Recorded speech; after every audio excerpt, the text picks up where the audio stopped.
What is going on today, people?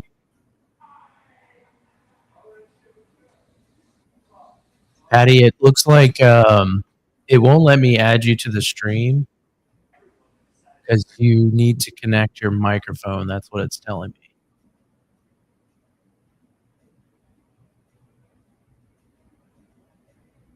me.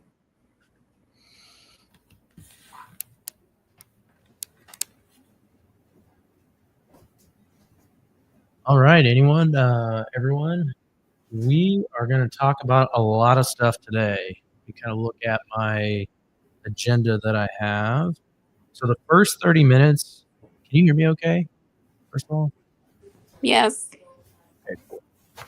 We're going to talk about we're going to do some Q&A for 30 minutes. So anyone that has any questions, now would be the time to knock those out. And then the rest of the time, I'm literally going to be doing like this marathon call. I don't know how long I'll be doing it, 2, 3, 4, 5 hours. I'm just going to dive into all the stuff that I've been putting off in my business, getting things caught up. You know, I got a lot of bookkeeping I need to do, transitioning to a new accounting system. So I'm going to be working on that, doing some bank reconciliations, doing some journal entries, probably put a handful of people to sleep while watching that. Doing a deep dive into property management. So like I'm going to be opening up like exactly what I'm doing. You know, I'm going to be pulling up listings, adding photos, like doing the actual thing, showing people what that looks like. There's going to be some sensitive information. So like you may see me like pulling stuff on and off the screen. So I'm going to kind of balance between me like doing actual work in my business and also balance the anonymity on some of the stuff. I don't want to like completely show a lot of the stuff, but I'll show as much as I can. If I have time, I'll go into like cost segregation study. That's one. That's something that I have to do for one of my properties. So I may get to that today. I may even do some LOI blasting today, blasting out to some leads for both sub 2 and high equity. I may target that. I'll talk about some branding. I'll talk about some AI that I'm doing. So I'm literally going to be doing this all night long. So I don't expect everyone to be here all night long. But if you got specific questions and you just want to drop off, like go for it. Other than that, I'm just going to be hammering away, getting stuff done today. So I'm hoping this will be like a really good session that in the future I can kind of chop up and create little trainings out of. But this is going to be this will be my longest call I've ever done tonight. So with that being said, what questions do you have, if any? You hear me? Yeah. How you doing, buddy? You're like, I don't know. I have to. It's the first time I'm with this program, you guys. I can't. I'm seeing half of you. I don't know how to. Yeah, it's because I'm set up to do screen share right now. Okay. If I remove all you from the stage, you'll see me like full screen. But it's kind of just wait. That's the wrong direction. Yeah, this way. Yeah, I'll make it better for you there. Yes. How you doing? Yeah, I've seen those videos. It's good. Those 4 days videos. I like them. What you said. There's. I sent you a question on the one I was confused on the first one, but you answered my question. You're mostly, you're talking about let's go back, circle back on the Mobi method. So you're mentioning as a buyer, but does that change anything when you're a wholesaler? Anything changes on the underwriting and everything when you're wholesaling the property except the assignment fee? Any other numbers we need to tweak or any costs or fees we need to enter in the underwriting? Yeah. Do you by any chance do you have any ability to turn your mic up? It very well could be my end, but I'm trying to turn this up and I'm having a hard time hearing you. You hear me now? Yeah, that's a little better. Okay, sorry about that. Yeah, I was saying on that Morby method, those 4 videos that you had, I really like them. It's a good job on that end. So from my end, I'm mostly wholesaling. I saw on the underwriting that you were doing it's mostly for buyers. Does that change anything as a wholesaler when you're wholesaling properties? on the right? No, I mean in the sense of like the underwriting, or in the sense of like just the whole flow of the transaction. Well, the whole flow, just the negotiation side, put the balloon, and yeah, I saw you on that underwriting. The last part was the balloon, so yeah, that's something I can do. It's not a problem. I understood that part, but is there anything else we need to know the difference if I'm not a buyer, or I'm just except I'm a wholesaler on that end? Yeah. Just for the purpose of this Q&A portion, I'm gonna remove my like green screen and set up, and then that way you can like actually see me. But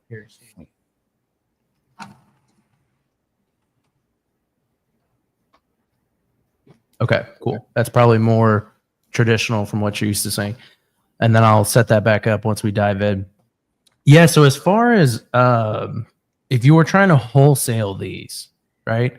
Honestly, the underwriting, there is no difference. The only difference is that you need to account for your assignment fee, which is really no different than any other type of underwriting. You just have to make sure that it pencils out for an investor.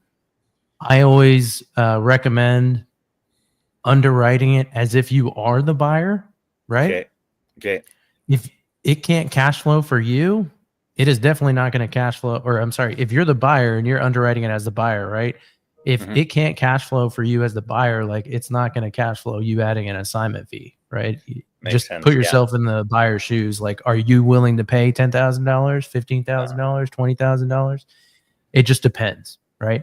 Traditionally, depending on how you negotiate it, there's definitely opportunity for you to build in your assignment fee for sure. I got you. Okay. Because you can play around with some LTV, you can play around with cash to seller, you can play around with the seller financing, you can play around with the monthly payment. Those are all variables that you can't play around with in like a sub-2 deal. The PITI, it is what it is. You're not going to go and negotiate with the bank to change that. I mean, that's not changing, right? Most people are going to be raising capital for sub-2 deals. Mortgage methods are different because you're essentially raising capital from the seller, right? So it's correct. You do have a lot more flexibility. I think it's easier to wholesale on those types of deals as far as being able to like build in your assignment fee. It's just I guess one thing I will say is it's a lot easier to present yourself. I mean, I don't know how you're pitching to your sellers or to the agents, but traditionally, I'm just going to speak high level, like a traditional wholesaler. They're not oftentimes volunteering that they are a wholesaler, right? Because they don't want the agent to hang up on them or whatever. So it depends. Like, I like to lead with transparency and let them know, like, hey, this is my role, like yada yada yada. I would say it's harder in the sense to hide that you're not the buyer in a mortgage method transaction because you got all these moving pieces. You got the loan. At some point in time, very quickly, actually, the seller is and the agent going to find out that you are not the buyer, right? Because you're not the one getting a loan and final loan approval and all this stuff. Yeah. No, for sure. On my end, I tell them, listen, this is not in my plan. This is not a type of, but I do have potential buyers on these ones. So let me see what I can do from my end. So yeah, that's the way how I present it to the agents mostly, or off market. Okay. Cool. Cool. Great. Yeah, I just wanted to see if there's something was different. I think it's basically it is what it is on the Morbi method, but it's good tool. It's amazing. Yeah, I mean, whatever you guys want to do for this first portion, if you want to underwrite some properties, or if you want to, literally no question is off limits. My answer might be off limits, but there's no question that's off limits. I'm good. What did I see? What you guys got?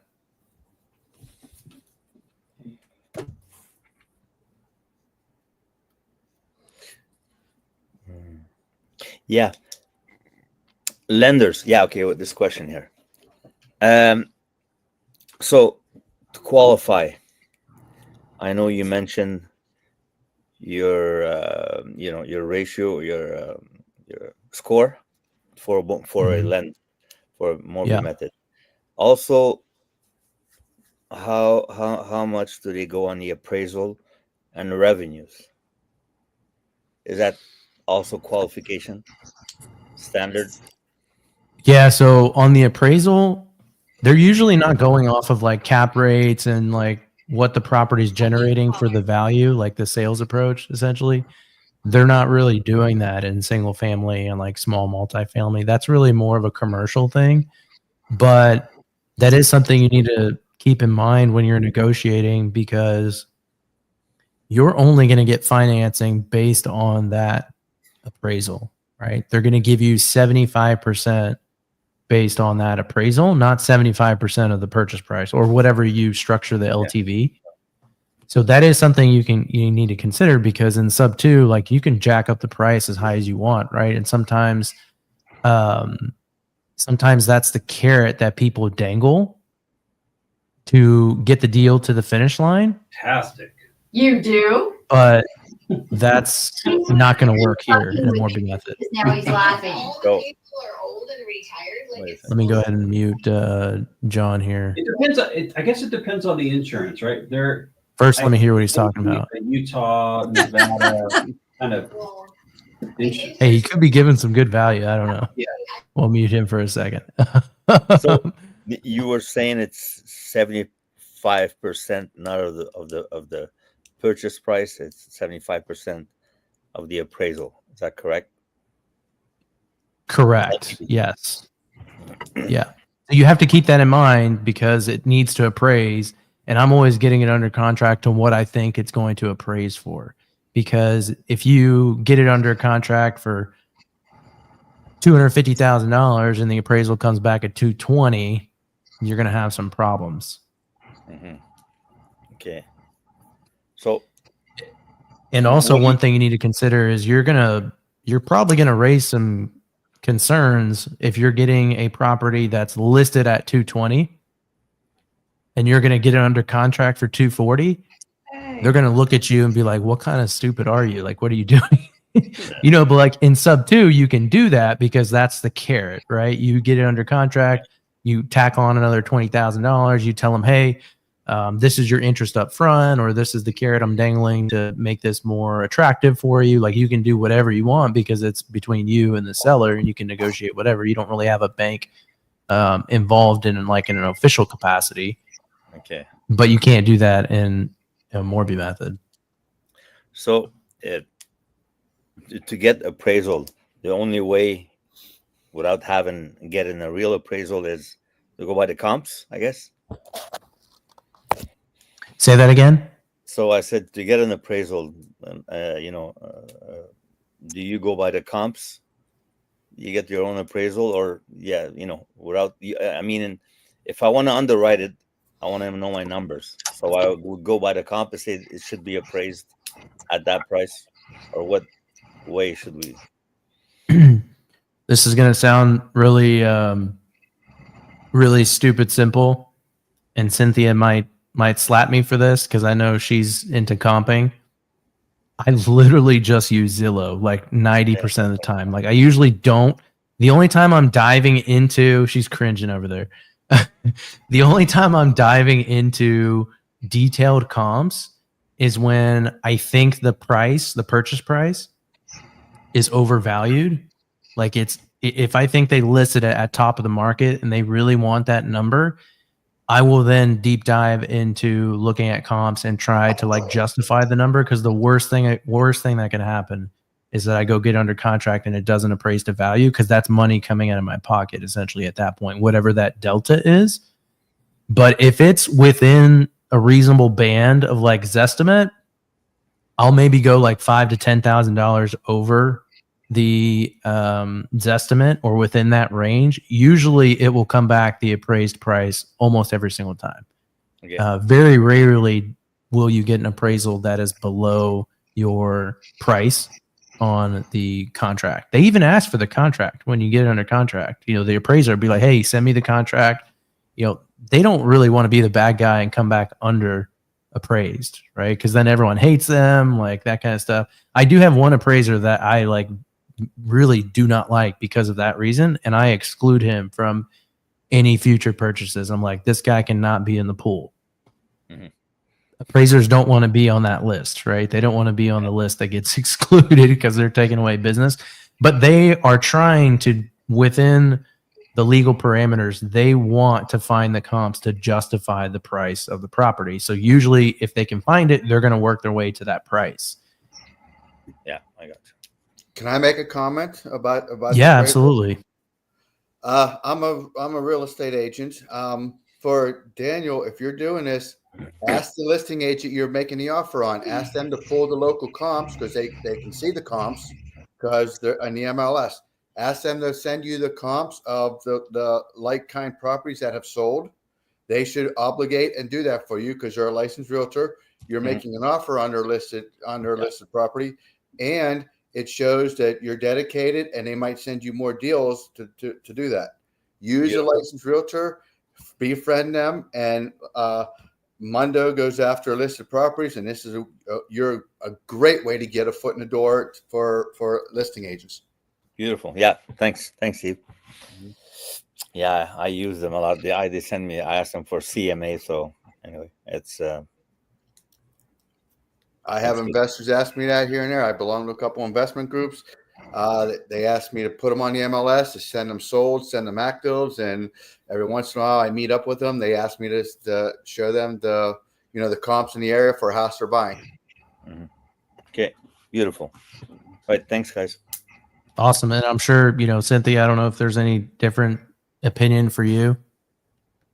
I think like you might want to work with, if you're a buyer, you might want to work with a buyer agent instead of straight to the listing agent, because the listing agent might manipulate the comps a little bit towards what she thinks might be worth value for the seller, right? You're not going to show comps that the comps are the comps, but she might, avoid a couple of comps that does not, give advantage to the seller.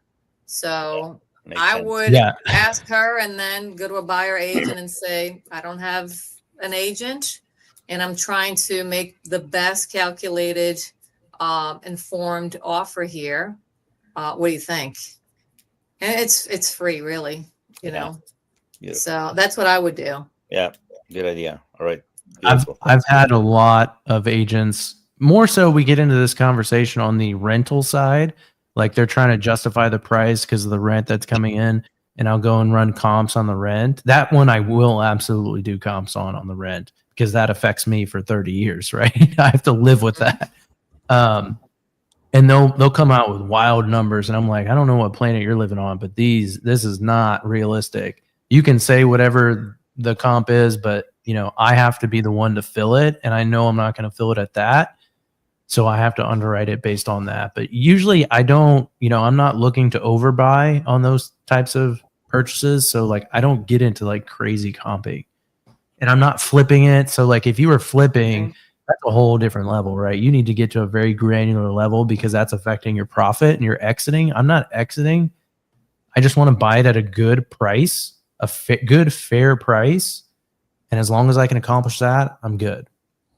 Makes sense. And plus, if you're doing seller finance, what's a good fair price? It depends, right? It depends how bad you want that property.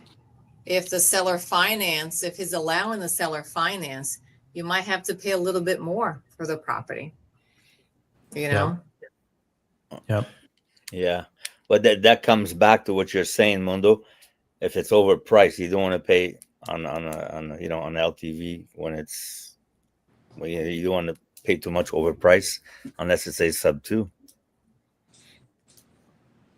Yep, exactly. But correct me if I'm wrong. On an LTV for a sub 2 deal with a Morby method, they're really just underwriting based on whatever you're getting from the bank. Let's say I have a 50% equity on my property and you're going to ABC Bank, you're pulling, 65%? We might be over leveraging a little bit, but the bank only cares about that percentage that you're pulling to, from them, correct? Yeah, I mean, it just depends. I'd say on average, I'm usually doing about 75%. But if, let's say I negotiated 40% cash to seller, I don't want that delta to be that high, right? It's more advantageous for me to take on less bank funded debt because it's a higher interest rate and put as much as I can on the seller financing piece, because then my overall cost of capital is going to be a lot lower, right? I'd rather borrow from the seller at a much lower rate than getting an 8%, DSCR loan. So One how thing I would did want you? to, oh, sorry, go ahead. So how would you, if let's just use round numbers, $100,000 property. I have 50% equity. So you go to a bank. What do you tell them? I'm willing to give you, I don't know, 40% on my side. How are you going to how much money are you asking the bank to finance on $100,000 purchase price? Yeah, that one's I try not to do properties that low on this type of strategy, just because the numbers are so low. Like you almost have to have a huge spread like that of over leverage, because the numbers are so small, right? The loan origination cost, they're going to be what they're going to be. I mean, some that's on a percentage to some extent, but they have minimums. They have flat loan underwriting fees that are different than your origination fee. Like I love DSCR lenders or any lenders. They'll say, hey, yeah, our loan origination fee is this, but they don't tell you about the attorney fee you're paying at closing that you don't find out until you get to the closing table. They don't tell you about the upfront underwriting fee that they tack on, and this fee and that fee and this fee. And then to me, it's like, I don't really look at that at like a 1.5% loan origination fee. I don't really care what you call it. I'm adding all the fees up, and I'm like, what the heck is like 4%, So they all like to play that game. And when you get a property that low, I mean, you're going to be stuck with a pretty hefty bill at closing, right? So you almost have to have a large spread like that. Yeah, I just used 100,000 to make it easier. Yeah. I got If you. it's a million, how? Yeah. Because I'm just trying to figure out. I have a property that came to me that they want to do a hybrid, but the interest rate is like 8.5 on the 2-family house. I'm just trying to figure out if it was a pure like seller finance, if they had like 50% equity on the house. If the house is 400,000 and they owe the bank 200,000, right? So you would have to satisfy that $200,000 loan. How would you tackle the Morby method on a $400,000 property, being that 200,000 is pure equity? Does that make sense? What I'm asking? Partially. Sorry, I was reading one of the comments. Can you quickly run through that? Like the 400K, 50% down is basically what you're asking. I'll make it even easier. Let's say 400,000. They owe about let's say they owe $100,000 on the loan, and their equity is 300,000, right? So how would you map out the DSCR loan? Would you over leverage the DSCR loan because he has so much equity on the property? Yeah, I mean, I would need to find a lender that is kind of okay with the situation and allows second positions, at least the way I do it now. There's some lenders that will allow it, but they want 10% skin in the game, or they want 5% skin in the game. And then there's some lenders that just don't care. And I mean, as long as they're okay with it, then I would structure it in that type of fashion. I mean, usually I'm structuring these deals with reserves built in, so that way if something happens, I have the capital and wherewithal without digging into my own pocket too deeply to take care of the issue. I had one property that I closed on a couple years, I don't know, sometime last year. It was like I think we had like $22,000 in reserves for closing. And it just turned into a freaking money pit. Like I probably blew past close to $50,000 of repairs on that property, and it was turnkey. So like it's important to have that in your reserves. I mean, stuff comes up. Like I've yet to have a property that didn't have some major appliance breakdown or something. Like something always happens. I mean, it's always going to break unless you're buying this like pristine, super nice, $1 million property that's like truly turnkey. Everything's been upgraded, like not saying that's, yeah, I mean, you just got to be prepared for that kind of stuff to come up. So I would always structure reserves into the deal. Okay. And one other thing, there's been a handful of people that are trying to join. They can't get in. So if you don't have a question, I would hop off and watch on YouTube or on my Facebook. But if you have a question, stay on it and keep asking. So because there's people trying to get in. StreamYard only allows 10 people on here at a time. So that's why people can't get in. So, but I'm not trying to kick people off. So keep asking questions for sure. If you got questions, keep asking them. So is this streaming on YouTube, Mundo? Yes, correct. YouTube and Facebook.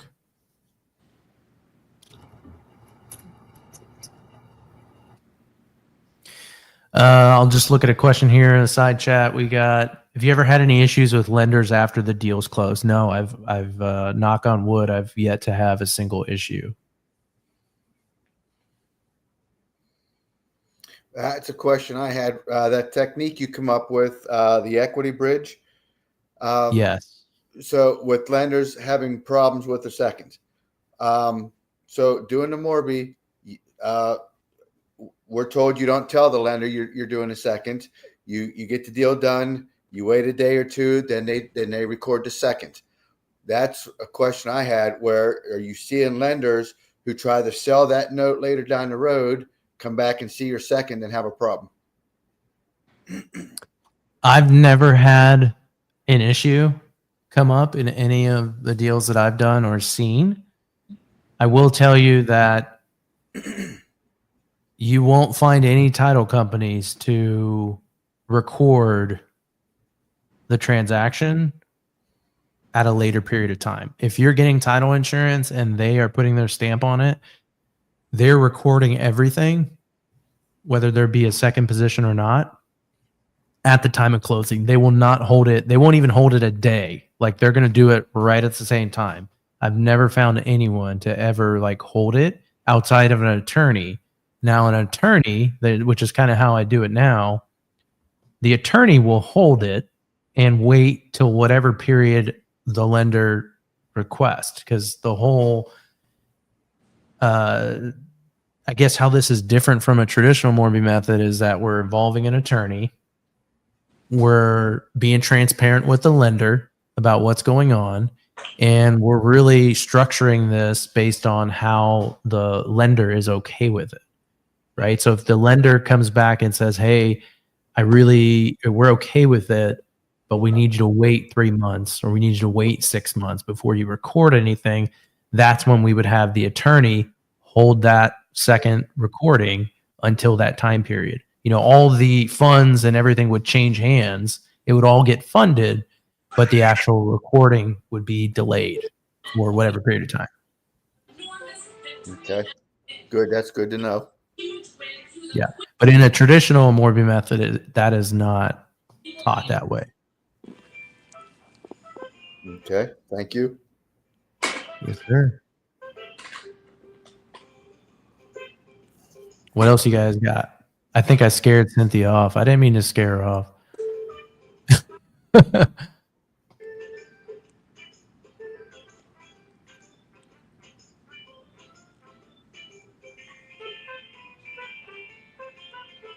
What else you got? Someone's got kids. I can hear in the background.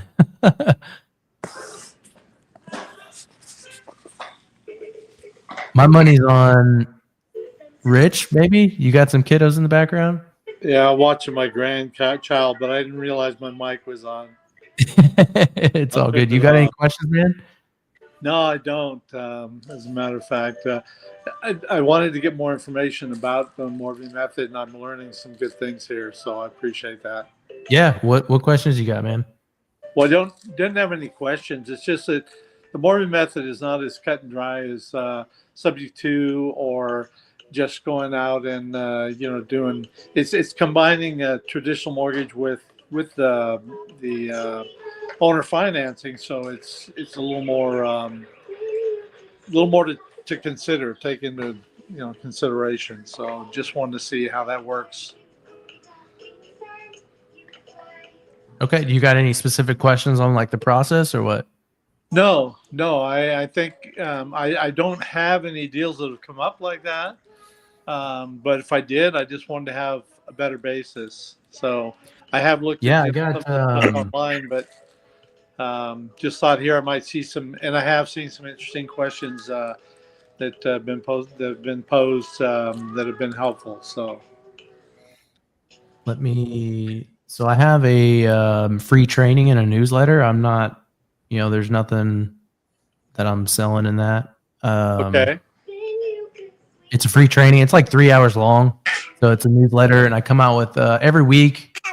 I'll post a newsletter. I'll let people know about like the weekly call, and then I'll have like some best practices and stuff. But it walks through when you first sign up, there's 4 days. Each day is a new video. It's just one video a day. So day 1 is explaining, what the Morby method is, how it's traditionally taught, some of the potential drawbacks in that, and how I do it differently. Day 2 is how to find Morby method opportunities or these seller finance opportunities. Day 3 is how to underwrite them. And that one's like 45 minutes, hour long, something like that. And then day 4 is the contracts. Kind of walking through everything start to finish, what's needed, how the attorney's involved, like what are the actual agreements called, how they're used, that kind of stuff. So that's and it gives you a really good overview for those 4 days. So by the time you finish that, like you'll have a pretty decent understanding of what that is conceptually at a high level. You won't know how to do it because there's a lot involved to like actually doing it, but you'll have a good idea of what it is. okay, and that's under your name. We can find that information just under your name. It's on the screen right there, or it's in the comments. I don't know if okay, you can see the comments if you're on StreamYard, but for the people that can't, it's right there. That's the newsletter. Okay, I see it, but I'm on my phone. It's really small, but I'll. Oh, there we go. All right, yeah. So Mundo Sanchez, and it's the MM newsletter. All Yep. right. Okay. Thank you for that. I will check that out, and I'm sure that'll be very helpful. Yeah, no problem. And then I'll just put my email up there if that's easier. If you want to email me, and I'll just send you the link. Okay. Mundo, I had a last question there. Yes, sir. What you got? You ever have a seller requesting, you're given, let's say it's $1 million on Morby method back again. It's $1 million, and you're getting a 650K, and you want to give him down payment 400. Did you ever have a seller say, I want that whole money? I want that 650. How come it's not coming to you? Because you're giving it back, I've never had that happen, but I can't say that it won't happen to someone. That is definitely a potential risk. I will say that the contracts are structured in a way kind of very similar to Sub 2. Like if you're familiar with Sub 2 contracts, it's all about disclosure, right? Like you want to make sure that you're not taking advantage of the seller. Everything is properly disclosed. Same thing here. everything's properly disclosed, and it's very, very clear that they're agreeing to this type of transaction. That makes sense. So there's a ton of legalese and contract signing that clearly states that they are aware what's going on, and they're to some extent bound to those terms. But there is a period of time that, let's say they sign the first purchase, like they sign that, but then they refuse to sign the second transaction, right? That's what your question is about. Yeah. Yeah. It is a concern I've always had. I've never had it actually happen. I would say my biggest concern with that, and maybe Joe can chime in on that, but my biggest concern is if you think about a dispute with earnest money, right? It does not matter what you have in your contract. Like, you could say whatever you want as far as the EMD release. There's some clauses in like the Gator paperwork that basically says, hey, we don't need to get further consent, yada, yada, yada, release it upon cancellation within the inspection period, whatever you put, right? It could be clear as day. And then there's even separate like addendums where it's very clear they're signing a release. In my experience, anytime, no matter what paperwork is signed, anytime a seller or agent or someone has a dispute and they dispute something and they call the title company up and say, hey, I don't agree to this. I don't care what I signed. I'm not happy with this. The title company's default response is, I'm out. Y'all figure it out. We're going to freeze the funds. None of this is moving until you guys come together and figure something out. And that's what I've seen, irrespective of contracts signed. So that is to some extent a risk. The risk could be you close the first, the transaction's funded, and the money's sitting there because they all of a sudden are wanting to back out. The transactions typically happen at the same time as far as closing one to closing two, but technically someone literally at the closing table could sign the first one and then just say, I don't agree to this anymore. I just want to sell it, the first one. Yeah. And it puts you in a difficult situation because the entire posturing or positioning of the transaction is that these are two separate transactions. And that's the communication that I'm providing to title companies, because they're two separate transactions, right? They're totally separate. You got the seller financing on the back end, or refinance, or HELOC, or whatever you want to call it. But the first one's just a purchase. And so if I'm the title company, their position could be like, okay, well, you've been telling me this whole time it's two separate transactions. Now you're telling me it's not two separate because you really aren't going to do this. You're not going to do the first one without doing the second one, right? Yeah. So there is some of that. There is a little concern of that, but I've never had that happen. Joe, have you ever seen something like that? I guess. Yeah, for you going back to your first part of the question about the EMD, yeah, I have never experienced that, but yes, I have had a few people that do that say exactly what you're saying. If at the closing table, this, hey, you know what, I didn't agree to that, right?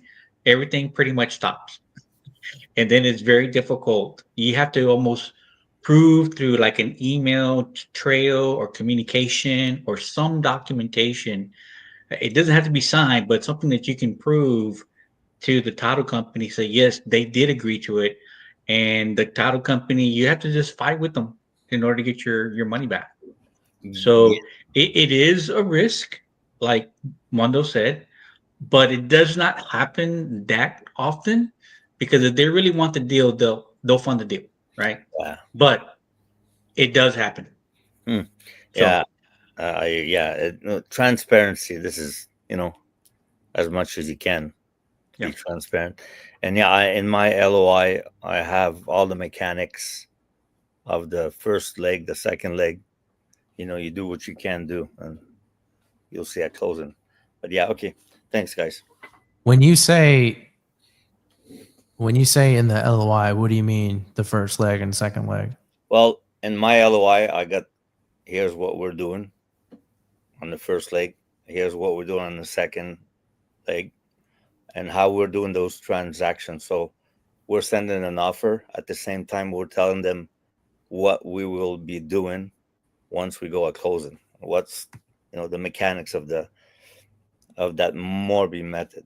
So that's it is what it is. But somebody changes their mind, that's a different story. But yeah, I just wanted to see if you had any experience that people could change their. How are your LOIs being received currently? Like, but from the agents, are they confused or are they getting it? Well, on the call, with the agents, I just tell them here's the situation. We have potential buyers, and is your seller open to having a large down payment and being on the second position? And yeah, you know what it is. You got to have motivation, all that stuff. It's been on market for a while, all that motivation. But from there, they say, yeah, for sure, they're open. So as soon as they give me that open, they're open to second. So I send them the LOI. I underwrite it, and that LOI tells mostly all the mechanics of that Morby. But it is what it is. After they come back and say, at least I'm being transparent from the beginning. Here's what we want to do. Are you guys willing to go that route or not? But Yeah. Okay. Okay. What other questions you guys got? Thanks, Mundo. Yeah, no problem. And there's only like 4 or 5 people on here as far as like the stage. So if there's people that have questions and they want to get on the stage, just use that link. Hopefully the comments are coming through. I don't know if they are. I know they are on YouTube because it looks like it's posting to YouTube. I'm not sure if it's posting to Facebook or not. I don't really do lives too often. This is kind of my first time going live. So I have no idea if any of that's working or not. So but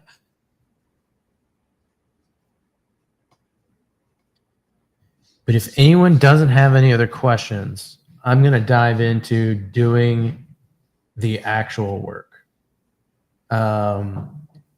For the people that are here, do you have any specific things that you want to see in what I had talked about, which is doing accounting, bookkeeping for Morby methods and sub-2 transactions, property management? So the reason why I'm doing this is, one, I want to kind of show people like doing the actual thing. So sometimes just seeing it visually helps a lot. The other selfish reason is that I'm behind and I've been kicking this can down the road. Like I'm like, oh, I'll do it next weekend. I'll do it this weekend. And that never comes. So like, this is the night that I'm sitting down and just hammering this stuff out so I can get caught up, do my accounting transition to a different software. And then I'm going to do a deep dive into my business on the property management side. There's some things that are not going well. I have too many empty units right now. And so I have a full-time property manager, and I haven't been able to pinpoint, especially because I've been gone for a few weeks. I have not been able to pinpoint if it's like a training issue or a system issue or whatnot. So I really want to do a full audit on what's going on so I can get to the root cause of where the issues are, because I have units that are sitting empty just way too long and they shouldn't be sitting empty that long. So I want to pinpoint, like, okay, are we following up timely with calls? Like I'm going to look at the call log and see, okay, here was the call that was missed today. Did we follow up? Or a call that was missed yesterday? Internally, we should be following up with every single phone call within 24 hours. I mean, I think it's a very reasonable expectation to turn around and follow up with someone the very next day at the latest. Or if a call comes in on Saturday, follow up Monday, right? So that should be a minimum expectation. So I want to see, is that being done? Is that contributing to why we have properties empty? Because tenants or prospective tenants, they're searching, right? They're searching around. You're not the only place they're looking. If you don't get to them like immediately, they're gone. So in my experience, so the quicker I can get to them, like if I get to them right after they apply and get them on the phone, the chances are pretty high. Now, obviously, I need to qualify them, make sure they're a good fit, all that good stuff. So I'm diving into the back end. I know a lot of people talk about the sexy part of acquiring properties, but what the heck do you do after you acquire it, right? So that's where we're going to kind of dive into today. Does anyone want me to start in a particular order, for the people that are on the stage? Do you want me to start in accounting? Do you want me to start in property management? I don't expect you guys to be here for the 4 or 5 hours or however long I'm up here, but just curious if you wanted to see something or had a specific question in one of those categories that I can just dive into. I'll openly say, how do you, when you contact an agent, how do you start the conversation to get the Morby method into their mindset? I got a question for accounting. So you're talking about back on the acquisition part, right?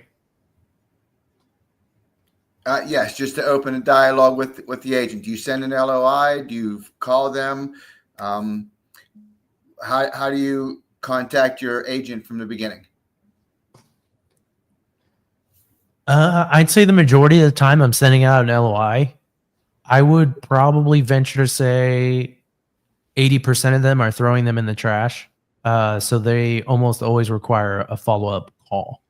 And a lot of times they won't take the offer seriously until they get that follow-up call. And I'll hear a lot of times, oh, I thought this was spam, or, oh, I thought this was, a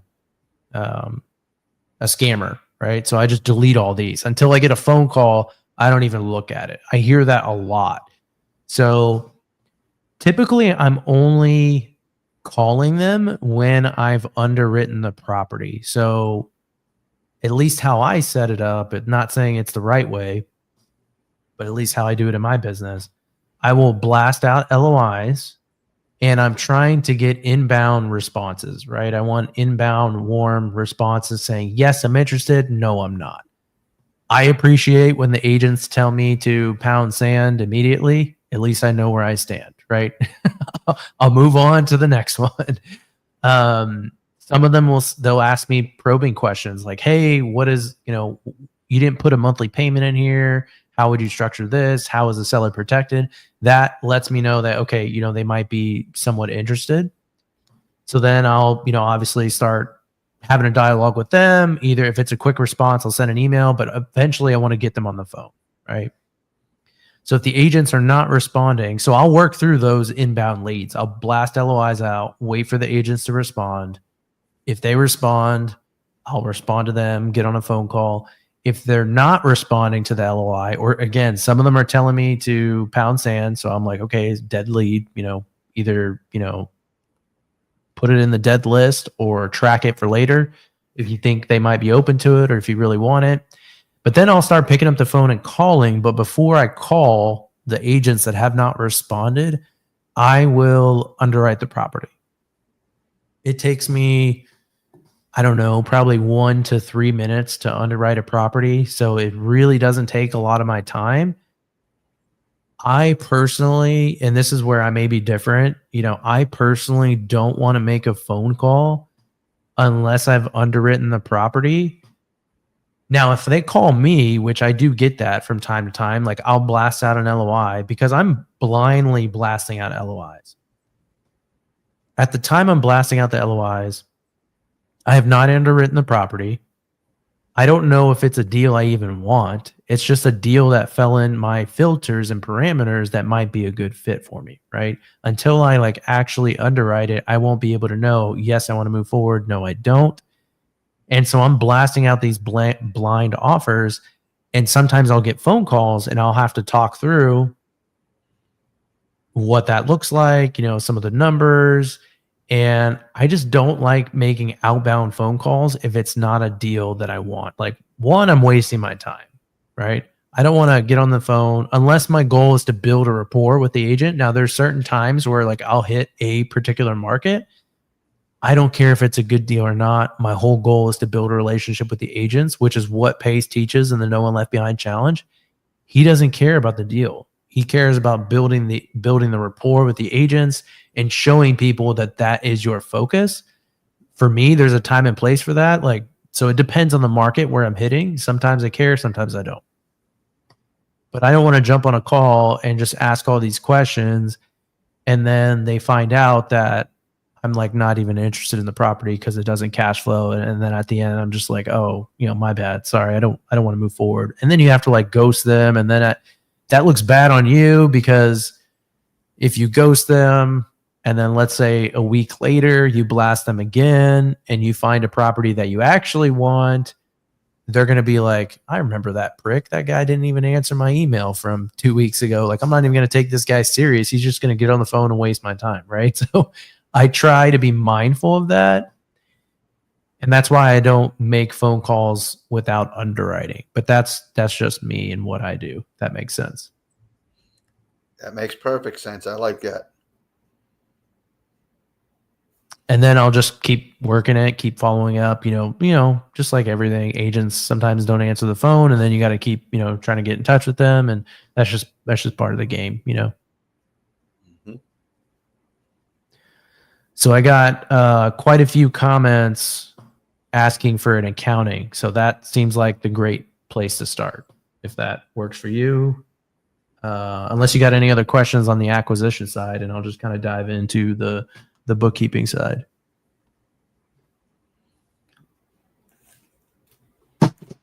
All right, cool. Let's just dive in. So I'm gonna have to balance between my screens, just so you know. So I got another screen over here that I'm looking at. I just want to make sure I'm not sharing too much sensitive information. I want to be transparent enough to kind of show you what I'm doing, but I also don't want to give away my entire corporate structure that I worked hard building, right? On a live YouTube. So I have, and this isn't going to be like a polished, let me set some ground rules and expectations here. This is not going to be a polished, sexy presentation where I'm flying through things at a high level. This is not going to be a super high entertaining YouTube video. Some people may fall asleep while I do this. Like, this is me like actually doing the work. Like, I'm literally doing it live. You may see me fumble around the software and try to find stuff because I'm still learning it, this new software that I'm transitioning to, but I have a pretty good idea of how to use it currently. So first thing I need to do is, bear with me a second.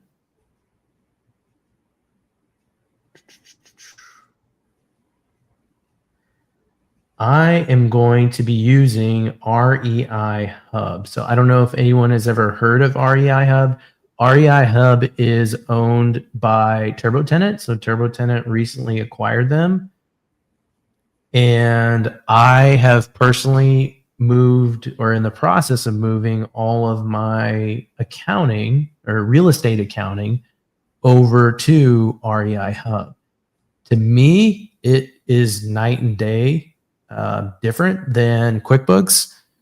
QuickBooks, for one, has gotten quite expensive over the past few years. Like, the prices just continue to go up. So it doesn't do a great job at aggregating different properties. So the way I buy properties is I try my best to buy the property one entity per property. I'm not paced. I'm not comfortable taking pulling together 5 or 10 or 20 or however many he does properties into one LLC. Like, each property means a lot to me. Like, I'm sure each property means a lot to you guys. So as far as risk, I like to mitigate my risk and separate it one property per LLC when I can. I honestly do it more on the loan count. So if I have a portfolio loan, let's see, 2 properties. Oh, someone wants to see my full screen. Yeah, give me a second. I need to reset up my screen. So I'm going to go full screen. I'm going to pull some people off the stage. And when I pull you off the stage, if you have a question and you're already on the stage, just go ahead and put it in the chat, and I'll pull you back on the stage. Because when I take you off, you actually, okay, cool. I'm able to actually still keep you on the stage. Okay, cool. I just changed the view. So you guys are all still on the stage, but I can just flip back and forth. So you can talk. I didn't know I could do that. So I'm going to pull down my screen, and then I'm going to go into a screen share and kind of walk through things, if that works for you guys. So let me get my screen set up.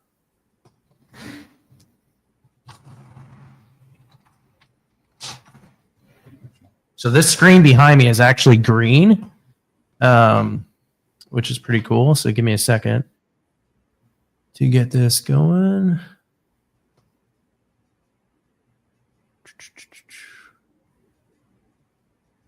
All right, share my screen. This is my first time doing this, so bear with me. It wouldn't surprise me if this turns into a mess. Screen 2.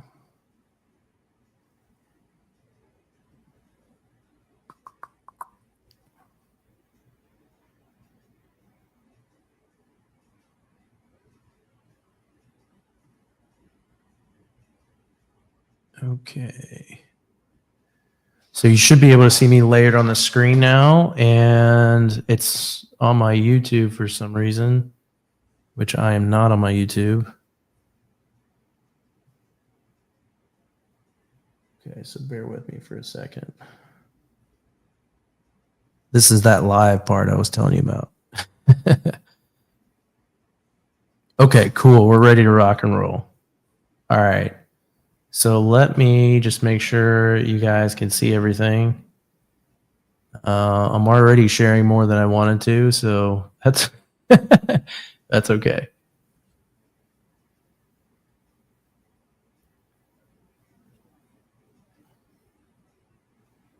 All right, cool. Let's rock and roll. I got 3 screens, so I'm going to be navigating back and forth quite a bit. Let me get this comment here off. And that way you can see everything. Perfect. All right, so I'm going to jump into the accounting portion of REI Hub. So I'm going to go here. It is technically a separate software, but it is integrated into this. And I'm going to jump into my import feed here. And let's see. So this, let's see. I have 5 properties in this entity, and I've done 0 accounting for this past month. This is one LLC that I have been keeping up. Like, I integrated this one a couple months ago, and I've already gotten it squared away as far as like everything's fully on here, right? I've got the balance sheet set up. I got all this stuff set up. So we're ready to rock and roll. I just haven't done any accounting. So what you can see is the reason why I like REI Hub is there are automation rules that you can implement to like automate your bookkeeping. And there's some things that pop up that I really don't want to automate bookkeeping. Like, I want to see the charge, for example, Home Depot, for example. And this all depends on how deep you want to get into accounting. If you have one property and you want to set up rules for that one property, if you have Home Depot on there as like a line item, like, because I spent $1,200 here at Home Depot, if you just have one line item, you can just call it supplies or whatever and create a rule so that every time that shows up from Home Depot, that Home Depot comes through, it'll automatically get categorized to supplies. So I am all about automation. Like, one that can be automated is this pest control to some extent. And what I mean by that to some extent is that if you have one property, one LLC, one set of books, you can create rules and like automate all that stuff and go where you want. But in this case, when I have 5 properties in one LLC, which I know this kind of negates everything I said about one property to one LLC, but this was a situation where I had five different loans closing on the same package. So because there were 5 different loans, like I created, or 4 of them, got placed in one LLC and the other one got placed in another LLC. And that's the way it was structured at closing. So in that scenario, I have technically 4 in here. But when I have that situation, I don't want to automatically categorize something from Home Depot, because what I want is I want a per property P&L. So if I automatically categorize Home Depot, it's not going to know what property to assign that to, if that makes sense. So those are some trade-offs that you have to think about. Let me check out this column or comment here. Yeah. So Ardeep's saying that he normally has reoccurring transactions set up, and for one-off stuff, he's going to do it manually. Yeah, that's pretty much what I'm getting at here. A lot of this stuff, like the pest control, the Home Depot, that kind of stuff, I would normally create rules like this right here. I would create a rule from this. This is a Zillow advertisement, but I don't know what property this was for, because I have multiple properties in here. So when you have multiple properties, it does complicate your accounting, right? So if you think about you handing this off to an accountant, like I am an accountant, I'm a CFO. So like I know what I'm doing as far as bookkeeping, and I still don't know where this belongs to without digging into my notes. That's why you need to have accurate accurate record retention and making sure you're keeping receipts, or at least have a system where you're effectively communicating what expense goes where, whether that's, however you do it with your bookkeeper, sending them a text message or sending them, an email or whatever, right? So hopefully that provides a little color as to why you need to keep that communication clear, because I know what to categorize this. I'm going to categorize this right here as advertising. But if I'm your bookkeeper and you send this to me, I don't have any context of where this belongs, right? Like I don't know what property this is for, because I have multiple properties in here. Like, oh man, I'm really just blowing up my corporate structure today. So I guess there's no way around it, but whatever. I don't care. At least people will get value out of it. I don't know what property it belongs to.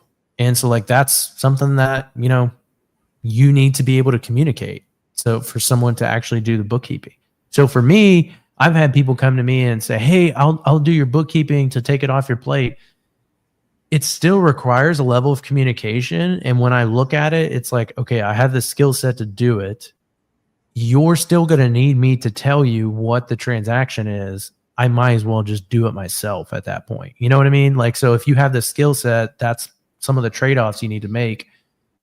Maybe down the road, I'll get to the point where I like really, really don't. I'm not quite there yet, but I'll probably get to the point in time where I'm just like, I don't want to touch it, think about it, whatever. I'll just send a text message. Or what I would probably do at that point is I would have a bookkeeper in every single channel I have.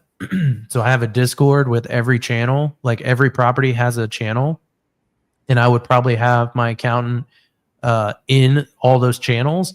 And whenever there's an expenditure or I pay a contractor, I'll just like send a screenshot in the channel, and then I'll let them go and like figure out and do this, right?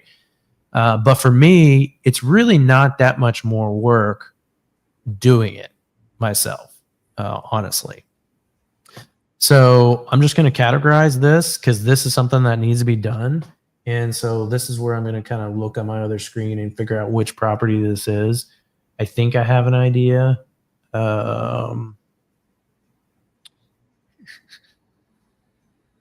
This was, that was yesterday. Okay. Yeah, I know which one that was.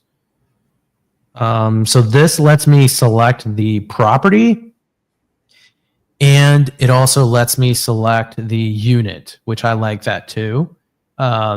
This has a really cool ability to aggregate, which is something QuickBooks does not have whatsoever. So you can't have multiple LLCs in an aggregated QuickBooks account unless you use some like third-party bolt-on that can do it for you. But then again, that costs more money, and QuickBooks is already pretty expensive. But REI Hub, which is like a fraction at the cost, like I don't remember exactly how much it costs, but it's pretty cheap. I mean, I want to say like $50 for like your whole portfolio or something like that. I think there's like a per door cost, but it's like really, really minimal. It may be like $5 per door or something like that once you get to a certain number. So this really does a good job of letting me aggregate everything. So like if I look at my dashboard real quick, I don't have all my properties and stuff in here yet, but you can see like it aggregates a lot of cool stuff. And I can't do that with QuickBooks. I would have to log into every single balance sheet and profit and loss statement and extract all that, download it, and then put it in Excel and combine property A, property B, property C, property D. It would just be a freaking nightmare. It does it all for me. I can run reports by property, or I can run it by what they call sub portfolios. So I can go and create little sub portfolios. Let's say I have specific partners, like I have partners in this portfolio, and that could consist of more than one property, right? Like I have a couple properties with this partner. So I can, run a report that shows the P&L and the balance sheet for those partners. So I really like that. And that's really the biggest reason why I decided to move over to REI Hub, is because the ability to aggregate information was just so much better than the way QuickBooks does it. So I'm just going to process literally a simple transaction. Oh, select the property. Let's see. And I'm going to select the unit. I try to do like as granular level of classification as I can. Now there's some expenses that there's nothing I can do.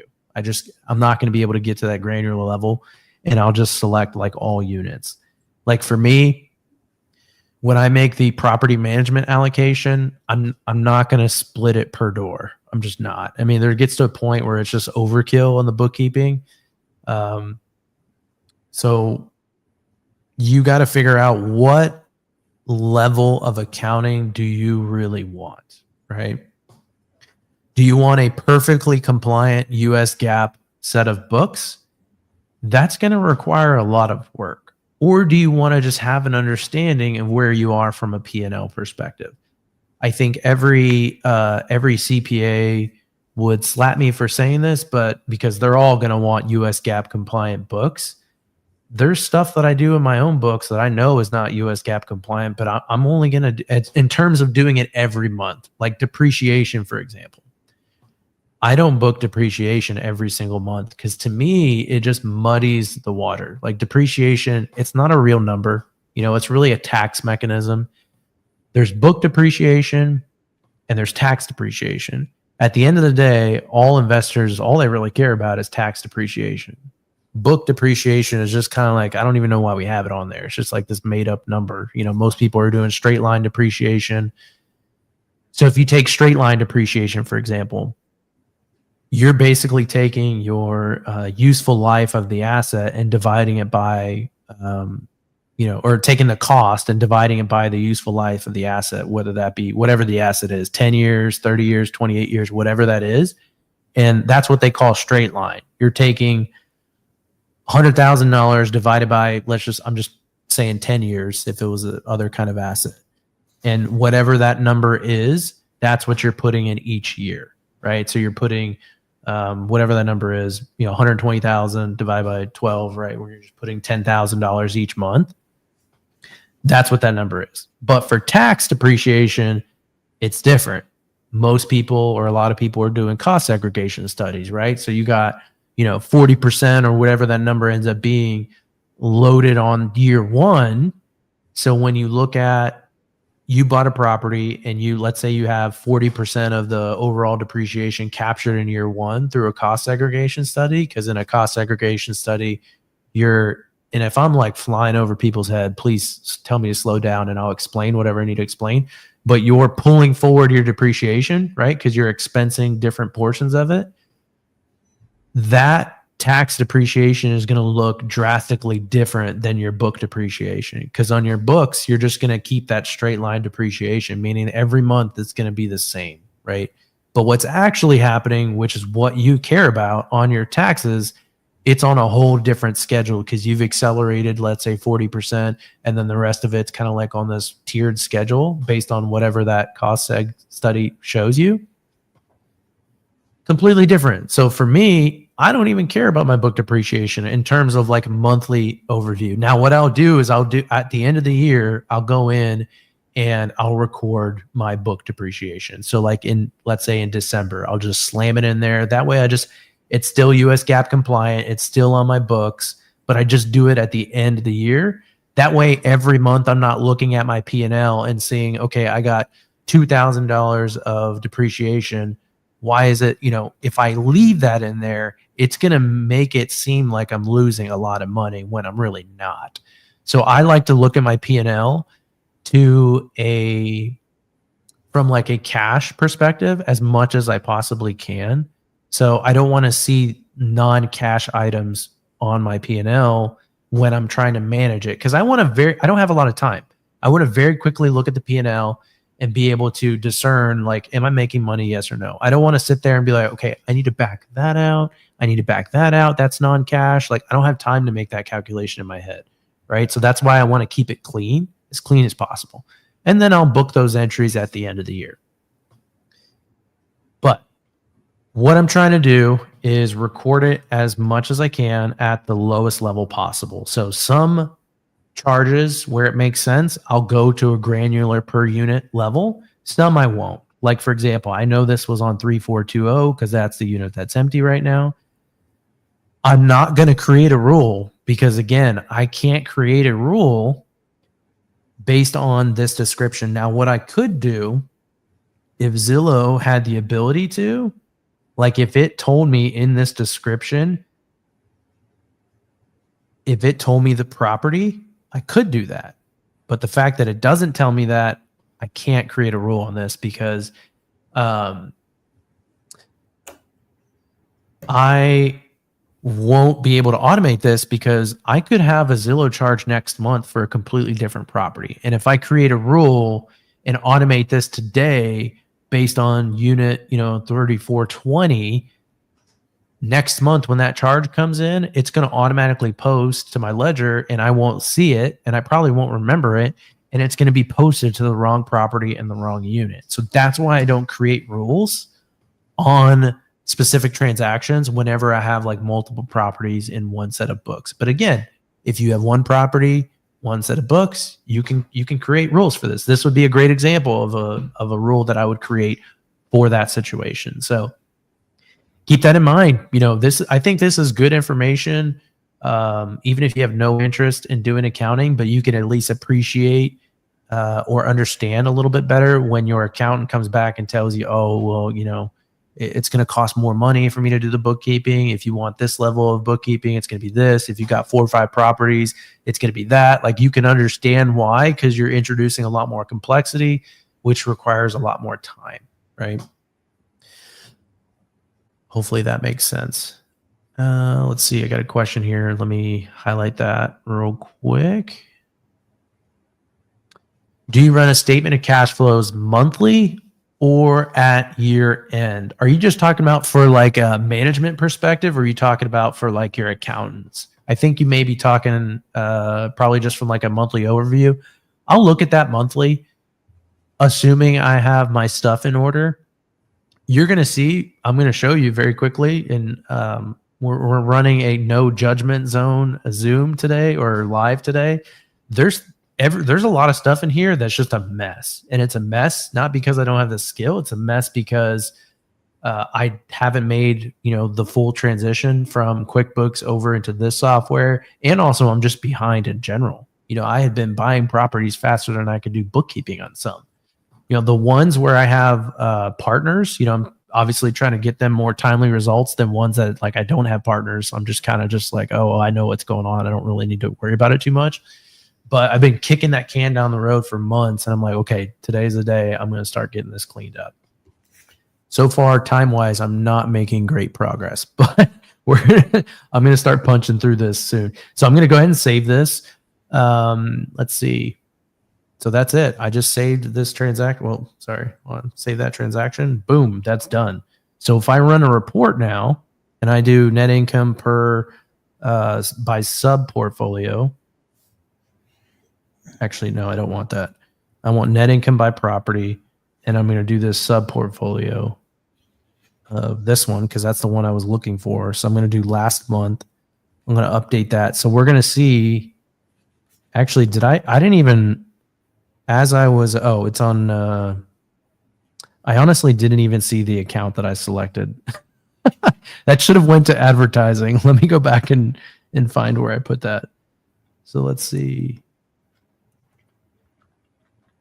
I think so. Let's see. Zillow. What did I put that in cleaning and maintenance? Why didn't someone slap me? That was stupid. Okay. So another cool thing that, I meant to do this, first of all, right? I'm just going to pretend I meant to make this mistake. Don't pay for Zillow. It's free. I agree. And maybe if you have more experience running the Zillow ads, let me know. But the premium listing gives you like higher placement, so it's only $30. It's not much. If it truly gives me higher placement on the searches and gives me better results, $30 is well worth it. If I got a property sitting there for months, a month, whatever, if that means the difference between, $30 is nothing, right? As far as advertising. So if it gives me the premium feature or like premium listing and a higher search result and I get, 5, 6, 7, 10 more leads from it, I'll pay that all day long. But I don't know. I haven't really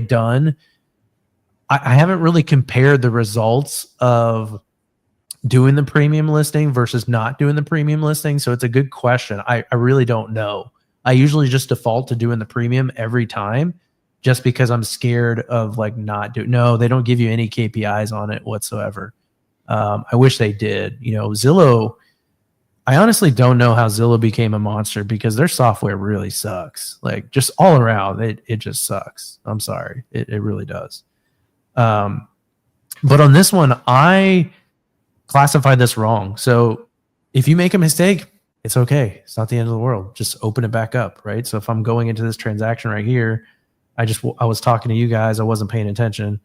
So I'm opening up this transaction and I'm going into advertising. Boom. I just fixed it right there. Pretty easy. Yep. Everything looks good. So now when I go and run that report, net income by property, last month, I should see that advertising now pop up. Let's see. Where was I? Right here. Why on earth is it not here? That's concerning. Let's see. Insurance. Oh, that transaction was July. That makes sense because that happened yesterday. So it's not last month. It's this month, actually, technically. So if I pull that here, now you see it here listed at this property right here under the advertising. So that makes a lot more sense. Let's see. Hold on one second. I think I had a question that I didn't answer. Nope. Okay. All right. So all I'm going to do is now I'm going back. Like what I'm trying to do is I'm trying to clean up my books, right? This is for, I'm going to unbook transactions and I just want to hammer through this. I just want to hammer through this on what I'm doing. So this is pest control. Why was that? I think it was like $500 for like a one-time big service. And then I think I set this up monthly because I have so many problems with this property. I'm looking at some of my notes to figure out which property this is. Now, I will say to the benefit of having a bookkeeper do this versus me, because you could argue I'm wasting a lot of time here, is if I'm doing this a month in the rear, which is basically what I'm doing, right? I'm doing it. It's already July 3rd or whatever, or 2nd. Wait, what is today? I don't know. Whatever. Doesn't matter. It's July 2nd. Some of these transactions were a few weeks ago. I've already forgotten what happened, where this was at. So like now I have to go back and look at my notes versus if you had a bookkeeper that was like on top of it, if they were integrated into your business, they would have taken care of it and it would have taken less time than what I'm doing now. Because now I have to dig through, okay, which property was this? I can't remember. I do know very specifically this right here is for 3420. I had the carpet replaced because, this just happened. One thing I want to show you guys. I don't know if you guys want me to, maybe I'll get into this.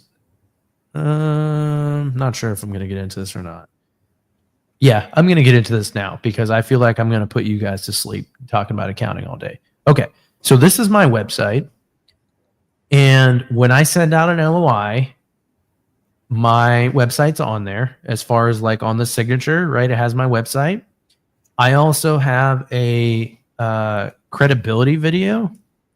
And you can see, I got a lot of stuff here with Pace. Obviously, if I have it, why would I not use that? That'd be dumb of me not to. I have a credibility video that basically starts off with saying, hey, you're watching this video because let's be honest, you don't trust me, right? It's kind of like one of those videos of like, you want to know if I'm legit or not, if I'm a real buyer. So I'll walk through, hey, here's the companies that I own. Here's the real estate that I own. Like here's, and I put like the HUDs on the screen, like, and show people like, hey, here's the HUD. Here's the HUD. Here, I own this property. I own this property. I don't show all of them, but I'm like, hey, this is what I own. Here. This is where I'm from. This is where, this is a little bit about me. So I send this to the agents. It's scalable, right? I'm not having to spend back and forth, like trying to convince the agent I'm a credible buyer. This does it for me. Pace is always talking about creating clones, digital clones that are doing the work for you, right? So this website is my digital clone. The very first thing you look at this, like, if we're just being straight up, like it looks like, okay, like I'm a lot cooler than I actually am, right? This makes me look pretty cool. So it gives a level of credibility. And I got, information about me, some of the accolades, all that stuff. Actually, this is not working. I should probably tie that into that Morby Method newsletter that I have. So I'll do that as a follow-up. I might do that. No, I won't do that today.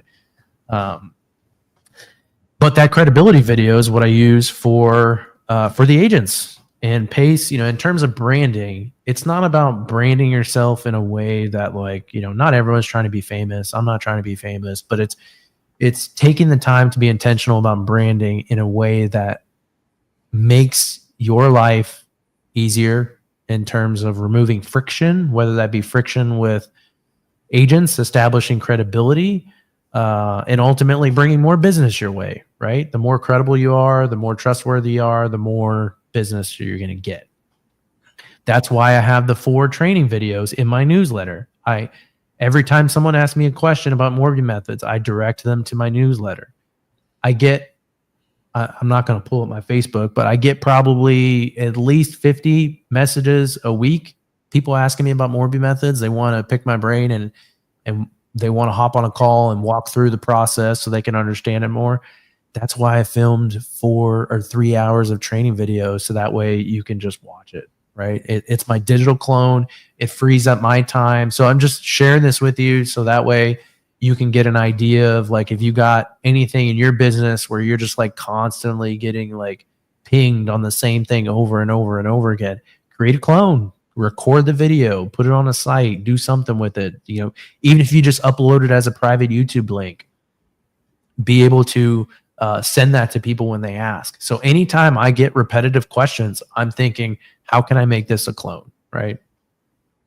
So if I go back to my website, I don't know where I was going in this tangent. I have my Mundo GPT. So Pace has Pace GPT. I'm using the same platform that Pace is using for the GPT because that's where I first found out about it, where he showed us in Owners Club. And I've integrated that onto my website. So I have Mundo GPT and I'm feeding information about what I'm doing. And I'll show you something that's pretty wicked, honestly. Let me pick a property. I'm just going to pick a random property. No, I don't want to do that. I don't want to pick my property. We're going to go to Indianapolis. I don't even care what the property is. I'm literally I'm just showing you as an example. I'm not like actually underwriting this with comps. They just cut the price. I mean, this looks like something that they might be open to. I don't know what their equity position is, right? Like all that stuff. But if I go back to my site here, can you underwrite a property for me?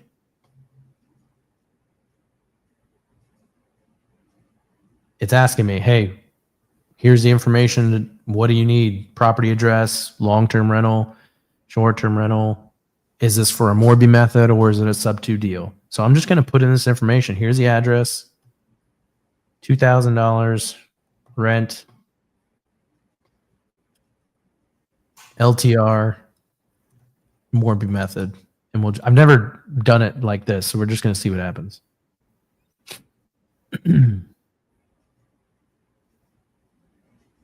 It's not connected to Zillow. I wish it was. Did I put in the purchase price? Oh, I didn't. Okay. Let's put in the purchase price. I forgot to put that. Purchase price, I think it was $189. It doesn't matter. We're just going to put in the purchase price.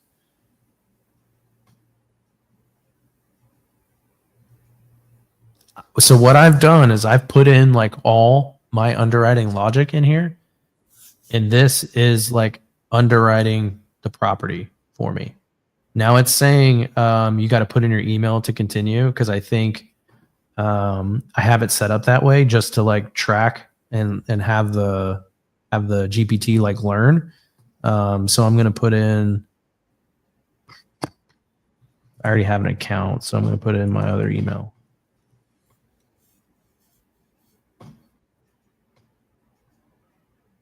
Oh, great. Now I got to get this. So now I get to see what the user experience is like. That's annoying if I want to just get an answer real quick, right? Let me go and get this code here.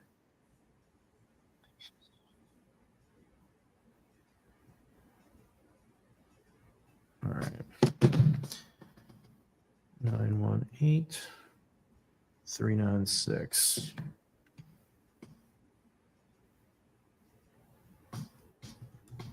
Cool. Underwrite this for me.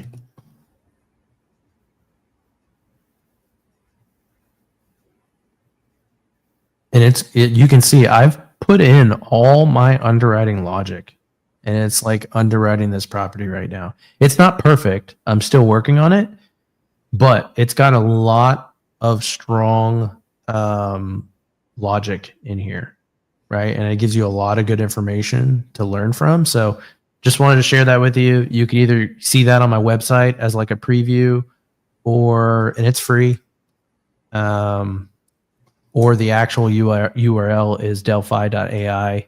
And then that'll take you to more of like it'll be a bigger view that you can go in here. And, I've already had a conversation in here.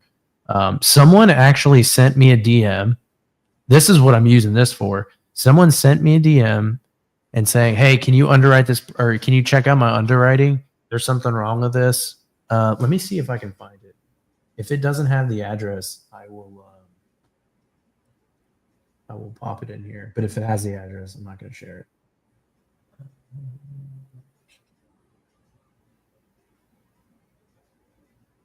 This is a few days ago. So let's see. Nope, the address is not in here. So I'm going to paste in here. Let me do it in this version here.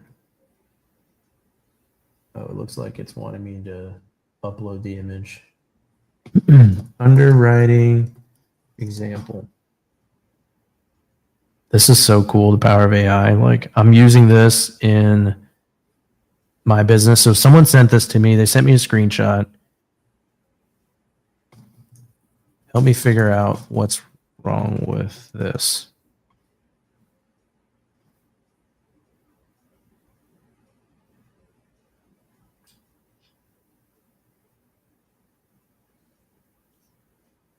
And so it's going to run through. I'm not going to dive into all the nitty gritty details, but if you kind of sit here and read through some of this stuff, it'll like tell you like, okay, this doesn't make sense. Like based on what we typically underwrite it on, pretty wicked. Like honestly, it's super cool. So anyways, that's the AI that I've been working on. I'm also feeding in stuff for my company, like as a CFO. I'm feeding in like business logic. One thing that I have in my business that goes on quite often, I have probably like, I don't know, 5 to 10 times a day, someone will walk into my office and ask me a question that, if I'm just being transparent, can easily be answered by using Google. And so like, I want to start training people to use this GPT to ask the question. And honestly, you're going to get a better answer than coming from me because it's using AI. It's using my brain in terms of feeding in the logic that I put into here, like how I think, how I operate, how I would answer questions, plus the power of AI, which is super powerful, right? So they're going to get a better answer using this, and it's not going to disrupt me because when someone comes in my office, they disrupt me. I have to answer for 5 or 10 minutes, and then it disrupts my whole flow. And then I got to spend, 10 to 15 minutes trying to figure out, okay, like what was I doing before I did this, and what do I got to do?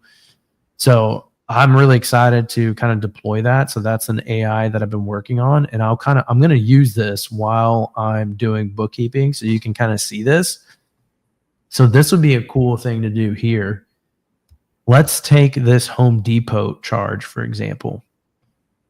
I'm going to take this in here, and I'm going to go into the bigger website version here, so that way you can see it better.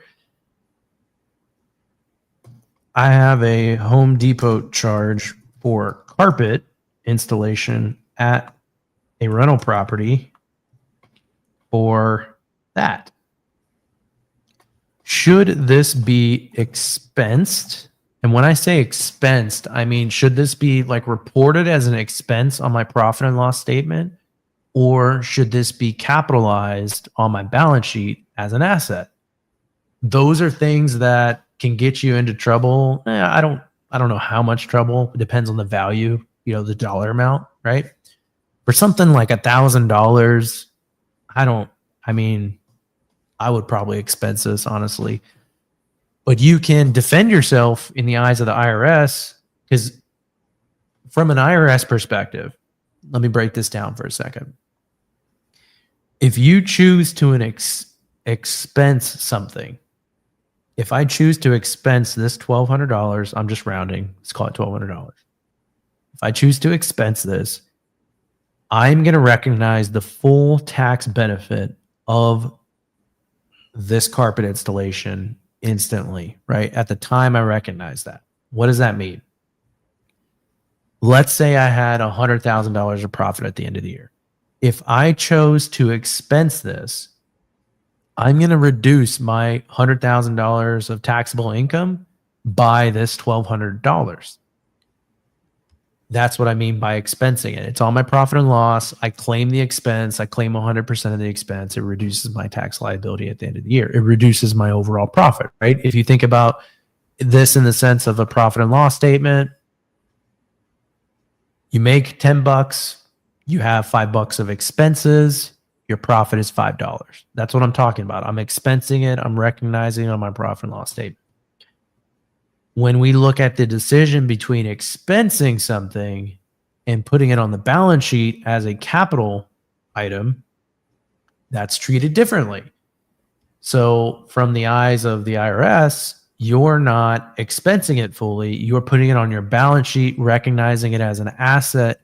And then what you're doing, you're recording that asset. So I would take this $1,200, I would put it on my balance sheet, and I would amortize that, meaning I would start depreciating it. We all know what depreciation is, right? You buy property, you depreciate it, you get the tax benefit.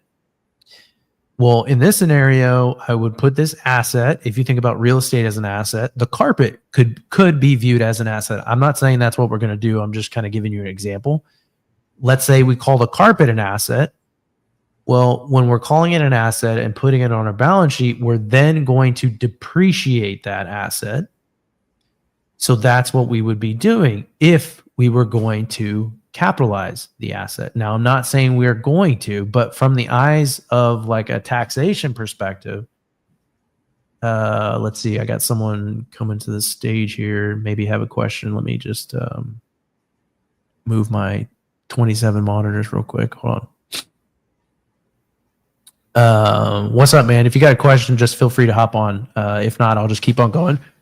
But from an IRS perspective, if I have something that should be on my balance sheet and I should be capitalizing it and depreciating it, like, because the IRS, I don't know what off the top of my head, I don't know what the depreciation or the useful life schedule is on carpet. Yes, you can watch this. It is streaming live on my YouTube, so it should show up like under my lives. Like if you go to my channel, shameless plug, you should probably subscribe to my channel if you can. That would be greatly appreciated. It will show. Actually, we're gonna say you can't see it unless you're subscribed to my channel. It's not true, but I'm just gonna say that anyways. It will be on my channel, and then if you're friends with me on Facebook, I think it should be streaming to my Facebook right now too. But from the eyes of the IRS, if this carpet should be capitalized, I should only be claiming whatever that allowable depreciation amount is. So if they're saying I should depreciate this by 5 years, then I'm only allowed to take whatever that 5-year annualized depreciation is, which is a huge deal because you could essentially be shorting your tax liability if you're saying something like, let me make this super visual for people that don't know, without sharing too much. Okay, I don't want to open up those spreadsheets. I should have closed that out. Let me see if I can open up a new one. Owners Club directory. That's not too sensitive. I think everyone has that.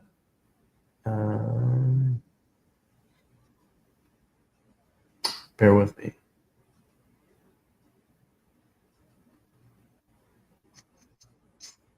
Okay, whatever. Okay, cool, perfect. All right.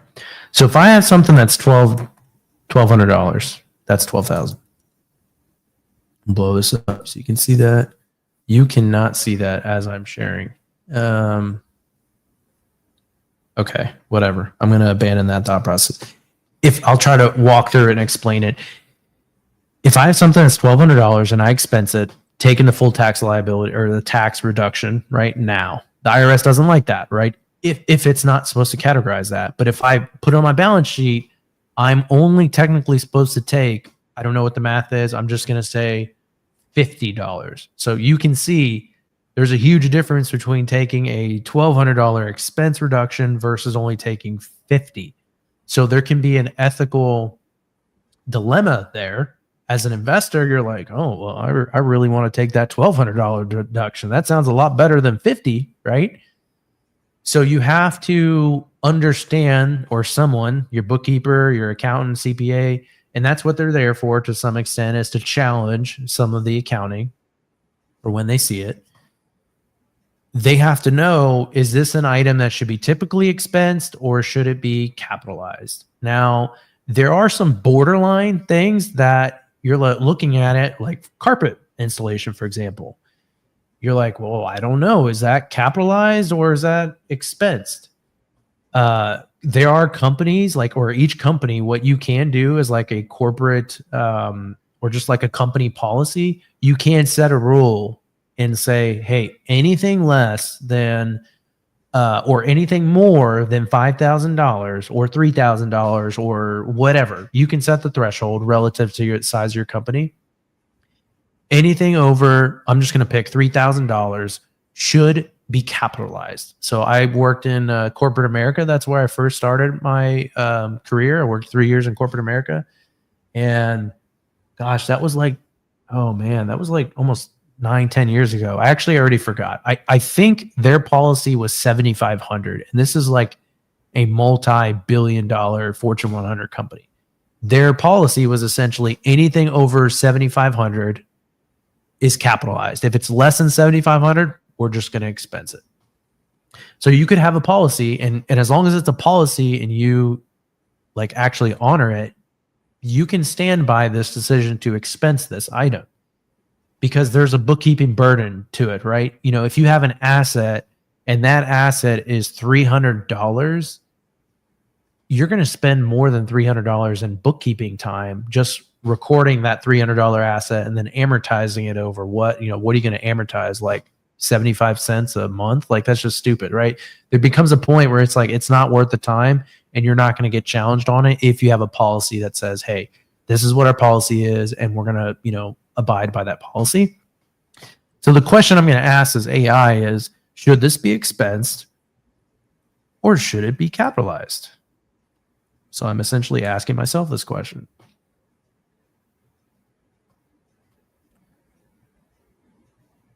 Sounds like an attorney. This depends.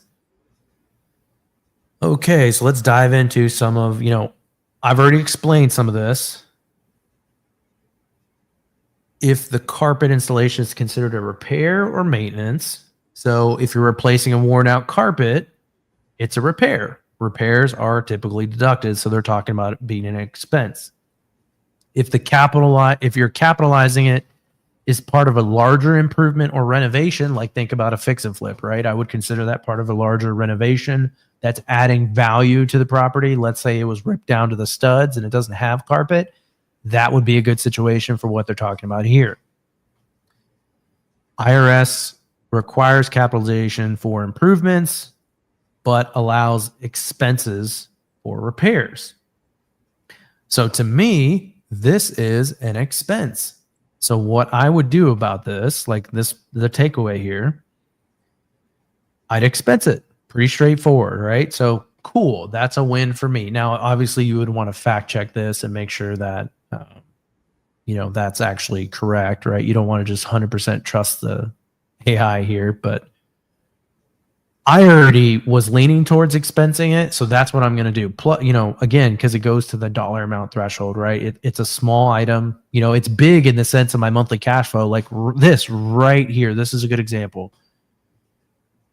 Let's say my monthly cash flow is $300 per door. That's a really good cash flow per door, to be honest. Like in single family and small multifamily, how long is it going to take me to get that back, right? This is just one line item. And if you could look at the repairs that I've done some big repairs like this right here, this AC repair. That was not cheap. That was a lot of money, right? So if we run a P&L by the time we're done with this property just got hammered this month, and it's going to be a huge loss. But I was making improvements. I was stabilizing the property. I'm also increasing rent. So I've also increased rent. This will be, after my next lease is signed, it'll be $1,000 a month increase total between I think I think it's four doors so far have been in this portfolio have been increased in rent. As I'm going in, I'm fixing things, and as the lease renews, I'm bringing it up to market rent and capturing that because I made the improvements. So I've increased cash flow by $1,000 a month after this next lease is signed, but I'm also taking a beating right now from a cash flow perspective because I'm putting the money in to fix the property and get it in the right condition. So I'm going to go ahead and expense this. So Home Depot. I like using Home Depot for carpet because they throw in the free installation on the carpet. It's usually pretty good. Now, I say free because obviously they're building it into the price, but it's usually a pretty fair price, to be honest. So put that in there, and that was unit 3420. So I have, this is the annoying part, really annoying, of REI Hub. You can't add a chart of account like right here. So what I have to do is I have to go into my chart of accounts. I have to leave the screen. There's just little nuanced things that are pretty annoying.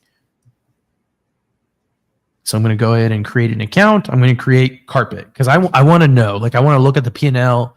I don't want to just see that there is a repair. Okay, cool. What kind of repair? I want to know more details. So I'm going to put carpet, right? Carpet replacement, install, whatever you want to call it. I'm going to call this non-operating expenses because this is really a big maintenance item. This is not what I would consider in my NOI, my net operating income. This would be below the line to me, below net operating income, because it's kind of like a one-time expense. carpet was messed up, needs to be churned, that kind of thing. So that's why I'm putting it in that bucket. So if I go to, and if anyone wants to try, oh, cool. You got $25. If anyone wants to try out REI Hub and Turbo Tenant, because that's what I use. It's all integrated. It looks like you get $25. I get $25. That'd be pretty cool. I'll just drop that in the, if I can get to it, in the comments here. So that's a free trial. I think it's a free trial. I don't know. You'd have to check it out. Let's see. How does this work? You get 25. I get 25. They sign up for free. Yeah, I'm sure there's like a free trial or something. So that'd be cool to check it out if you want. But I'll get into the property management stuff in a little bit. Once I kind of work through this a little bit more detail, I'm probably going to get less educational. And like I'm doing the bulk of the education right now, and then I'm going to start like diving into it because I haven't even scratched the surface of what I need to get done tonight, to be honest. I have a lot of stuff I need to get done. And I did tell my wife to let me know when she's going to put the kids to bed because I really want to say goodnight to them. So I will leave. They're probably going to go to bed soon. I will take like a 5-10 minute break here in a little bit.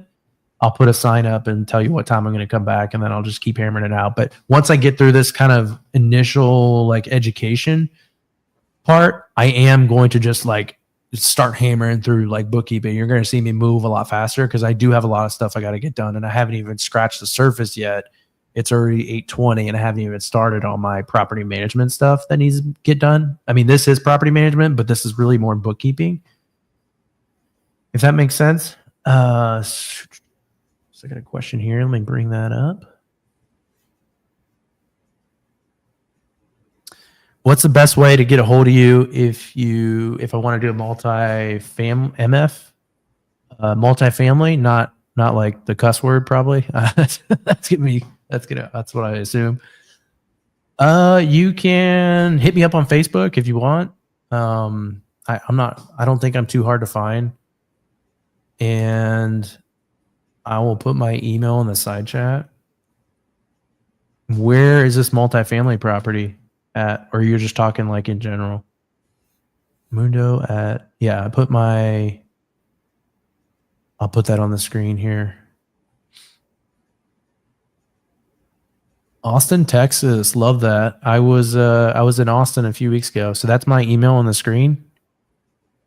Yeah, man, I would love to do some multifamily in Austin, Texas. That'd be awesome. Okay, so for the Home Depot charge, we're going to go ahead and classify this bad boy. We're going to put this in. Now I have the account set up. You see, it was so annoying. Like, I really hate leaving the screen. Then I have to come back to it. But now that I got that set up, you can do accounting at the overall portfolio level, the sub-portfolio level, or the property level. If you chose to do something at the overall property level, when you ran a P&L on the property itself, you would not see that charge. I don't recommend doing that if you can avoid it. I always try to do it at the lowest granular level. That way, if I run a per property P&L, I'll actually see it. Because if I put this at this level right here, and I saved this charge, you would not see it when I run a property P&L. So I personally think that's really dangerous. I wish they would remove this feature, like to be able to do that. I wish they would force everyone to like pick a property, in my opinion. But you just got to be mindful of it. So I'm going to pick Home Depot, carpet install on 3420. So, I mean, that's all I'm going to put. I mean, I know what this is. I mean, it's pretty straightforward. So I'm going to save that. No, I don't want to rule because it looks like it was telling me, hey, I got other properties, other transactions from Home Depot. Do you want to classify to this? No, I don't. And again, it's because the complexity of what I have in this set of books that we're looking at. I don't want to do that because I don't want it automatically classifying transactions and then it going to the wrong property, because then that's just going to make a really big headache for myself. All right, so this next one, I transferred money from the savings account to the checking account. So I keep money in the savings account because it's earning interest. I mean, why wouldn't I? So I'm going to flip over to the savings account. And you can see like here, I'm earning interest, right? So like what I'm going to do right here is I'm just going to classify this interest revenue. Again, I'm going to pick this one is a little tricky, right?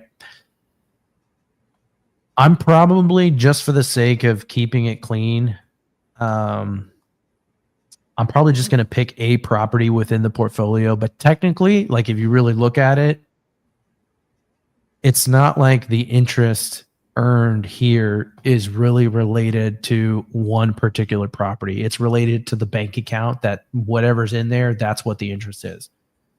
This has, I think this has this particular LLC has 7 or 8 doors in it. I can't remember. I'm not going to take $48.26 and spread that over 7 or 8 doors. I'm just not. And I wouldn't recommend you do that either. That's just a waste of time. There gets to be a point where it's just like overkill. You have to make that decision for yourself in your business. I can't make that decision for you. Me personally, what value is spreading 48.26 over 7 or 8 doors going to give you? I don't think there is any value, right? So you're going to incur way more time in accounting and way more cost. Whether you're outsourcing that yourself, you're going to pay someone to do that entry, or you're doing it yourself, which in my case I am. Your time has value.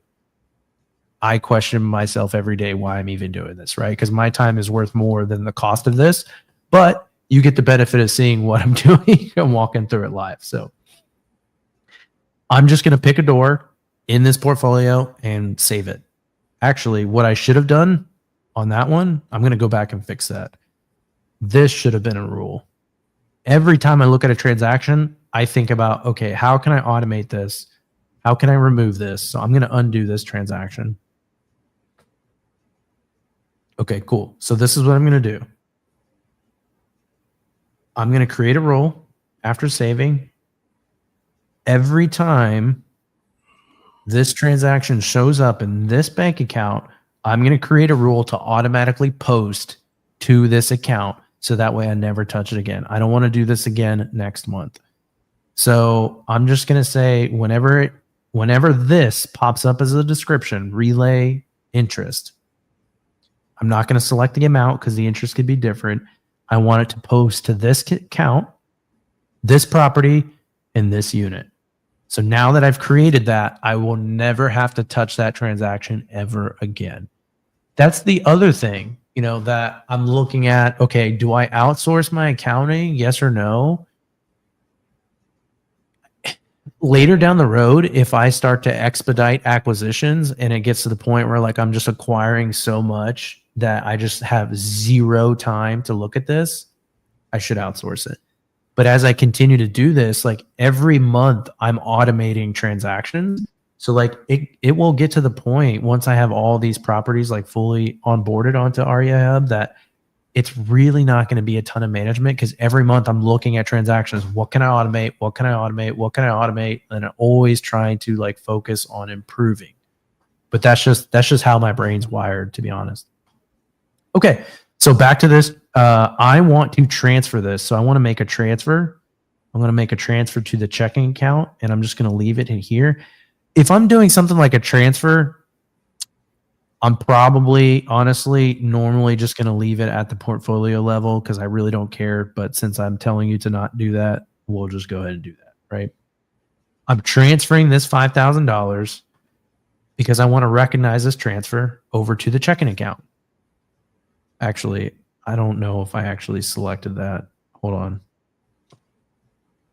Normally, I'm like really paying attention to what I'm doing, but I'm kind of like talking at the same time, so a little distracted. So I'm going to go and look at that $5,000. I want to make sure it posted to the right account. Okay, yeah.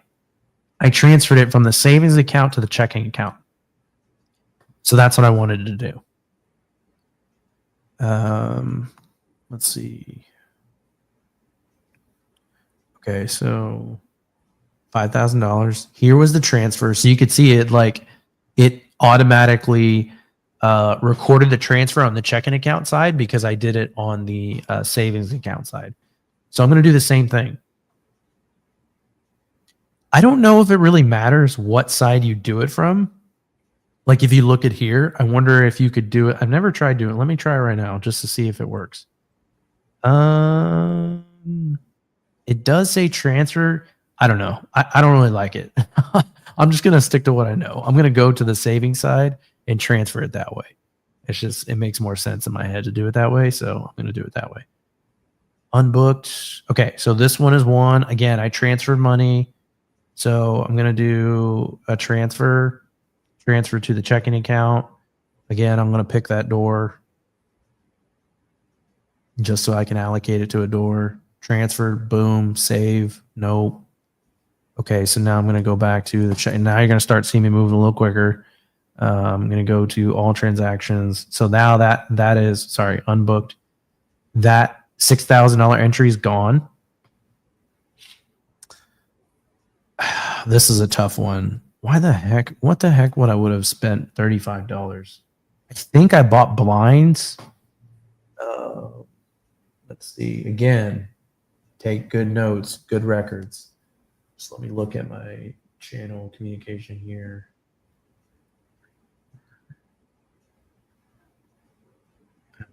Yeah, this was. Was this blinds or was this lock boxes? Let's see. This is blinds. Okay, so this was capital. I actually don't know if this entity is the right entity. Well, no. Hold on one second. I got to check what properties in what entity.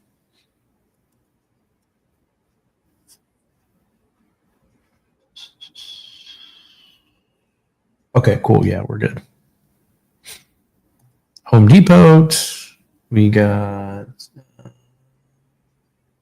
3721. Okay, blinds. Boom, done. Nope. Pest control. Don't know where that one was. Let me look through my notes. If anyone's got any questions, feel free to do that while I'm piddling around here.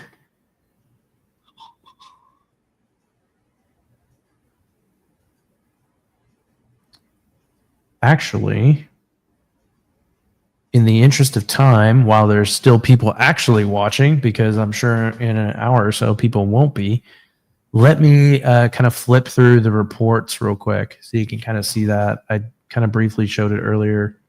Let me go to reports.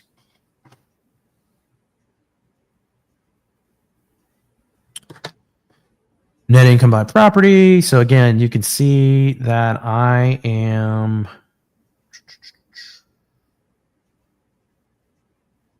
Do I open my own LLCs? Yes, I do. In the sense of what? In the sense of like me physically opening it or like having a registered agent open it? Because I'll put in the order. I'll go and I'll hire a registered agent if that's what you're asking. Like am I physically logging into the Secretary of State and doing it? The answer is no. I always hire a registered agent because when you file for a new LLC, depending on the state, it'll require you to list who the owner is, like the member. And if it's you, then your name's going to be listed, right? If it's your LLC, then the LLC is going to be listed. But what is always required, to my knowledge, I'm pretty sure this is required in every state, the person that filed the actual LLC. So the person that logged into the Secretary of State and filed the creation of the LLC, their name is also listed publicly as well, which is why if you want to keep that private, you hire a registered agent. So I always hire a registered agent for creating LLCs, but I'll go into a portal and I'll go and create, or I'll put in the order and I will put in the order to create the LLC, and then they'll create it and get back to me in a few days. And then all the docs will be set up, and then my name is not on there, right? So if it's a state that doesn't require the member to be listed, then it's not on there at all. But if it's a state that does require the member to be listed, then the member's on there, but it's my LLC, and then you're not going to find out who owns that LLC either. That's like the whole corporate structure. But apparently, you're going to find out now because I've been broadcasting all my properties on YouTube this whole time. So, but I'm not overly concerned about it. How much do I pay for them?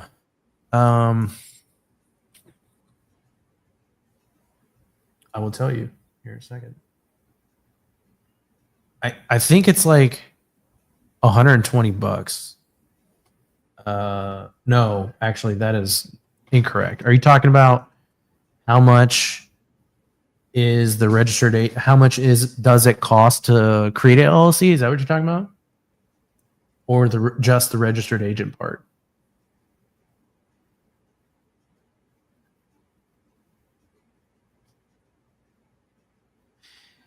I'll answer both. If we're just talking about the LLC part, every state's different. I think it's like, I don't know. I think it's like $300 or so. Assuming you're using like, professional, like the registered agent, it's probably like $375 or something like that. But the registered agent, like here, we'll pull it up and I'll show you. I think it's like $120 a year, or like $120 one time, and then like it may be like $10-20 a month. So this is what I use for Indiana LLCs. I know Prime is talked about a lot. I won't get into it too much, but I don't use Prime. I'll just leave it at that. Mainly because the turnaround time that it takes. Honestly, this company gets back to me in a few days, 3 to 5 days, pretty quick. Let's see. Wow, I guess I got some stuff I got to do in here. So if I go, oh man, I really got to pay attention to this. That's 2026. Okay, cool. We're good, but we got to get some stuff done in here. So if I go to, let's see, services, ad service, let's see, new company. Oh, I don't really want to do that because I don't want to. It's really hard to delete companies out of here. Let's go look at Indiana registered agent service. Use Northwest. It's about the same. It's all about the same. I use Northwest too in other states. I think Northwest is better, honestly, because Northwest does nationwide. I'm pretty sure the Indiana one is obviously just Indiana. The portal looks exactly the same. Like they use the same like tech stack or whatever. Let's see. I don't know. I just know it's pretty cheap. It's like, they're saying $50 for a year and maybe like 120 or two or something like that. So this is what they'll charge for the registered agent part of the filing, but then the LLC will be like, whatever the state cost is. Indiana state filing fee is 98. Their fee is 100. The registered agent, yeah. So this breaks it down pretty good. So all in 247. That's pretty good.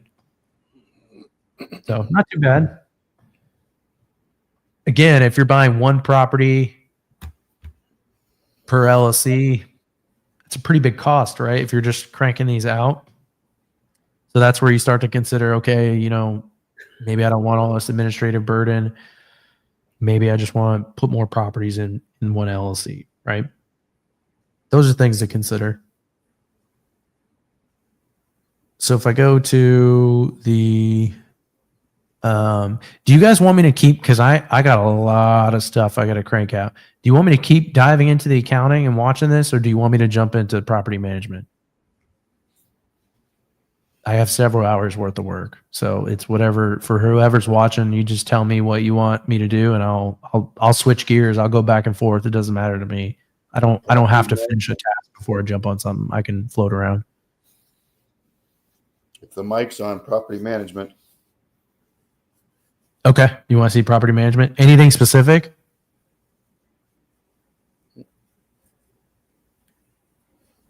Just how you run everything in general. Okay, cool. All right, let's go to Zillow. I'm gonna start the audit of the performance of how my property management is going because I personally am not happy with it. I have a lot of empty properties right now. Really not happy. So we need to identify what is it that's going on. Is it poor process? Is it, a team issue? Is it a training issue? What is it going on because we really need to get to the root cause of this. So I already know there's several oh, you know what? I probably should not. Hold on one second. I don't want to be putting people's personal identities on blast here. Give me a second. I do know that I have quite a few issues. That they're just like the dumbest things. Like you look at them and you're like, why did no one fix that? And those are the questions that I'm asking right now. So let's see if I can show you some of those dumb things. Let me see.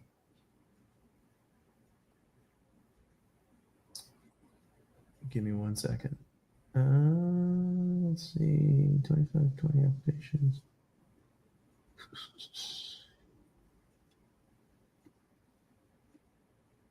Okay, let me edit this listing. All right, so this is one, I think it was rented at like $11.50. I went in, made a bunch of improvements. When we were looking at the Home Depot like carpet, this is one of them. You probably can't tell. Let me see if we can tell by the pictures. Or if we can look at the actual listing. Let me see if we can tell from the pictures. This carpet right here, I'm replacing it all. I mean, it looks pretty decent from the picture, but I can assure you it is not.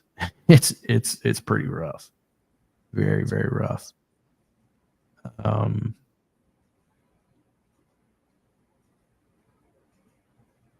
Okay, so let's talk about the pictures for a second. We're talking about, I'm just going to be transparent. We're talking about a property in the hood. It's just, that's what it is. We're not talking about $1 million listing where we need to sell it. It needs to be in pristine condition. Every picture matters. Every angle matters. The quality needs to be crystal clear. I took these pictures on my iPhone. Like, I don't have time, nor the return on your investment is very, very low to hire a professional photographer for a rental in the hood. Like, if we're just being straight up.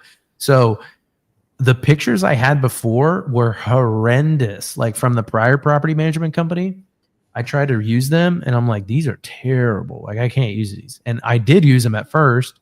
And then I was like, okay, this is clearly not performing well. So I went there and I just took higher quality pictures with my iPhone. So you're looking, these look pretty decent quality, to be honest.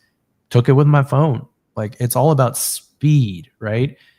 And understanding the situation. If the situation calls for you selling a $500,000 house, hire the photographer. Like, you need to get top dollar. They need to look good. They need to look professional. But we're talking about a rental. It's $1,500. It's not in a super great area. You don't need to do that. You really don't. I think it's just not an effective use of your money. So these are some of the pictures. So let's dive into the first problem I know right here. Let's see. Property information.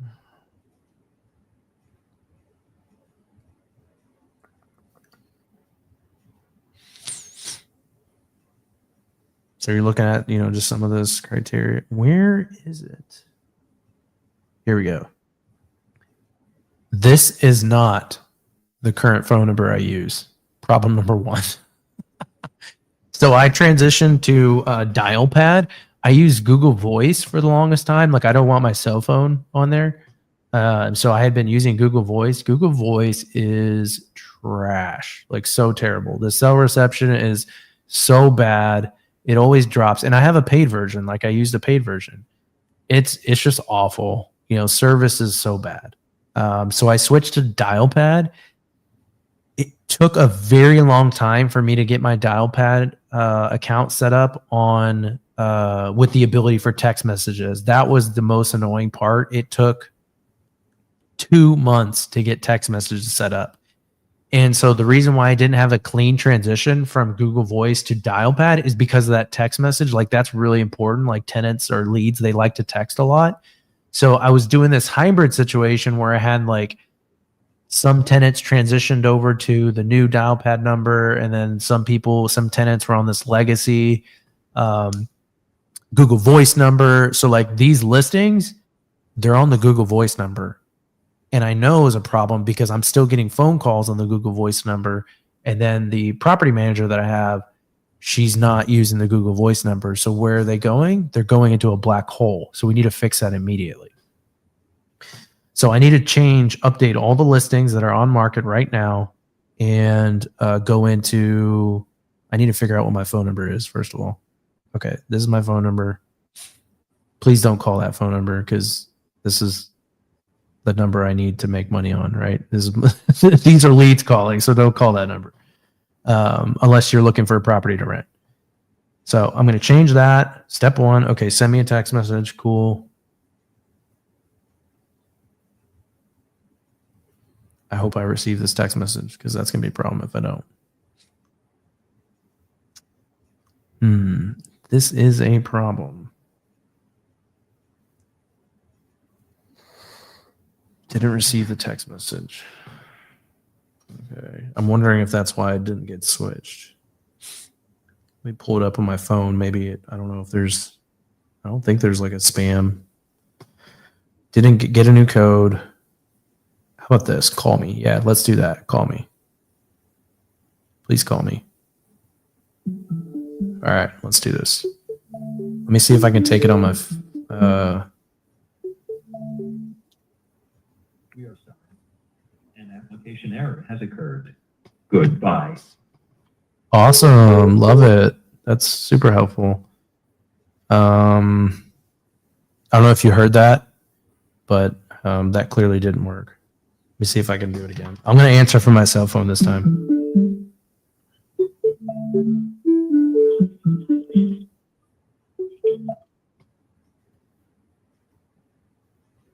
Oh my gosh. Okay, that's clearly not working.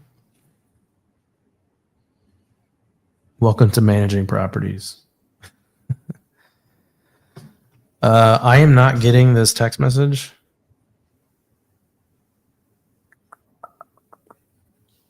Okay, I'm moving on. But that is a problem that needs to be fixed. So I'm going to write this down on a list. Let's see.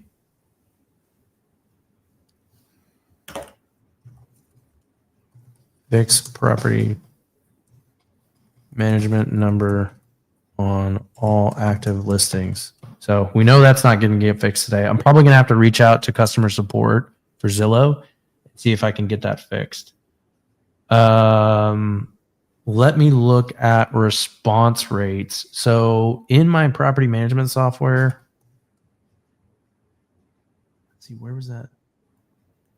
No. We're looking at, no. Where was that Zillow thing we're just looking at? Let me exit out some of the stuff I don't need.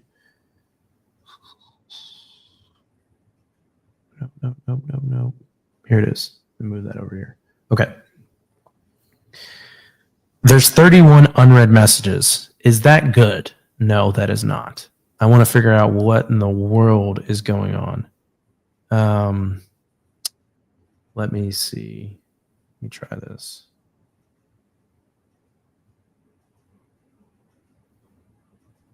I just want to, well, the thing about blurring this out is like, you guys can't see it, but neither can I.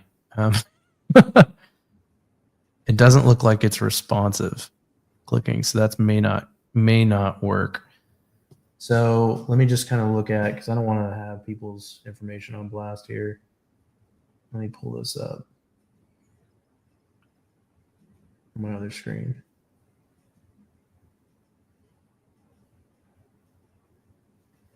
So we clearly have an issue where I got one, this first one someone responded asking or saying that they're interested in this property. This individual reached out, and it doesn't say where it came. Usually it tells me where it came from. Let's see. Oh, via Rent Path. So if I go into my listings, I'll just show you. I'll show you that part real quick.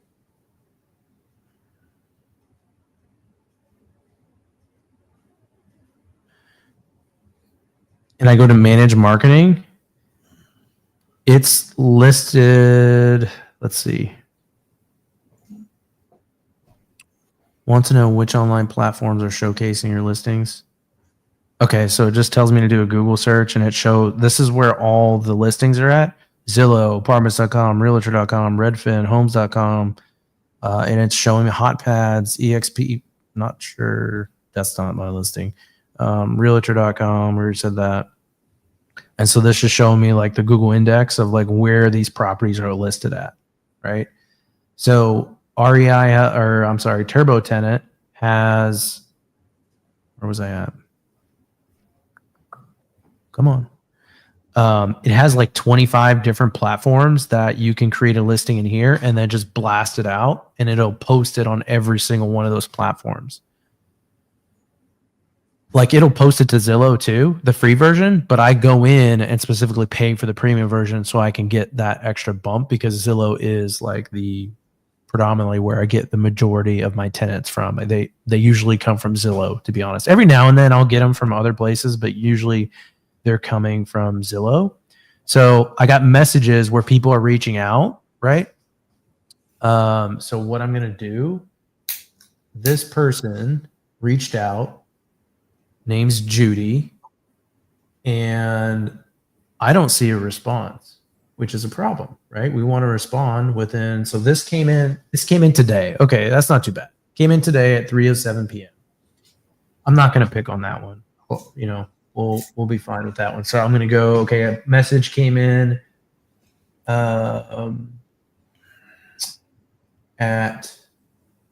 we sent in a message. Okay, a tenant sent a message.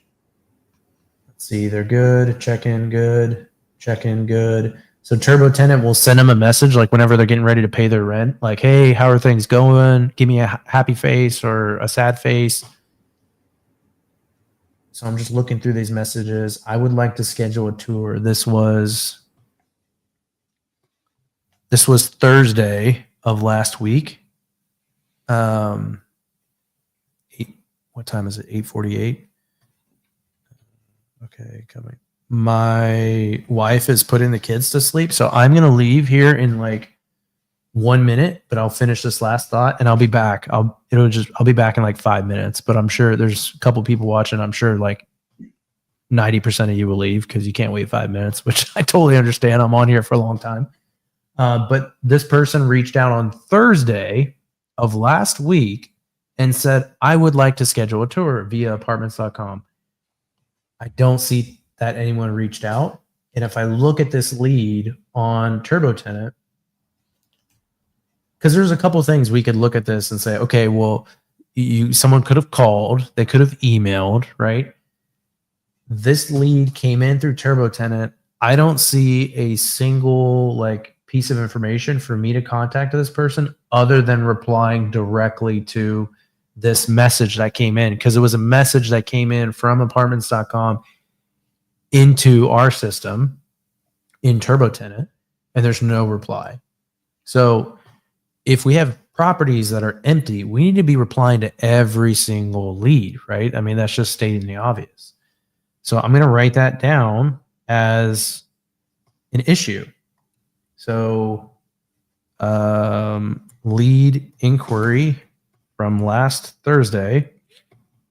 So when I sit down and have a performance review of what's going, or performance process, whatever, I just want to understand, like, hey, where are we missing in our systems? Like, how do we get this dialed in? Because we can't have a lead sitting here from last Thursday that we haven't even replied to. Lead inquiry last Thursday from Eob on Bold Forbes. No reply back. One thing I can do is check the email, the property email. So on the property email that I have, let me see if there's any sensitive info in here.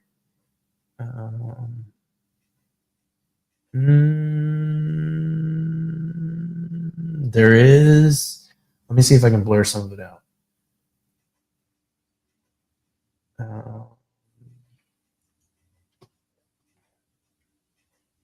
Okay, let's see if this carries over or not.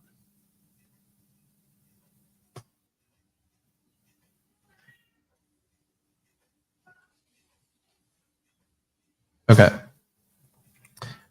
Yeah, cool. So this is the property management email that I have. Everything. Let me answer that. Shoot, I gotta go say goodnight. Hold on, please. Be there one more minute. Let me answer this last question. This is going to take a couple minutes for me to explain, but to answer your question, are you using a property management company or an operator? So I have a full-time employee that works for me as a property manager. So they're my employee. They're integrated into the business, and I train this employee. So like I have the ability to like assess what's going on and have a direct impact of what those hopefully have a direct impact on what those results are. Either A, I have the wrong person. Well, that's not A. That's never A. A, I've done a poor job at training. B, we have broken systems. Our process is not good. So we need to identify the process. And that's what I'm doing right now. Like I'm trying to get to the root cause of like, okay, why did this get missed?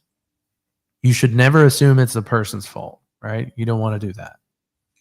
If it's not those first two, then unfortunately the third one is it's a people problem, right? If you've put in the right system, if you put in the right training, you did all the training, they were properly trained, they were properly onboarded, and you have the right systems, because you could take someone that's highly trained, and if they don't have the right systems, they're going to fail, right?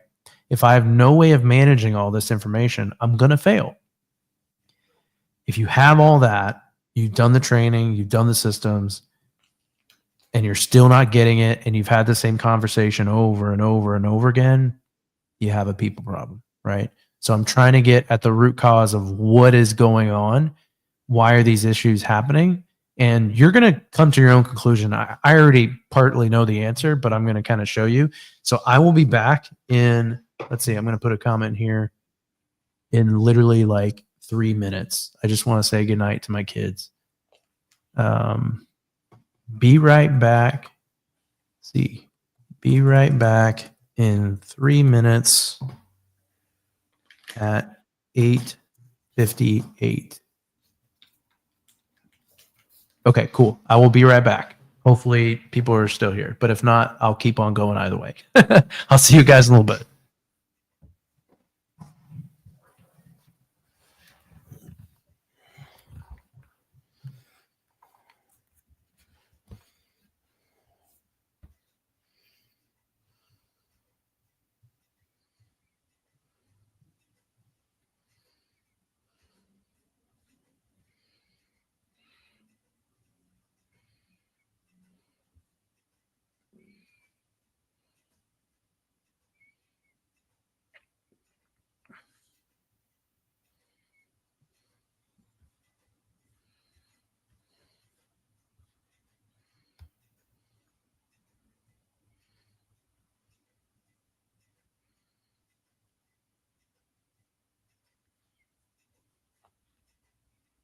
Playing from Sanchez's iPhone.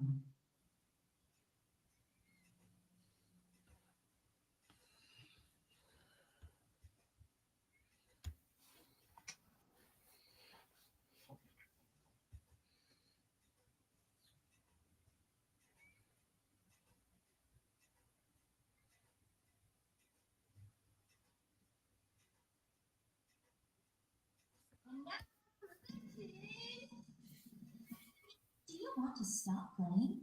Yes. Do you want to stop?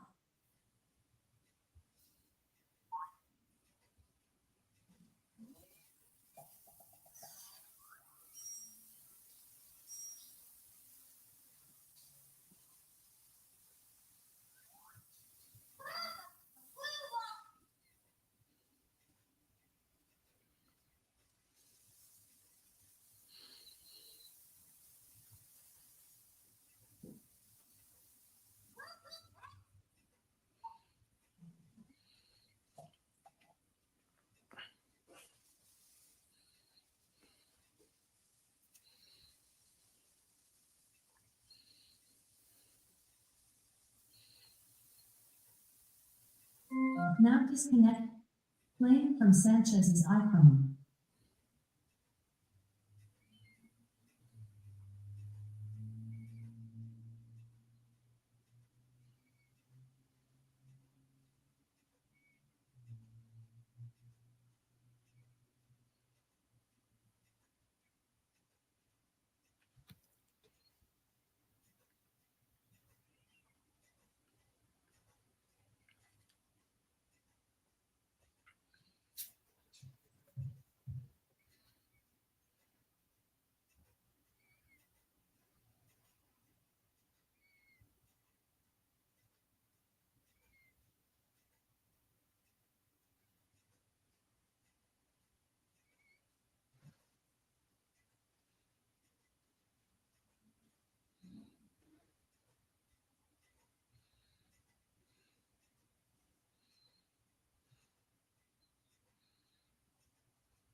All right. All right, let's get it. Let's do this. Wow, everyone's still here. You guys are awesome. Okay, so going back to this on the property management side. So the intent of my systems here is to route everything to this email. This email is supposed to be like the daily checklist. If you've been around Pace long enough, you know that he clears his inbox at the end of every day. That's the goal. Clear the inbox. If this is the checklist, the to-do list, then at the end of every day, there should be nothing on the list, right? Like that seems logical. So I have all these different like things happening, right? It's kind of like a web of information coming in. Now Turbo Tenant does a pretty good job because it's blasting it out to 25, 30 different places. All that inbound leads are coming in. I have inbound calls coming in, like all sorts of stuff, right? Then you add the complexity of me transitioning phone platforms. I have Google Voice calls coming in, and now we know why they're still coming in because apparently there's a Zillow error where it's not letting me change the numbers, which is unfortunate. I got to figure that out. So until I can fix that, I'm still going to get calls coming in on that number. Then I have dial pad calls coming in. I have dial pad text messages coming in. I have, things coming in from roomies for the co-living property I have. So like there's a lot of messages coming in. Then I have just notifications on like, hey, this rent is due, that kind of stuff. Oh wow. I did not know that lease was coming for due in 90 days. Interesting. Okay. Well, that's good to know. Didn't know that. See, I mean, that's why I got, all these alerts and emails and stuff like that. So that's a good example. I didn't know that. I'm not keeping track of that like in my head, like, oh, this lease is expiring here. Now I do have a spreadsheet where it's like kind of showing me like, hey, this lease renews here, here, here, but it's not in front of me right now. And I don't look at it every single day. But that's a good reminder. Like, okay, now I know I need to be thinking about this. I need to be thinking about, okay, what kind of condition is the property in? If the property's not in great condition and it's just rotting, do you think they're going to renew their lease? No, they're not. So I need to be pretty responsive and making sure that things are taken care of, right? With that property. I actually need to text that tenant, and not that I shouldn't have texted him already, but especially now seeing that, it's like, okay, I need to be really proactive in communication on that one. Because he wanted to do something and he texted me on the old number, which I wasn't monitoring, and I didn't see it for a few days. And now, so I haven't responded to him. So that's like the phone issue is really big right now because you could see there's some like balls being dropped in communication.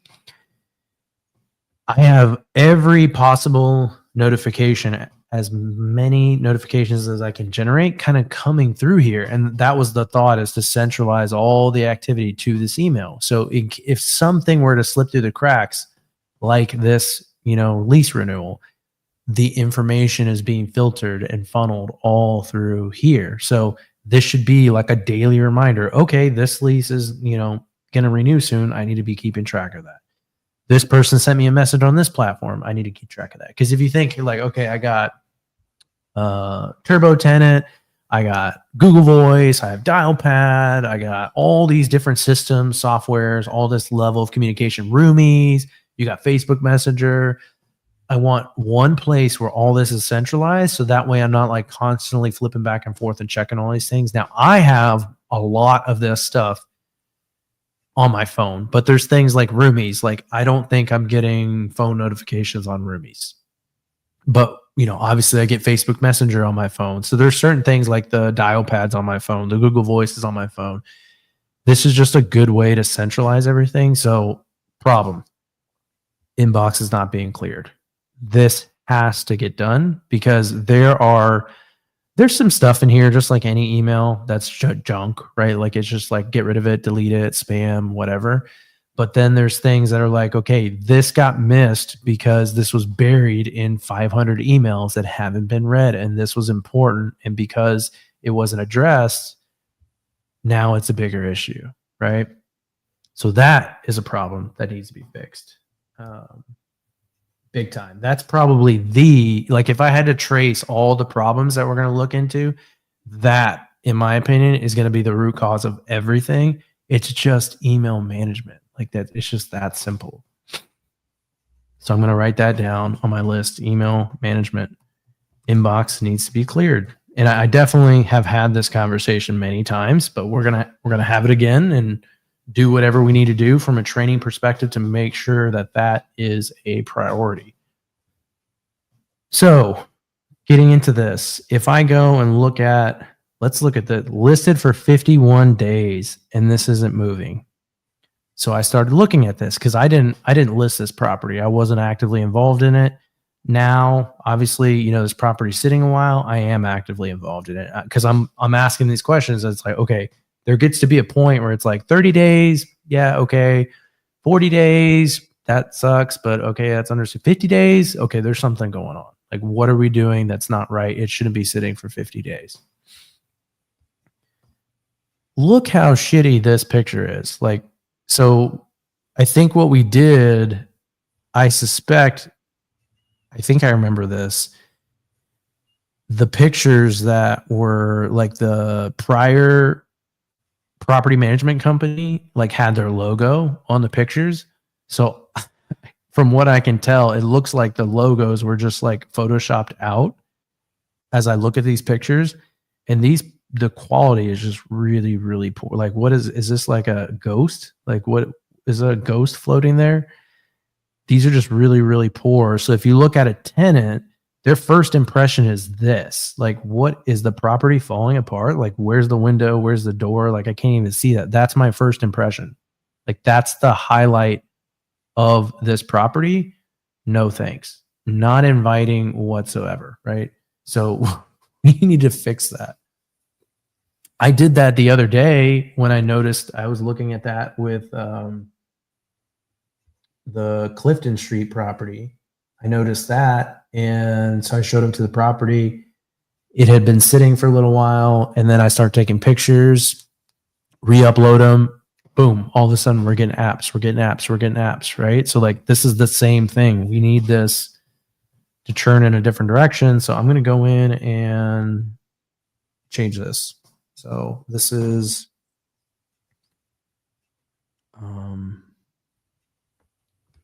edit listing. Oh, I gave my phone to my son. That sucks. Let's see. Let me see if it's in here. Now I got to figure out what property I was at. Oh, you can't see it, but I can see it on my screen. I got my photos popped open. Okay, so this is 1031. Oh, cool. Yeah. When I was at the property, you can't see it, but again, I can see it on my end. I took photos of the property, like updated photos, and then I also took a video. So what I also do, if I go to my YouTube channel, let's see. I don't think it's probably not searchable. I'm not like super active on my property channel. Let me see if I can. I got one subscriber. I think it's myself. Killing it. I hadn't done a good. What is this? Could not be processed. I hadn't done a good job at doing this, but what I started doing recently is like taking videos of the property and posting it on there for people reaching out. So they're reaching out, like inquiring about the property, and I'll send them that video so they get a virtual tour. And that way, it gives them a little bit more information, more of a decision point to be able to kind of get the look and feel for the property. So I started doing that, and let me upload that right now, actually, while I'm here. So let me figure out how to download this. How do I download this video? Save. Why can I download this?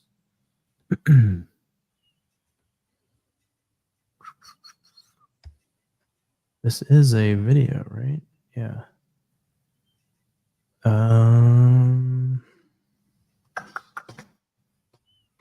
Why can I not figure this out? Done.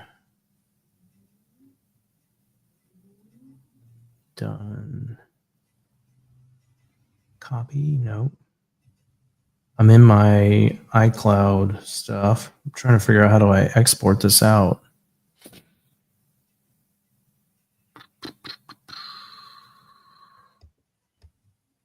Well, we're definitely going to have to sit here and figure this out because I got to get these pictures updated at the very least. So let me get these pictures going and let's see if I can figure out the video. So we got the pictures.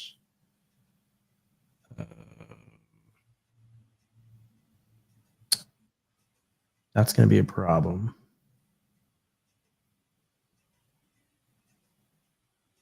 Man, they really make it hard to extract this information out. If anyone knows how to get these pictures out, that would be awesome. I really don't. Okay. Yeah, I'm just stupid. I'm going to take these pictures and then just drag them into a folder. I don't know why I didn't think about doing that. So you can't see the stuff I'm doing on my screen, but I'm doing stuff. Okay. So I'm going to drag this. Updated pictures. Okay, cool. Just dropped all those pictures. Let me see. Where's the video? I don't see the video came through. Let me just drop that again.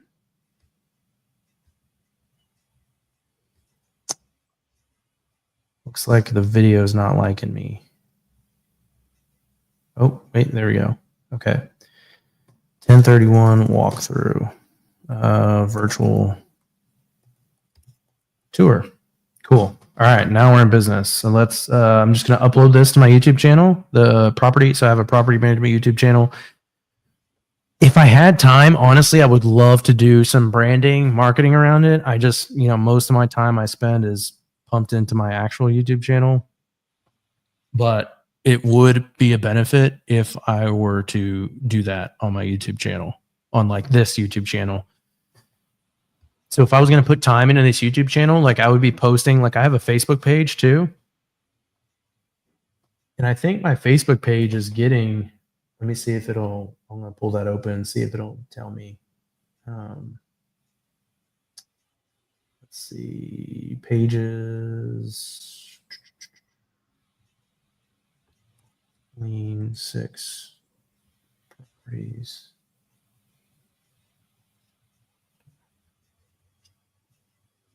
Let me pull that over here. I know I'm kind of all over the place. 2 followers. Let's go. I need to be more active on here. Look at this. Wrong phone number. Like, come on. That's on me, man. That's on me. It's like really like basic 101 stuff, right? So this obviously is not helping the fact that I have that number listed there. Now I got to figure out how to edit this. I don't see promote. Yeah, I mean, it does look like I'm signed in here. Let me see. Okay, cool. Let me switch to this. We need to change this number. What I was trying to find is like the activity, because I've been seeing like a decent amount of activity. That's not a lot. Last 28 days. I thought I saw something that was a lot more than that. Last 60 days. No. Okay, so that's not doing too great. I do see people like looking up this page. So like, I mean, it's got some views. So obviously there's prospective tenants out there trying to figure out, okay, like what is this company? Like people deal with like horror stories of landlords, right? So they don't want to have just a nightmare situation. Okay, cool. Here it is. Hope this works. We need to change this ASAP. Phone number. Grab that phone number from Dialpad.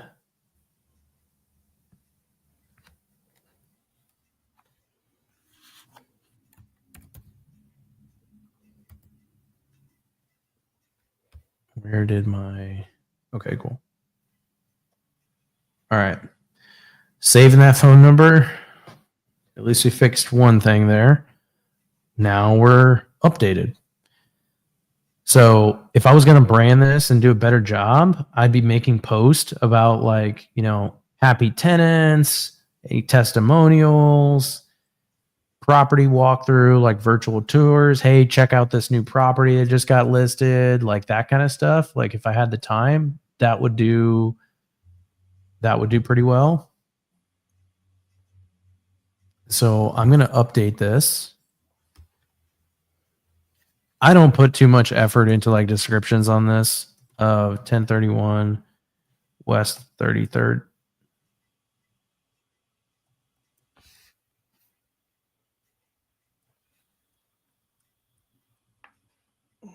I don't put a whole lot of effort into the descriptions. I mean, they don't care. They literally just want to see like just the tour. That's it. That's all they care about. So I'll send this to people that are interested. And I do get people that ask for virtual showings, and then boom, mission accomplished. Virtual showing done. I can't remember if I make these public or unlisted. I'm going to go with unlisted first. I can't remember what I did. Let's see what I did with the other ones. So I just posted this. So it's live now. These are all unlisted. Okay. I'll probably leave it that way. So now I have a virtual tour. So when someone reaches out, boom, send them the virtual tour along with whatever they're asking for. So improvement right there. Now we got to look at these horrendous pictures. This is going to drive traffic significantly by getting rid of all this stuff. So is there a delete button? I don't. That's concerning. How do I get rid of these pictures? It's been such a long time since I've done this.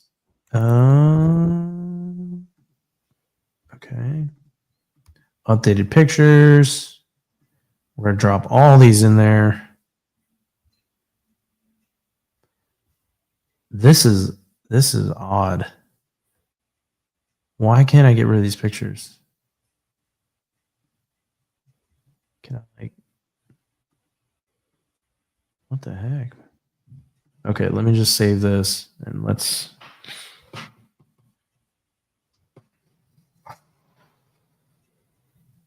Thanks.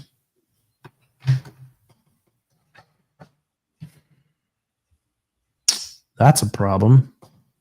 So we got some good pictures mixed in with some really crappy ones. Interesting. I don't think I've ever seen that before. I always remember their way to actually delete these. Well, at the very least, what I can do is take those crappy ones and move them to the very back. So hopefully they don't kind of look at those. And I want to clean up the ones that are like visible, right? Like the first thing you see when you look at the property, the highlighted ones. I think that one's a bad one.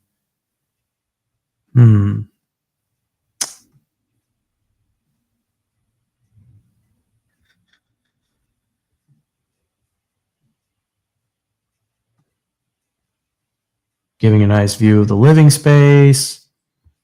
I usually like to try to keep a good flow of where the rooms are at. Like I'll move the restrooms.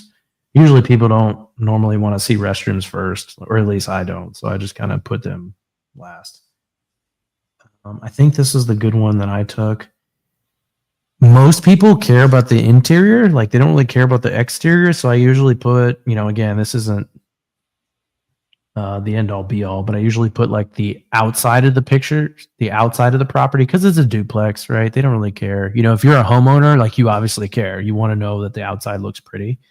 But duplexes, I usually put the exterior pictures like at the back of the listing because I want kind of want to have a nice flow of like what are the showcase pictures that I want to.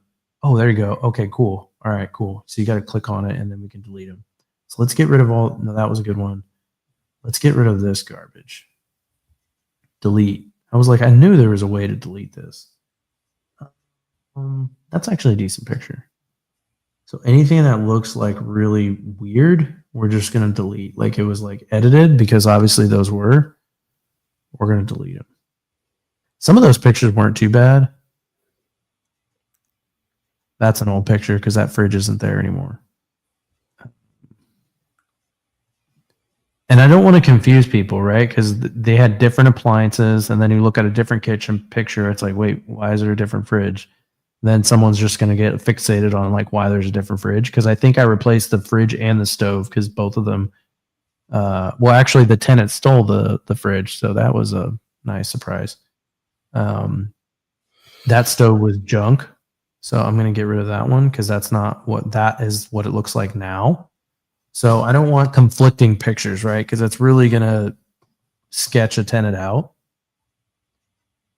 That's an old one. See if I got any questions here. I don't think I do. Anything we can do to help out with socials? I don't know, man. What do you got in mind? Yeah, I think that would be a great improvement for people to learn through Orbit program. So the Orbit program I'm putting out, a good segue into talking about that. I had been building a software for the Orbit program where I'm hosting videos. I have had just absolutely zero time to develop that. I feel like I've been gone traveling lately the past month more than I've been home. I'm actually leaving again Friday to go to Tennessee to another property to get it up and ready. So I think I'm going to roll it out this weekend probably. Well, I'm traveling. It may be either this weekend or early next week. I'm just going to put it in a simple Word document. Nothing fancy. Just blast it out to the people that wanted to join the Orbit program. It'll be 5 training videos focused largely on mindset. And that's just, for me, that's just a good filter for me. That's going to tell me, like, do we vibe with each other? Like, those videos are going to walk through mindset. So I'll show you. I'll give you a little preview right now, actually. Oh, cool. I'm live. That's awesome. That's pretty cool. So let's go and look at those videos. Oh, that's why it showed me I was live because I'm not logged into my channel. Let me go to this channel. Okay, so if I go to this, I don't know in what particular order. I can't remember. There might be a playlist here actually. Orbit program. Okay, cool. Let's look at that. It's like I knew what I was doing. Videos. That is not the Orbit program. I don't know why that jumped to that. Let's see. I may have spoke too soon on knowing what I was doing. Oh, okay. That must have been a glitch. Okay. Where do we start? I don't remember what in particular order, honestly, but I'll just kind of give you a quick recap of the videos. So I'll try to remember. Really want to place emphasis on learning before earning. Like if your focus in the Orbit program is to earn, you're in the wrong place because you're probably not going to earn that much. You're going to be putting in more work than what you're probably going to be earning in terms of a return on value of time. But the things and knowledge that you're going to get, kind of like what we're doing now on this marathon call, is going to be worth so much more than whatever you'll earn because you're going to have that knowledge forever, right? If you take the time to learn it. So kind of setting you up in the right frame of mind to learn, to get in the right mindset that your focus in this Orbit program is about learning and it's not about earning. If you make $1, it's a bonus. Like it's awesome. Now the goal is obviously for everyone to make money, but if you don't, you just acquired a ton of knowledge that you can then go and use that as real experience. You know, you may not have resume experience, but you will get real experience that you can use in your deals when you go out and do your own stuff. Because the intention of the Orbit program is to get you into my business. You make money, I make money. You learn everything you need to learn or to feel comfortable to go out and do it on your own. I have zero expectations of you sticking around long term.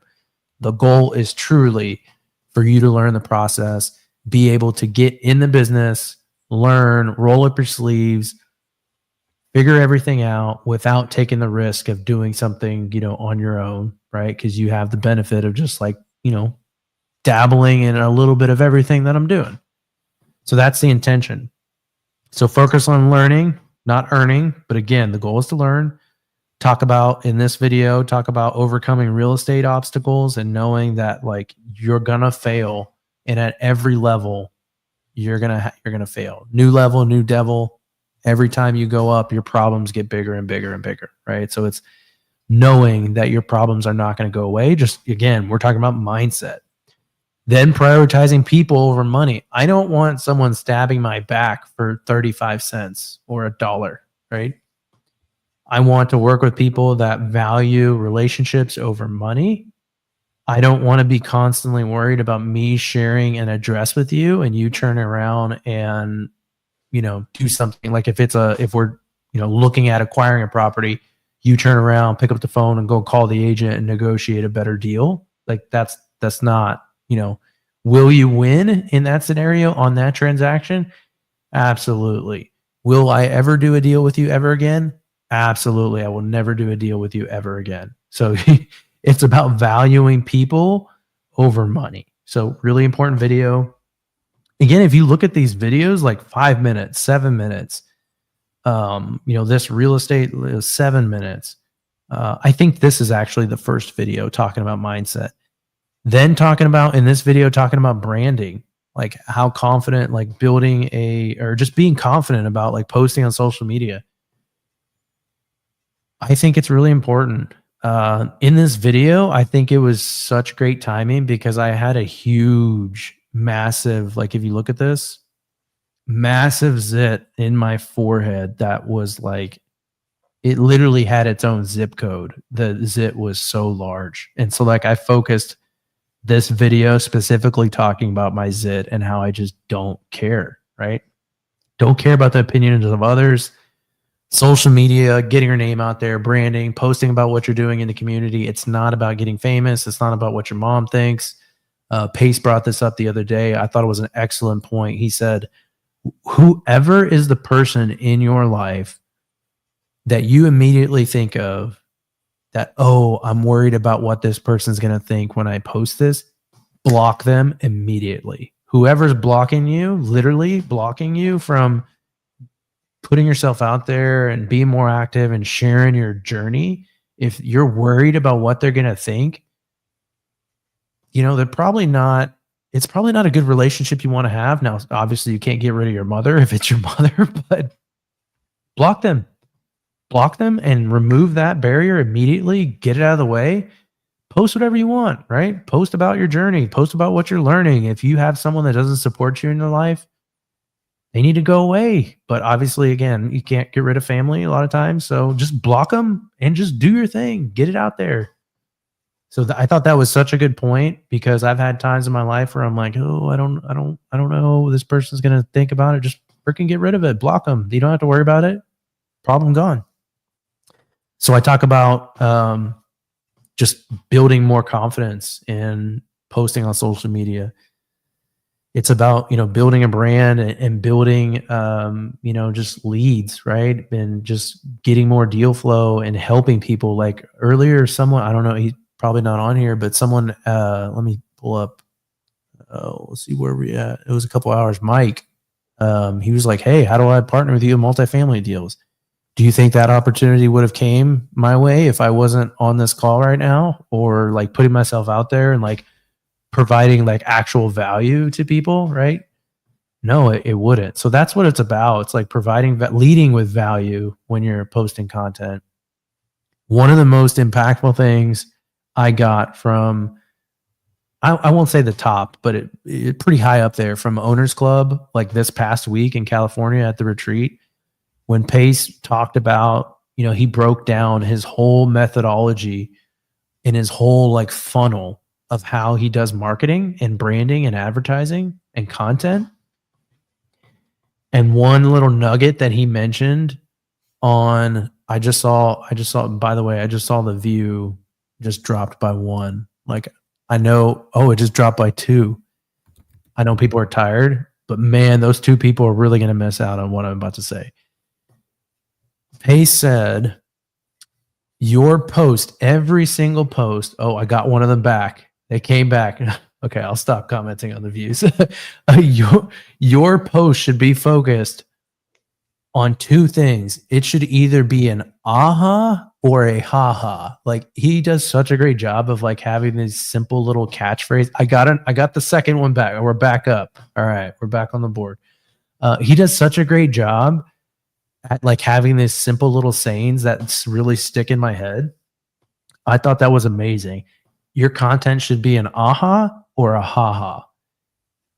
Freaking brilliant. So what he means by that is it should be an aha in the sense that you're providing value. Every post you make should be something that should be shareable. Like, would you share this post, right? Or this video that this is a bad example because this is a really long live session, but I hope you think it has a ton of value, right? Like if you knew someone that needed to know property management, needed to know branding, needed to know accounting, like this is the video to get your hands dirty, because you're getting an inside look behind the scenes of what's going on, right? But if you're making a post, it should be something captivating in the sense of like it added value. You gave someone value. People want to follow other people that are giving value to them, right? Or people that are at least trying to take things to the next level. They want to have their social media consumed with value. If I'm on social media and I'm looking and I'm getting value, and I'm like, oh, that was a great idea. Oh, this person's doing this. Like, oh, that was awesome. So cool. That's the aha part. You're posting content that is giving value and education to other people, like little tidbits, little golden nuggets. People love that. Then you have the other crowd that just wants to be entertained, right? So it's either an aha, you're giving value, or a haha, when you're making people laugh. Depends on where you want to go with your brand. One of those two, right? For me, I am trying to be branded as a professional, right? I do some haha stuff every now and then, but I don't want to do too much of it, right? Like I don't want every single post to be a haha, because then I'm going to develop a brand that's someone who's like, they're not going to take me serious. They're going to think I'm joking every single time I'm doing something. And then when I do post serious stuff, they're going to be like, why is he not making a funny video? So I don't want to put too much of that, but I put enough of it to where it's like, has a little bit of a different flavor every now and then. There's some humor involved. But mainly I'm focused on the aha stuff. And before hearing that, like I kind of thought about that at a fundamental level, but now it's like ingrained in my head. Every single post, like I deleted a couple posts that I was about to make in the past few days, because the first thing I was thinking about is when I'm making a post now, is this an aha or a haha? And it was neither. Delete. Now I'm still going to post things about my family. So like there's that. That's not really fitting in one of those categories, but in that sense, I don't really care. Like I want to show like my family life and stuff like that. That helps build trust too, or helps people get to know me as a person, that I'm a family man. So that doesn't necessarily fit in the category, but I'm still doing that. And Pay still, obviously, he still does that as well. But that's what I'm thinking about. Is this adding value? Yes or no? If the answer is no, it better be making someone laugh. And if I'm not making someone laugh, it better be a post about my family. You will not see me make a post that's not an aha, a ha-ha, or about my family going forward, because that is just like ingrained in my head. Thought it was genius. But anyways, the Orbit program. This is going to be structured in a way like the first assignment, go watch these 5 videos. I think it's 5 videos. Every day, go make a post in Sub 2, Gator, whatever community you're in. If you're not in any community, freaking do it on my YouTube channel. Like, I don't care. Do it somewhere. Do it on your own Facebook page, something. Tag me. I'm also bringing on Monique. I don't know if you know. Well, I don't know what just happened here. I don't know if you know Monique, but she is one of my business partners. I don't know what's going on with my Facebook. What's this doing? Okay. Monique is a killer. She buys so much real estate. She is awesome. So she's going to come on board and help with the Orbit program. And I mean, she's buying like, I want to say like 30 to 50 properties a month. Like she's cranking out stuff, like cranking. So like she's going to bring a ton of lead volume, and I feel like everybody's going to make money. But that's just, I'm not promising that, but having her involved, like it's going to take things to the next level. But that's how people are going to start in the Orbit program. They're going to watch these videos and they're going to do the homework, make a post, tag me. I want to know what you learned about watching the videos. That's basically what the homework's going to be about. And it's just building the muscle for you to get comfortable posting on social media, because it will be one of the most powerful things you can do, whether you realize it or not at the moment. I know when I first started, I did not. It is extremely powerful and beneficial to you. So this is not for me. This is for you. You're also going to show me whether or not you're willing to put in the work. I don't want to work with anyone who's not willing to work. If you're not going to put in the work, I'm not going to help you. I'm not going to spoon feed you. I will spoon feed you if you're willing to put in the work, ask questions, be engaging. Like if you don't have the knowledge, I'll help you get the knowledge if you put in the work. But if you're lazy and you're not going to take the time to like put in the effort, or you show me that you can't do like basic Google searches to find basic answers, or like, find resources that's in Sub 2. If you're in Sub 2, like I understand there's thousands and thousands of hours, and your cheat code is finding someone like me who's got experience and who's watched the thousands and thousands of hours. I can condense your learning curve. Completely cool. Like I know there's a lot of information, but I can assure you every answer you need is in Sub 2 Vault, like by and large, except for Morby methods. I will say there's a lot in there, but again, that's where you could probably come to me for that kind of stuff. But pretty much everything else, like it goes into a lot of detail, and the answers are there. But I can help you condense that learning curve. Hold on, so I saw someone else coming here. Oh, looks like you're already on the stage. Okay, cool. So that's what the Orbit program is going to be about. You do the homework, and then you can jump into the Orbit program, and then you can do stuff like this. as far as like helping me out with social media, like on the property management side. Like it's just not a priority for me to do social media and branding on the property management side. It doesn't mean it's not important. I think it's incredibly important. It would add so much value to my business on the rental side. Like I feel like if this really got dialed in, I would have properties filled faster. That creates a lot of cash flow for me, right? By doing that. So it's important. You only got 24 hours in a day. You got to pick and choose where you're going to fight your battles, right? So if I had some extra help on property management, that would be amazing on social media. You would get to learn. You would get to learn like how to do marketing, right? Like in learning how to do marketing, you would, man, getting on these screens is so difficult. Thank you. I appreciate that comment. That's very nice. By doing the social media, like if someone were wanted to focus on this, you would learn all the inner workings of like how this stuff comes about on like, you know, the Zillow stuff that I'm showing you and how it all flows together. Like you would learn a lot. But it would also give me an incredible amount of value. And I would love that to help out with social media. So if you're down to do the orbit program, like heck yeah, like I would love that. So I uploaded that video. We fixed that problem. So going back to the property management stuff. All right. So, you know, I went off on a tangent there. Let me look through these pictures. Boom, boom, boom. All this looks good.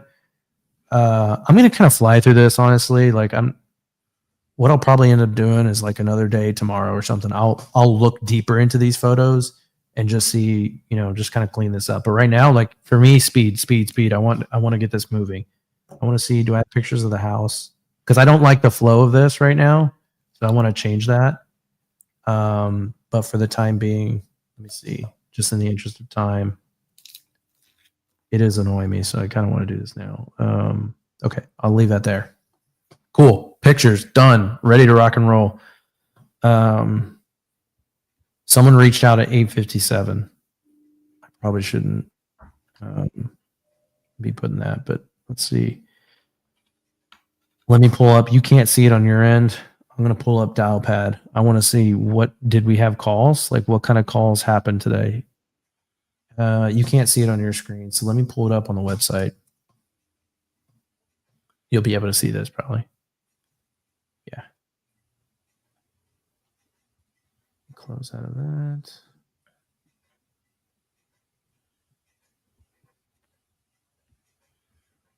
Live dashboard. I haven't set any of this stuff up, but this is pretty cool. Like it's got a lot of analytics. I know Monique has this like really dialed in. She's the one that recommended this to me. I've spent zero time building this out, but I know it's got a lot of powerful features and it really doesn't cost that much money. It's honestly marginally more expensive than what I was using for Google Voice. Got a question here. Have you thought about getting an agent to rent them for you? Yes, I would. Depends on the unit. I would love that. I think it takes the right agent. I know a lot of the, it depends like on what the agent's focused on. A lot of the agents that I've talked to, like they just don't want to focus on it at all because they don't make much money from it. Like compared to like, you know, a $15,000-$20,000 rip on their commission, right? When they sell a home, they're putting in a lot of work, sometimes more arguably on trying to fill it. And they just, you know, I just haven't found a lot of agents that really even want to do that. In my market, if there were agents that specialized in that, I feel like they would make a killing, to be honest, because I just don't know too many agents that focus on like finding renters. Because, you know, just the return is just really low. Given where the market is in current market conditions, I wouldn't be surprised if people started shifting more to that, because I would assume that people are hurting out there for agents because there's just not a lot of transactions on the market, you know? I've thought about it. I'm open to it. If someone finds a tenant, you know, I'd happily pay them. I think I would do that on the Orbit program. Like if someone finds a tenant and fills it, you know, I would pay a commission. I don't know what that is. It will probably be a lot lower. Like it won't probably be. It will be a lot lower because they would be in the Orbit program because I'll be like teaching them. Oh shoot! Hold on, my TV's about to turn off. Okay, fix that. Because I'll be teaching them, so like there's a value that I'm providing there, so it justifies not paying like a full retail cost. But yeah, I mean, I would love to pay someone to do that. I think part of some of the agents I've talked to, they're kind of like an all or nothing. So I need one that's like cool, flexible, to where they're not going to like lock me into like an exclusive arrangement. I want the ability to continue about my business, fill the properties as I'm filling them. And if they happen to bring in a tenant, I will pay them, right? I don't want it to be like an all or nothing, like, okay, now they're the ones solely responsible and I can't fill my own property because, you know, that just doesn't make sense to me if I can't fill my own property. If that makes sense. Yeah, agents can be interesting. I can easily make $5,000 a month just renting units. So what do you charge? Like first month's rent? Is that pretty much what you charge?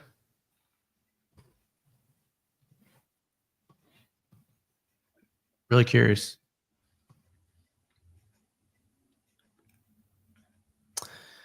So if I go through this dial pad here,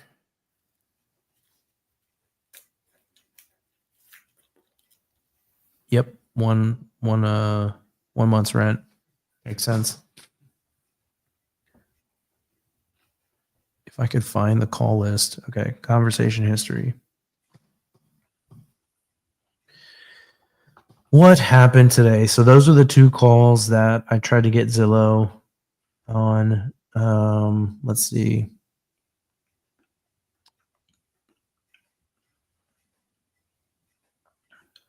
It looks like we're doing a pretty good job, at least today, of answering calls from what I can tell. It looks like I can see calls being answered because none of these really I'm answering. I'm not answering any of these. So just first glance, if I go to the Google Voice, let me put it off to the side here.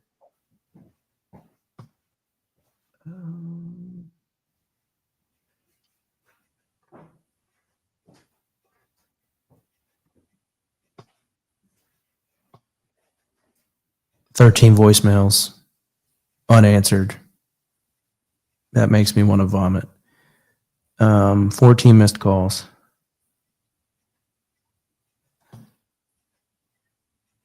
A lot of these unanswered and not followed up with. So this is definitely a problem. And what you saw on Zillow, a lot of these, oh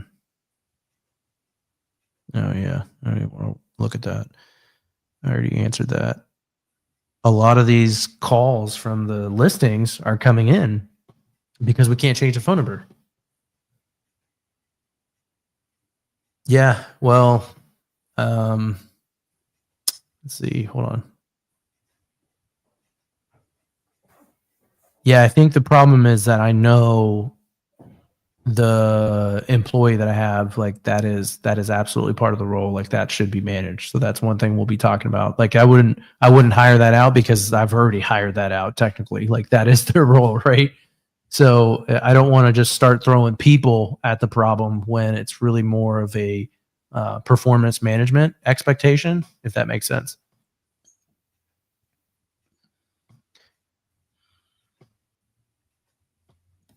So the dial pads, it's doing pretty well as far as responsiveness, and it's really that Google Voice. But if you really look at it, I have brought this up that the Google Voice needs to be constantly monitored.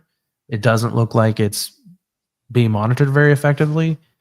But to be fair, this is a broken system, right? I shouldn't have this dysfunctional thing where I have two different phone numbers. Like that makes no sense. Like all the volume needs to be centralized coming into one area. So I need to fix this problem, because if I fix that, if Google Voice goes away, I don't have that problem anymore. Like I'm just punching through, and then if we're doing a good job at following up on the dial pad, then if all the call volume and text volume is centralized there, problem fixed, right? It's more of a systems issue that I'm seeing, at least from the sample that we're looking at here currently. All right, so we fixed that listing. I like that. There are some leads that need to be just responded to. I'm pulling that off my screen for a second. All right, so this person wants to schedule a tour. I'm going to go to my text messages and pull up. So I have someone who is in sub 2, and they do my property showings during the day that I can't do it. And I honestly, even the weekends, I mean, I'd rather just spend time with my family. You know, I really don't want to be doing showings. So someone reached out, asked, I would like to schedule a tour for, here, let me show you. Let me blur this out.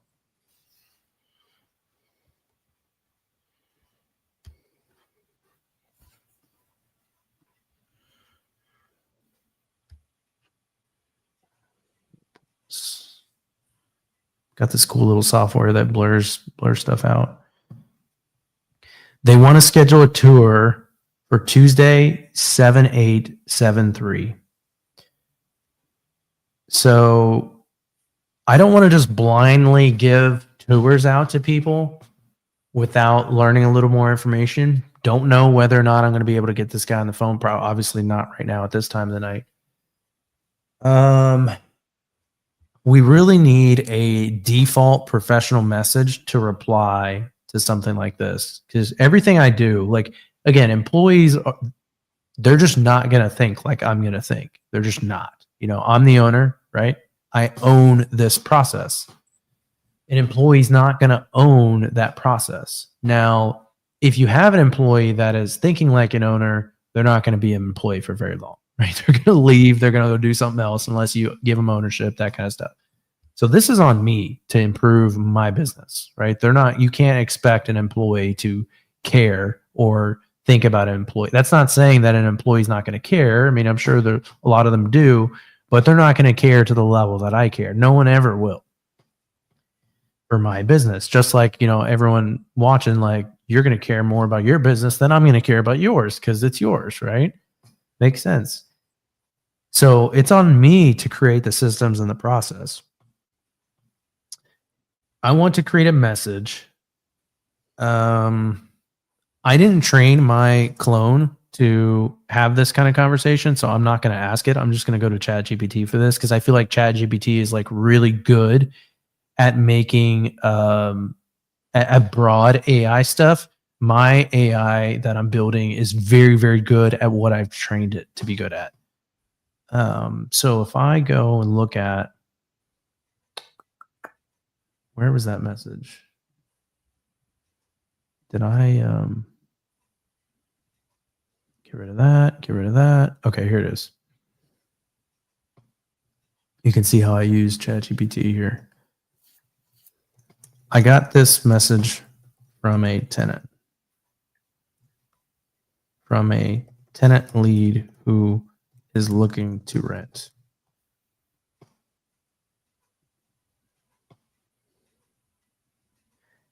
I want to come up with a default response where I can first ask them questions about their background. So in this example, they did not fill out an application. They just immediately went to, can I get a tour? Well, guess what? It costs me money every time I do a tour. I'm not going to just hand out tours to people that can't qualify. I mean, I'm just wasting money. So I want to try to probe and get some information. So I'm going to start with the email or this message on Zillow. And then if they don't respond, I'm going to start with the phone call after that.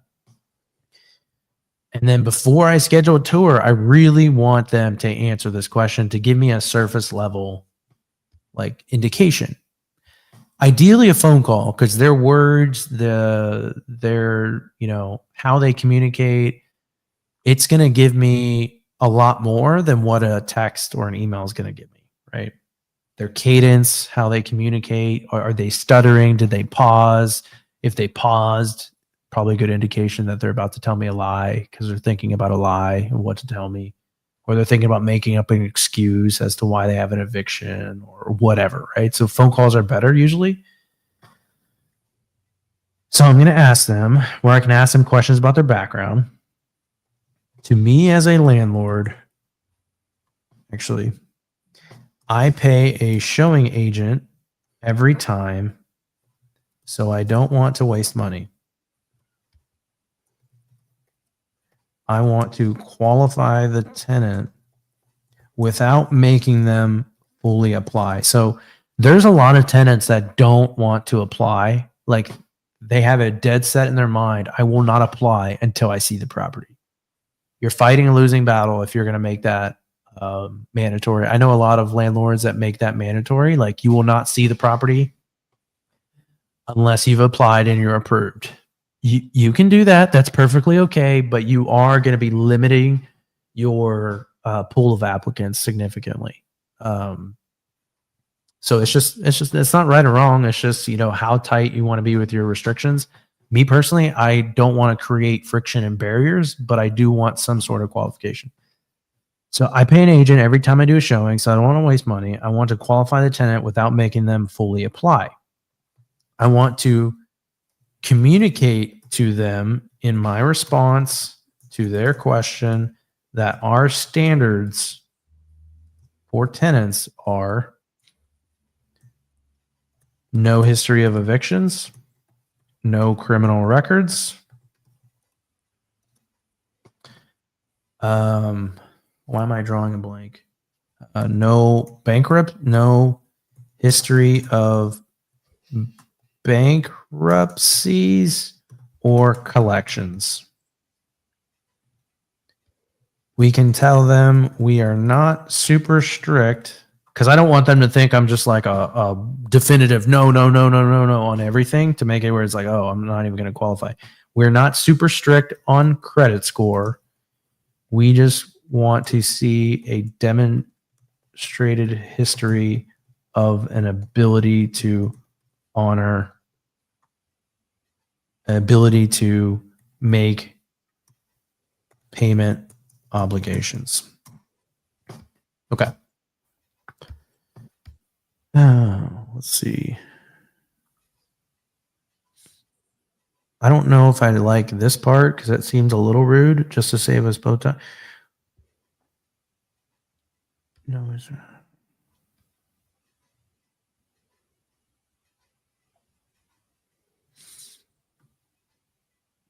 Okay, I like that. So I'm going to put this on my little cheat sheet that it's not showing on this screen, but I'm going to copy and paste that. Default response. And what I'm going to do is basically tell employee on responding to messages like this. Let's see. Paste. Hey, thanks for reaching out. Make it a little bit more human. For a scheduled tour, we'd like to ask a few pre-screening questions to make sure it's a good fit. I'm going to get rid of this part because it sounds a little rude. We don't require a full application yet, but here's what we typically look for in a tenant. No history of evictions, no criminal background record, no bankruptcies or active collections. We're flexible on credit score. We mainly want to see a consistent history of meeting financial obligations. Would you be able to briefly confirm if you meet these criteria? Once we have that, I'd be happy to coordinate a tour with our showing agent. All right, make that sound a little bit more friendly. Let me copy and paste that, update my little template that I'm building. That kind of pasted weird, so let me fix that.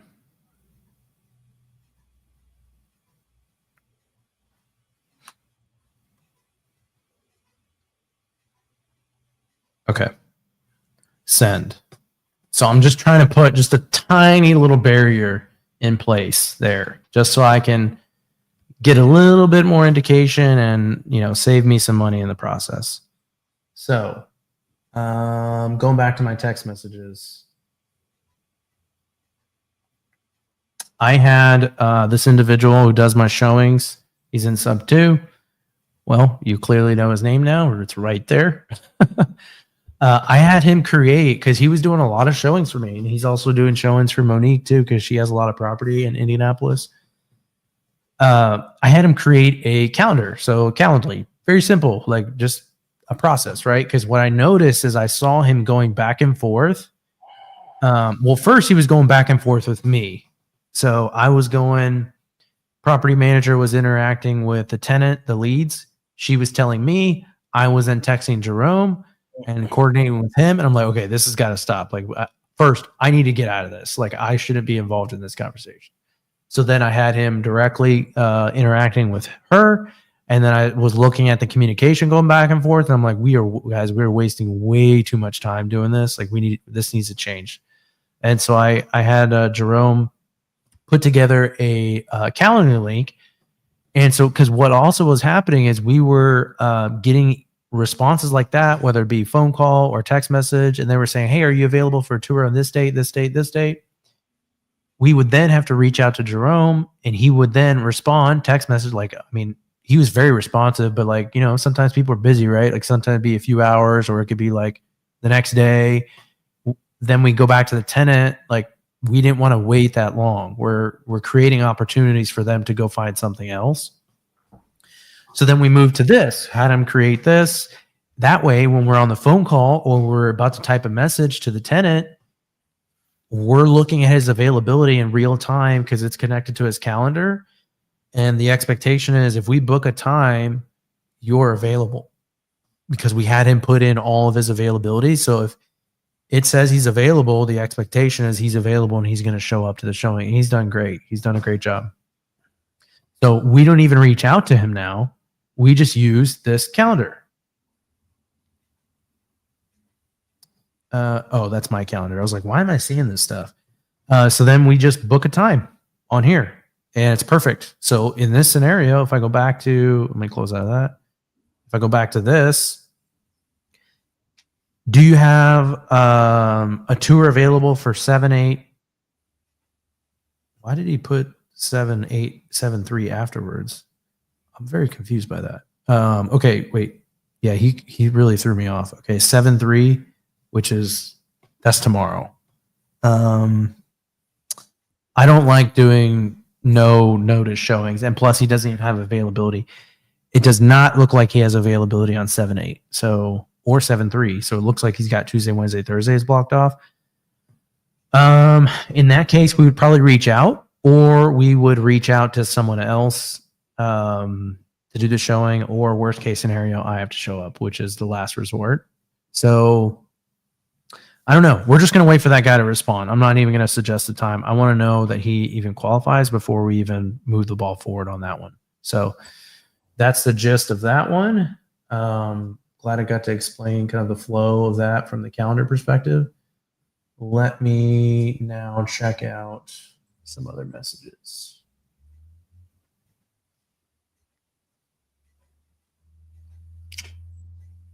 Okay, I got an application from today. Let's see.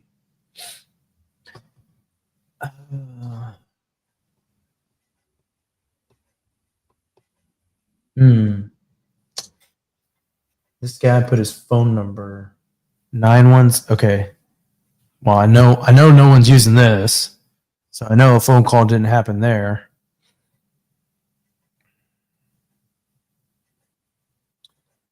Okay. So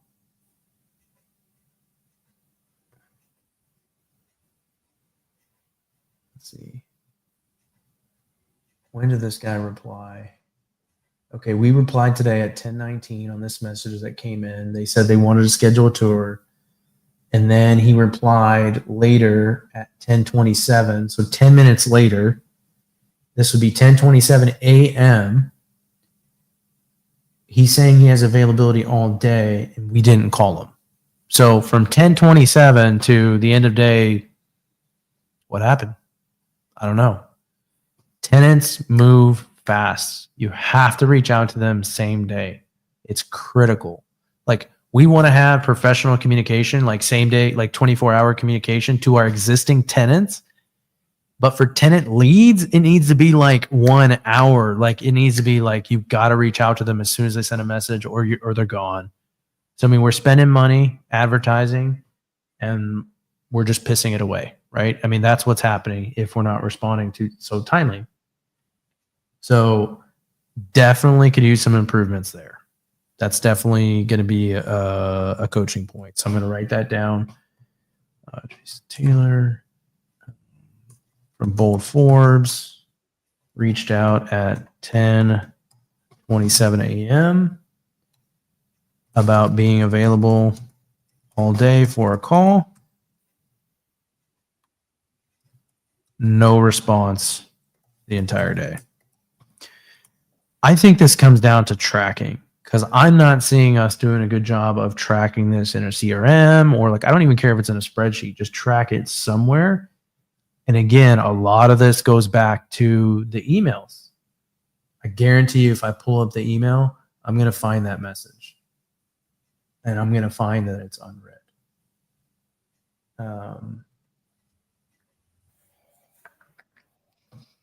Let's see.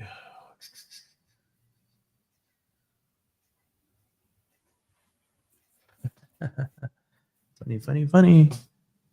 Guess what? We're pulling up my email. What happened at 10:27 a.m.? Here it is. Didn't reply. I mean, that's a problem, right? Like, are these multifamilies? No, that's a co-living property. So here, I mean, we got the email notification. Like, the root cause of this issue is email management, because if we were effectively managing this email and this was the to-do list, if this email was cleaned up and it was, 10, 20, 30 emails, we should be able to get through 10, 20, 30 emails in a day, right? And we're not. I'm going to put training, because that's the conversation I'm going to have with this email. It's going to go in that folder. Where did it go?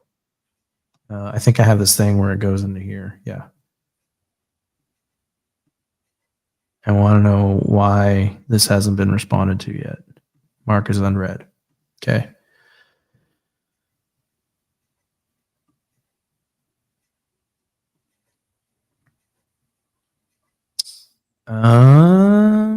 Okay, where are we at? I go back to my leads.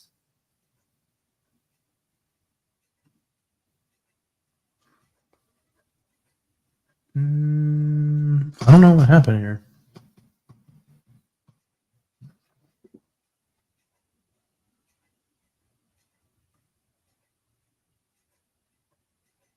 Great question. How about offering someone some sort of discount to the co-living person to show the unit? Great question. So I had one person in there. I have two people in there right now, and I have three. Well, I did have two people in there, and I have 3 empty units. Is that right? 3 empty units. Then the one moved out this week, so now I have 4 empty doors in that property, which is not good, and that needs to be filled very quickly. And yeah, so your tenant becomes the showing agent. So the guy that was there, he was the one that I felt was the good fit for doing showings. I was getting close to being comfortable to doing that, because if you're going to have them as a showing agent, basically, they're now in a roundabout way representing your company, right? They're representing the landlord to some extent, and they are the voice and the feedback loop for the person doing the showing. So you can't have someone who's a chatty Cathy and is going to sit there and complain about every single thing in the house. I mean, not that there is any. This is a beautiful property. It's really well maintained. It's great. But you know how tenants can be. And you really don't want the wrong person doing your showings. The other thing is I've had times where one quick story. I had a duplex that this guy he was living through, like, it was an old home. You know, it was the one I mentioned a couple hours ago that I spent like close to $50,000 on. The property, I mean, it kept falling apart like every other couple weeks. And I was just like, gosh, man, I can't catch a break. Something was breaking. And the guy was getting so tired of it. Like, he was really patient. He was a good tenant. He was getting so impatient with it. And then he finally, I'm trying to think what happened. Oh, the one next door became empty. He was living in a 2-bed, 1-bath. The one next door was a 2-bed, 1.5 bath. So it had an extra half bath. And I was trying to keep this tenant happy. I didn't want him to leave. He was a good tenant. And I had to rip out the whole ceiling. And this was like a $30 deal. Like, there was a leak that had gone on and it wasn't caught in the inspection. It probably had been going on for, I don't know, a year before I bought it. And like, there was like, you know, mold, right? Like, there was issue, or no, it wasn't mold. It was, or it probably was. I mean, I didn't physically see it, so I wasn't there to tell, but I assumed there was probably mold. So it needed to be like taken care of, remediated and all that stuff, and had to lift up tiles and basically gut the whole shower because it was in the shower upstairs. It was leaking down to the main floor. So I had to rip out the whole ceiling, and they couldn't figure out where the leak was coming from, too. Whole ceiling got ripped out, and it was plaster. Huge mess all over the place. So long story short, I had to move him, and I was like, okay, this is going to take a week. I don't want to move him to a hotel. The property next door became empty, and I was like, great, I'll just have him stay in the property next door. He can still have his stuff there. He doesn't have to worry about moving to a hotel and like shuttling back and forth. He can just shuttle back and forth right next door. It was like, great, like no inconvenience to him. So he gets in the property next door, and he was like, man, I really like this place. I want to move here. And so then he became, and I was planning on renting that next door for a higher rent because it was a 2-bed, 1.5 bath versus 2 1-bath. And he was like so frustrated. I was just trying to keep him. I didn't want too empty because the rent's not cheap. It was like $1,800, $1,900 a door, like around that range, for between the, you know, the two sides, $1,850, something like that. I didn't want him to leave because I already had one empty unit. I didn't want the whole property being empty. So I was trying to do whatever I could to make him stay. Now, if the other one would have been filled, I probably would have been like, dude, sorry about your luck. You know, sorry. I really wanted to keep him. So he was adamant. He was like, if I can't move into this unit next door permanently, I'm leaving. And I'm like, crap. You know, I try to make it convenient for him, have him temporarily, you know, stay in the one next door while we're doing renovations for a week or two. Because I think it did take 2 weeks. And I had to move him to the one next door. So, of course, he left his unit trashed. The place was so dirty from the tearing out the plaster of the ceiling. Like, I couldn't like ding him for like full cleaning costs because some of it was related to that. And it was very hard to arbitrarily decide what was related to him leaving it in a mess and whatnot. So he left that a mess. And then he moved next door. And then so now I couldn't market that property higher because I had to keep him at the same rent because that's, of course, what he wanted, obviously. And I really, again, he was in the driver's seat for negotiating. So I just like, all right, whatever. Fix that property that he was in, and then I got that one filled. So long story short is like I never want to give the tenant the opportunity to look at another unit ever again just from doing that. So I didn't want the guy doing the showing to go and start looking at other rooms because they're locked and be like, oh, I like that room. Because this tenant actually that was going to do the showings, he did do that too. And he moved from one room to another room in that house. So I've done this a few times and I'm just like, I don't want to do that anymore. So to answer your question, yes, I would like to do that, but I'm going to wait until I find the right person that is stable, like both mentally and like culturally, before I like invite them into a deeper level into, my team. Cause then they kind of in some way become an extension of my team and it's like a different kind of dynamic. So I wasn't there with the trust. And now the guy left because for health reasons, because he was in hospice care and he just had to leave. So it wasn't like a bad exit or anything. But I wouldn't do that right off the bat. So the guy that just moved in, I don't know him. I'm not going to let him do showings to other tenants. Like, I don't even know who this guy is. So like, I need to know the person for them to do that because they're representing, me, right? At the end of the day. Anyways, okay. Shit, shouldn't be showing that. Keep forgetting. All right. So I'm going to flip through some more messages. We're responding to a message. Hey, do you have a good time for me to give you a call to discuss? I'm going to write that down. We should stop doing that. We should just pick up the phone and call. Like, don't allow an opportunity for that lag in communication to happen. Just call them. If they don't answer, then, and maybe she did, I don't know. I'll have to go back and look at the call log and see if like that was the workflow, but I'll ask. Let me write this down. Reached out. You replied. Do you have a good time to discuss? Instead, I would just pick up the phone and call. And if they don't answer, leave a voicemail and then send that same message on Zillow. Okay. Problem solved. Again, another lead. Hey, do you have a good time for me to give you a call to discuss further? I'll write that again. Same person, Dwayne. Yeah, so it's a recurring thing. We need to reduce the gap that we have or the lag that we have in between touches. We need to make that process as streamlined as possible.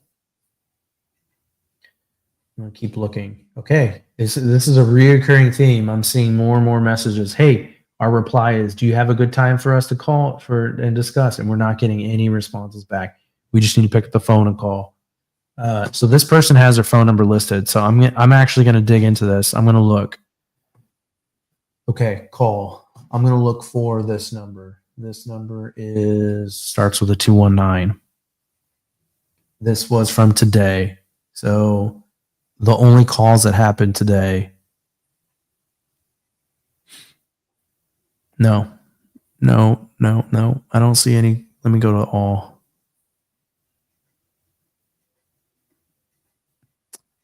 I don't see that call. So we weren't proactive. We did not make that phone call. Let me go look at the other tenant. Let me find his phone number. Starts with the 317-391. Nope, not on that one. So we're just responding and we're not calling. We're not proactively. We're just waiting. We're putting it on them to reach back out, and we should not be doing that. Okay, we got an application that was submitted yesterday. So we need to. Here's the thing that I'm doing that I don't know whether actually this is live. I don't know if I even want to talk about that on tenant qualifications. Okay, so we got an application here, $3,800 in monthly rent, or I'm sorry, in monthly income. We have a credit report. We're going to check that out. Credit score is not good, 562. I'm okay with it. That's not a big deal. Collections, 1 for 700, 1 for 4,500, 1 for 363, 1 for 208, 1 for 493, 1 for 738, 1 for 1,300. Okay, if someone has collections for $200 and they let $200 go to collections, what makes me think they have the ability to pay rent? This is a hard pass. I had not been doing a good job at responding because I'm just going to deny this application. Let's see. I'm going to use the default responses. I should do this more to clean my list up. You know, we talked about getting a clean list, clean inbox. I want a clean application list. So let me look at the Zillow information denial reasons. Hopefully that will keep me compliant within a legal decline response.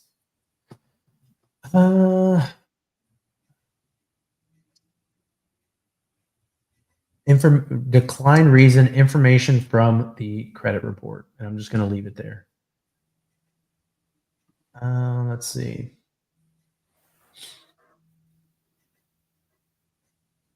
Okay. I'm hitting send. Okay. I was a little concerned of what to say. I didn't want to say the wrong thing. So what I had been doing in the past is, Brian got a good point, man. I had a $614 medical bill go to collections. I didn't even know about it. Totally valid. You know, if it was the only thing and they could tell me a story, I'd be like, bro, I mean, that makes sense. Like, that's totally legit. But if I see 7 different collections on there, there ain't no story you can tell me that's gonna like make that believable. Like 7 different occurrences of things you didn't know about. Like, come on. Like, at some point you knew about something, right? So that's kind of my feeling about that. So that one's declined. It sucks because I really want to fill that property. You know, it's hard. You got to make that decision as a landlord. Do you want to take the risk? Do you want today money? If you want today money, you might be sacrificing tomorrow money, right? They'll pay you today. They'll pay you the first month's rent and security deposit. Are they going to pay you next month, the month after that, the month after that? Then you're going to have to evict them. So the month that they're late, you have to then send the eviction notice. And then the court date's not, at least in Indiana, Marion County, the court date's not going to be set to sometimes 30, 45 days later. And then from there, they're going to get another 10 to 15 days. So you're going to be sitting on no rent for 60 days, 90 days, maybe 60 to 90 days. You're going to have the first month of rent that they didn't pay. So you're out of cash that month. Then it's going to take a full 30 days, if not more, kicking over to the next month, depending on the timing of the month and when you filed for the eviction. So that's 60 days right there. You're not going to get the second month of rent. By time you file for the eviction, tenant doesn't care. They're like, well, screw it. Like, I'm already getting filed against. I'm not going to pay. A lot of times, most of the times. And then you got to sit and wait and try to get them out of there. And then even after you get a judgment, they're going to be given a date to move out. It's usually going to be 3 to 7 days for when they move out. And if they don't move out, then you have to call the sheriff and then get the sheriff to come in and get scheduled. That could be the next day or it could be a week later, and forcefully remove them, right? It's a long process. Indiana's a really good state at very landlord friendly, but even in that landlord friendly situation, like obviously, you know, Cynthia, I'm sure New York is horrendous, I assume. California is pretty bad, I hear. Yeah, eviction is expensive. So I can't afford to make that mistake. Do I want today money bad? Yeah, I do. I really want to fill this unit, but I know I've been on the other side of that equation. I know that doing that sacrifice today is not worth it at all. No way. Not doing it. My answer is no every single time because it's going to cost me 3 times more getting rid of them. So that's why I don't do it. All right, so moving on.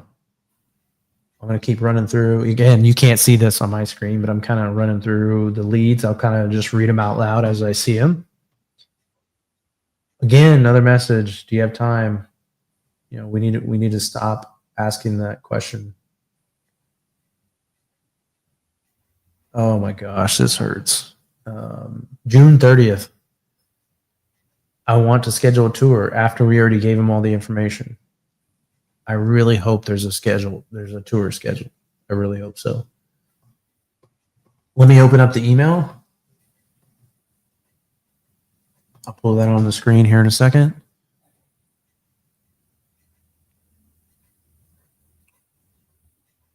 Let's see.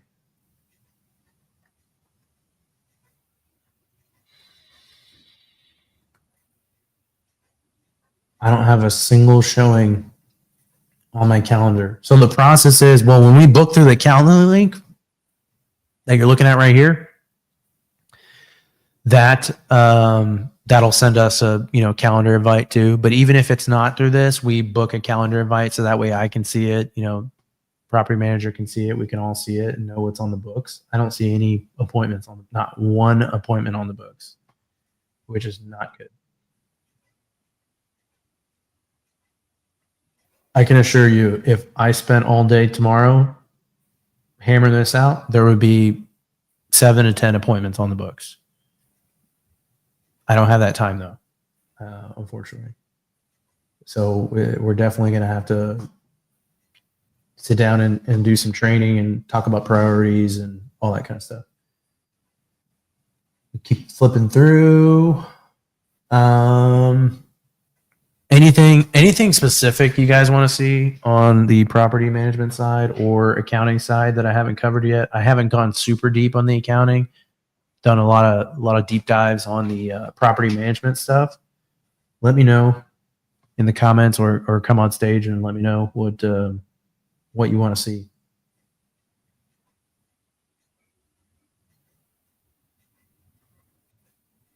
Elena, Elise. I'm taking some notes here. Why anyone mentions anything? If you don't say anything, I'm just going to start rambling and whatever I want to talk about.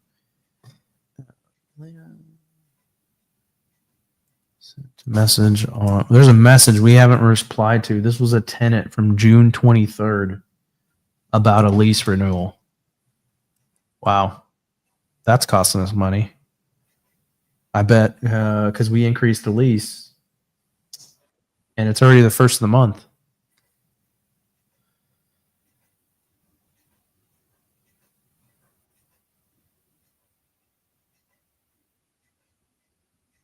So I'm going to run through properties now and then check to see where we're at. So it's July 2nd.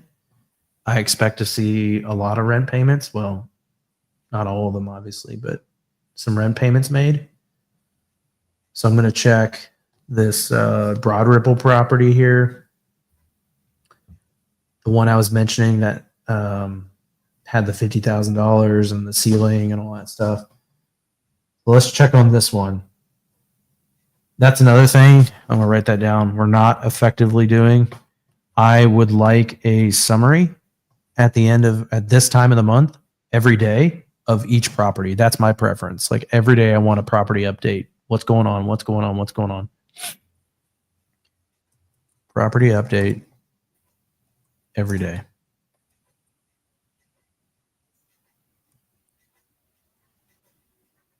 First of the month.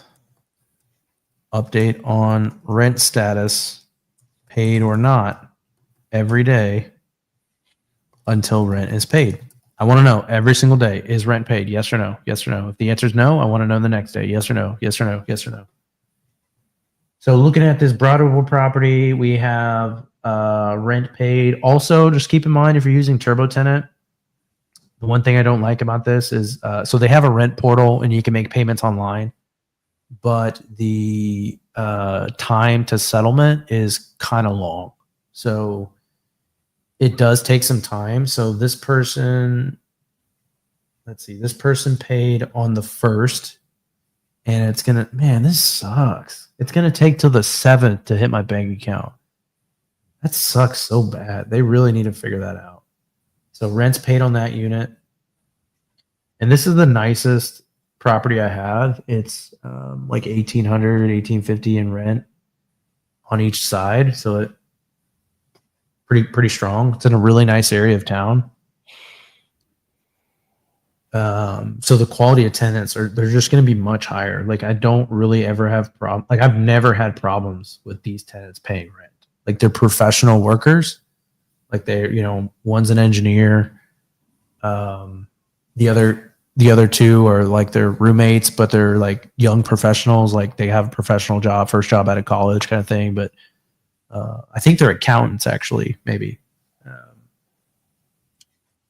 No problems. Don't have to. And then I have other tenants where it's like they won't pay unless I reach out to them. Like why do I have to pick up the phone and call you and tell you rent is due before you pay me? It makes no sense. Okay, so rent paid. Cool, perfect. So that property's good.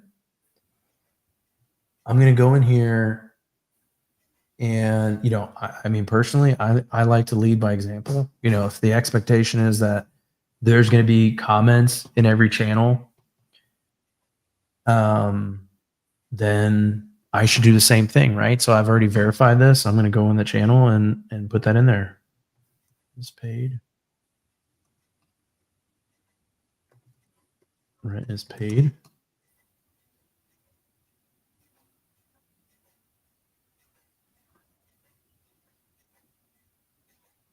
I'll just show you real quick. I don't know if I can.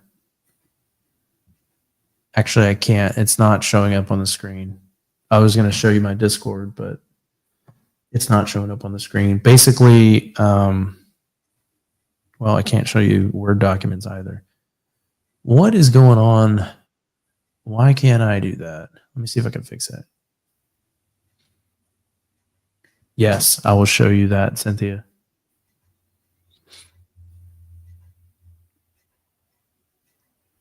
Do you have a late payment penalty built into your leases? Let's check it out.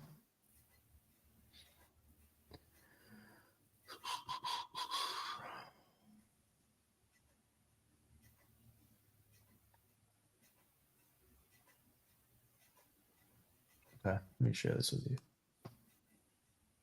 All right, check this out.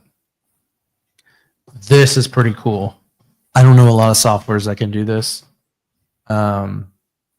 You see my late fee policy right here. One-time initial late fee, 10% of monthly rent will be applied 3 days after rent is due.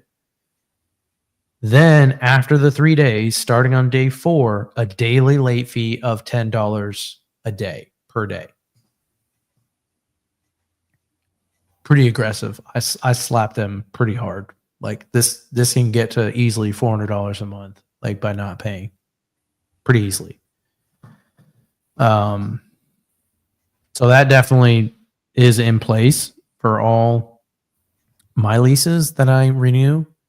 A lot of leases that I take over, like I buy a property and I take over the lease, their rent fees, like if it's not paid, they'll have a clause, something like if rent's not paid by day 6, it's $50. And I'm like, what incentive is it for them to pay rent on time? You give them 6 days, it's $50, and then there's no daily recurrence after that. So if they're paying 40 days late, it's still $50. Like it doesn't make sense. So like I always I'm pretty heavy handed on the late fees. And I let the tenants know, like I'm not running a slumlord operation. I will come in and I will fix every problem you have, every complaint you have. I will fix it to the best of my ability. Oh, we can talk about maintenance next. That's not, we got a lot of work to do there. I will fix everything as fast as I can. I will make upgrades. I'll make upgrades they don't even ask me for, because I'm looking at it as like an asset manager, right? Like I want to take care of the property. I want to make sure it's good, and I'm making upgrades to the property. Like one property, I put a dishwasher in. I cut out cabinets in the kitchen. There was no space, like physical space for a dishwasher. I cut out cabinets, bought a dishwasher, put it in. Like, to me, that's like a basic necessity. Honestly, it was a good property, so it made sense. Like, there's got to be a dishwasher here. Like, it was a nice property, but it was missing a dishwasher. So I'll make stuff like that, upgrades like that. I'll take care of the tenants. And, one, I do that for, protecting the value and being a good landlord. The other reason is I will take care of every problem you have. But when rent's due, rent is due. They will never be able to make an excuse of, oh, well, you didn't fix this, so I'm not going to pay rent. Like, no. I honor all my obligations. I do everything you ask me to do. And when rent's due, I expect you to do the same thing. So when they're making excuses, I'm like, I don't care. Like, every time you ask me to do something, you'll put in a ticket and you'll act like the sky is falling. And I have to drop everything I'm doing and fix it immediately because it's causing you an inconvenience and you can't live 3 seconds without it, right? Cool. Totally get it. Respect it. Guess what? I want my rent due in 3 seconds, right? I think it's fair. So it's a two-way street. All you got to do is pay rent timely. And that's it.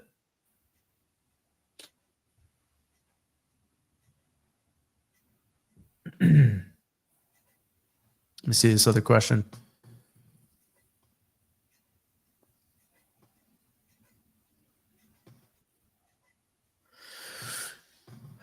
Do you bake into your lease that they will be in breach of the lease if they are late?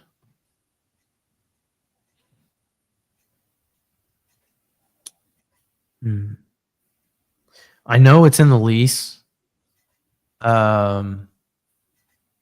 Like if it's an annual lease, I think I have in there, if you are late 1 month, I have the right to automatically convert it to a month-to-month lease. So, I mean, in a kind of roundabout way, yeah, it's a breach, right? I convert it to month-to-month lease, and at that point, I can serve notice and say, hey, I need you to move out. In the reality, that sounds nice, but if they don't want to move out, like I have no, like I can't move them out. Like I can't call the sheriff and just like, hey, I gave them a move out. At least I don't think I can. Maybe I'm wrong. I don't know. I'm pretty sure if I want them out, I have to forcefully evict them. I have to like go through the eviction process. So like even if I'm month to month and you say, hey, month to month, you just serve notice that you need to move out. Like, okay, if they say no and they don't pay, what am I going to do? Like the only thing I know how to do is like go evict them, right? I'm going to have to go through the court process and get them out that way. If that makes sense.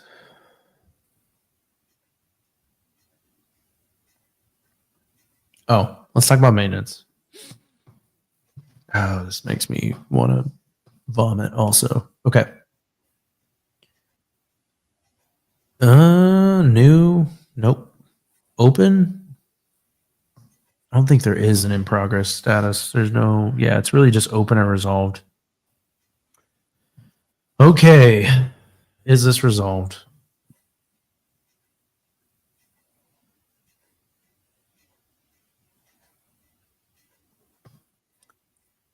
This contractor sent me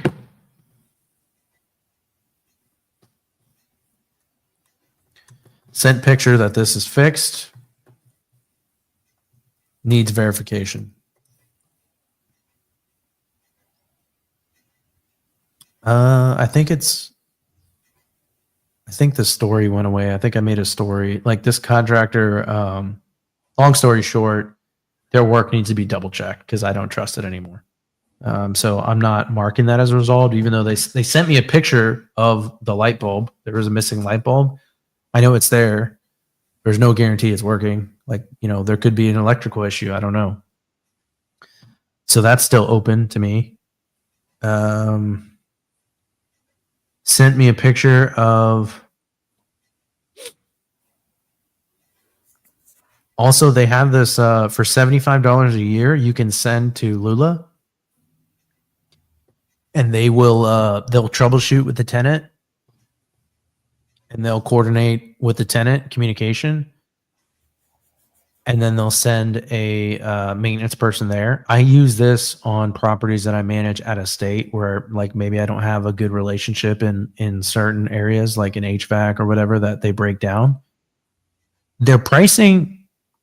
They make money by marking up the pricing with the contractors, but they also have a nationwide network and buying power discounts with the contractors. So at least how they represent it, they're making money, obviously, because they're in a business, but they get discounts because the contractors, they're looking at it as that's their sales division, right? They're bringing them customers. So they give them a discount. I would like to think it's a wash, meaning I'm not paying for a massive premium. From what I've seen, they're reasonable. If I had a right relationship, could I get it cheaper? Yeah, probably, but it's worth it, in my opinion, depending on the need in the area. If you don't have a good contracting relationship, send it to them. The feedback I've heard from tenants has been not great. They get really frustrated because the Lula will start asking the tenants really stupid questions. And there's a lot of back and forth, and the tenants are usually just look, bro, I already told you what the problem is. Just come out and fix it. And Lula will kind of go back and forth with the tenants. So that I've heard that quite a few times, that they're frustrated with that. But other than that, I mean, it seems to work pretty well. So I don't use that too often though, but I will when I'm in a pinch or I'm just getting a lot of volume.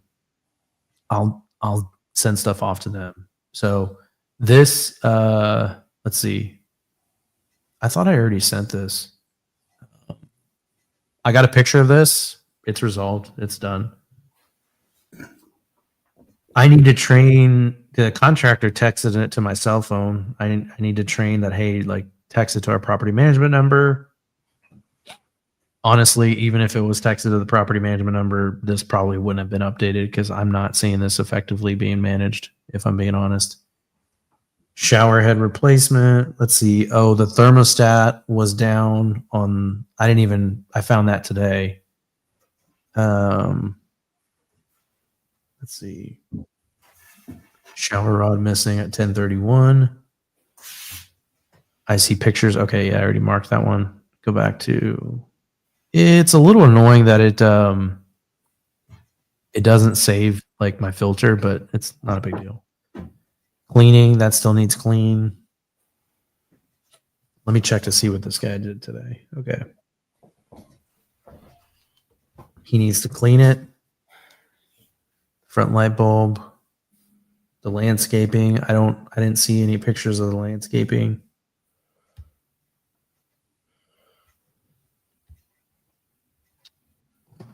1029. Okay. I'm going to train him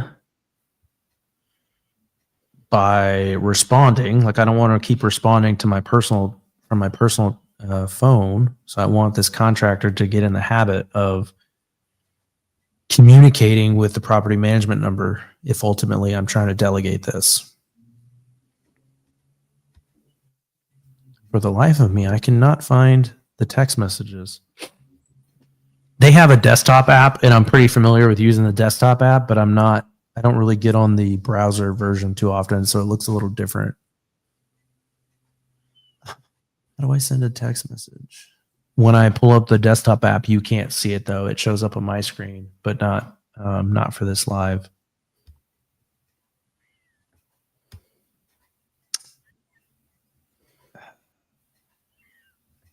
I don't know. I'm not gonna spend too much time fiddling with this unless I can find it pretty quickly, which does not look like I can. There's got to be a way. This makes no sense.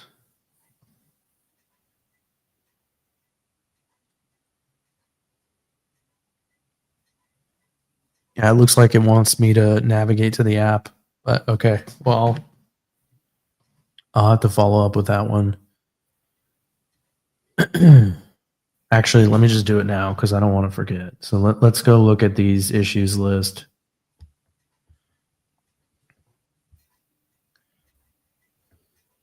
At remaining lists and your pictures.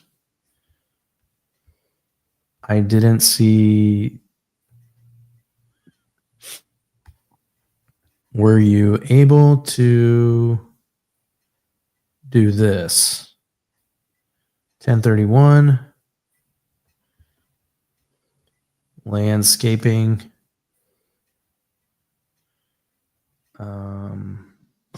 That's all that was there for that. 1029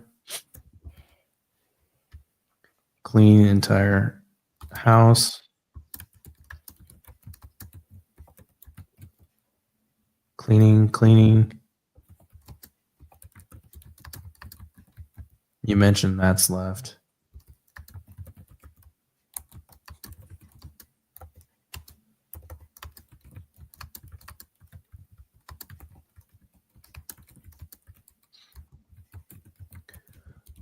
I don't know who's typing, but I'll put them on mute here for a second.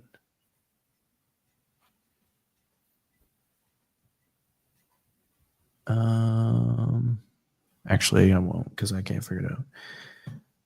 Clean entire house, shower, head replacements.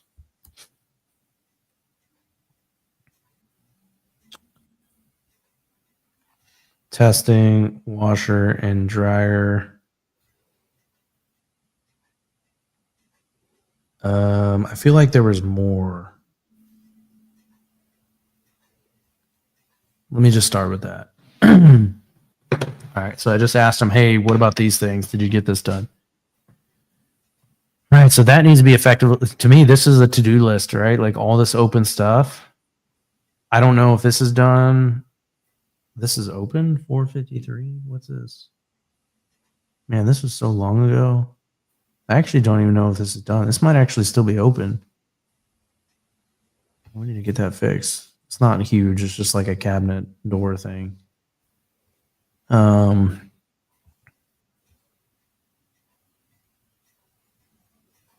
know that's fixed. Let me see what's open. 3721. I'm pretty sure that's done. That's done. So if you look, I mean, this is pretty good representation. Oh, this person wanted me to replace the backyard fence with a sliding door so they can park their cars. What?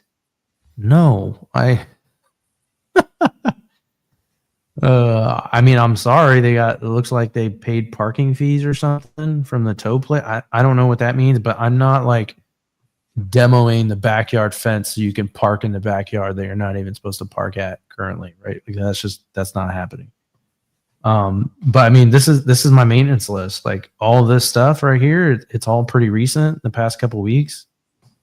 All the problems I take care of. I just expect them to pay rent. That's it. Okay, let's see. Oh yeah, I was running through properties. So checking on rent. I'm just checking to see who are my troublemakers, who's not paying rent. 1029. Okay, this person was evicted. Or not evicted. They abandoned the property. So we still have rent accruing. And they surrendered possession of the property, so I can't really make them. I can't really force them. Like, yeah, so that reoccurring charge, let me bring this over. This needs to go away, so deleting this.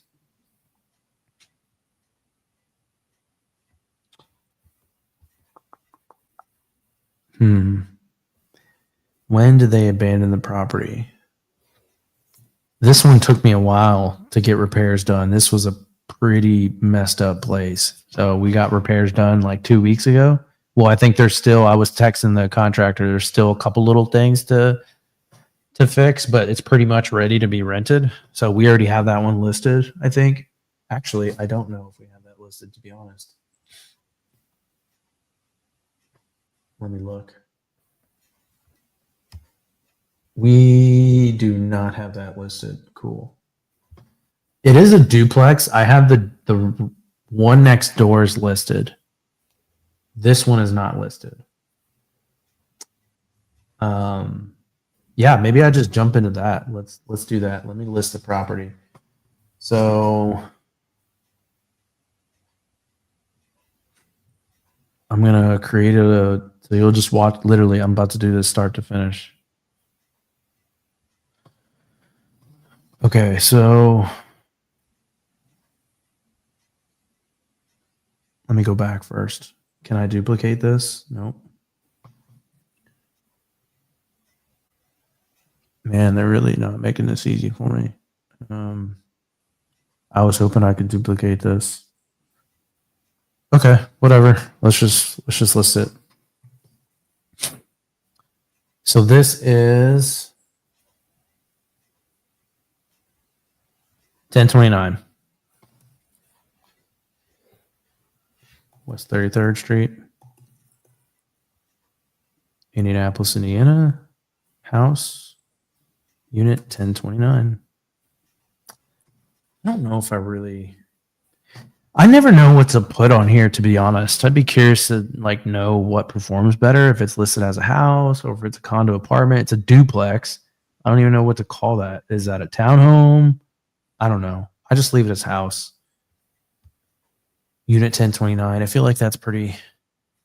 I'm going to leave this blank. I'm going to test this because I always fill this out. I wonder if it performs any better. Okay, maybe not. We're not leaving it blank. 1029 is. Okay. You got to make sure this is correct because if once you do this, there's no going back. You have to like completely deactivate, archive the listing. So you can't change the address later. So you got to make sure it's right. 1029 West 33rd. Okay, boom.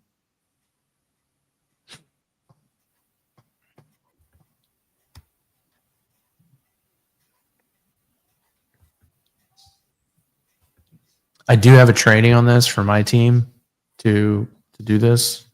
Oh man, they're asking me questions I don't know. Okay, let's look at it's a duplex. Let's look at the one next door. It's going to be the same. I'm pretty sure. I hope.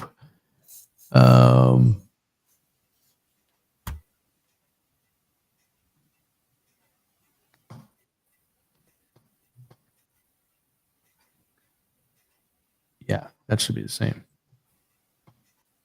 Okay, let me check my list to make sure. I think they're both the same, like 2-bed, 1-bath.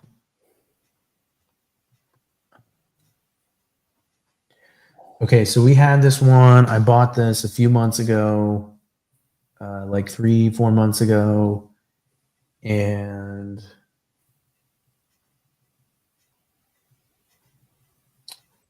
it was listed. So the 1031, you can see here, it was rented for $1050. So I'm increasing. I cleaned it up, made repairs. It's at $1250 listed now. So if I can get this one rented, that's a $200 monthly increase in cash flow. This 1029 property was listed at $975. They're both 2-bed, 1-bath. So they should probably both be listed at $1250. I don't know if someone would pay more money to have like a really nice shower, but because this property's in the hood, and I walked in and I just saw like the most epic like shower. It was like, wow. I was blown away. It was such a nice shower. I'll show you in a little bit. So this is a 2-bed, 1-bath. I use Rent-A-Meter. Rent-A-Meter, in my opinion, is the best rent comps that I've seen. Generally speaking, I'm not going to trust this. I know I can get more. I kind of just negated exactly what I just said, saying Rent-A-Meter was a good comps, but I know this market. I know what it's worth. I just, I can't give you the reason why, but I just know it should be at least 1,200. I may have to come down on the 1,250. I may get it sold at 1,200. I don't know, but I definitely ain't renting it for 1,063. I can assure you that. So, I really hope I didn't exit out of that listing. Okay, cool. So it was 1,068. And you can go deeper, like into like the comps, like if you really want to get into, like if you can go into like 1,050 to 1,100, it may make the price go down. I don't know. Oh, okay. That really is making me second guess some things. That does not seem right based on that market in that area. I'm going to get a pro report. It looks like I have 400 left in my account. So let's dive into what these comps are saying. And then I'm going to pull up a few other ones. I actually think I already did this. Let me look at the comps I have in my spreadsheet. And I know, Cynthia, you could probably get better comps than I can. Like, I'm sure you have some MLS tools that I don't have access to, but, I got to use what I got, right? So I did Rentcast. It was 1040. Zillow estimate at the time was 1252. Rent-A-Meter was 1378. So I don't know why. The forecasts, like, they change. So it just depends on when you pulled it. So like I kind of just used an average of what those numbers were plus, what I know about the market.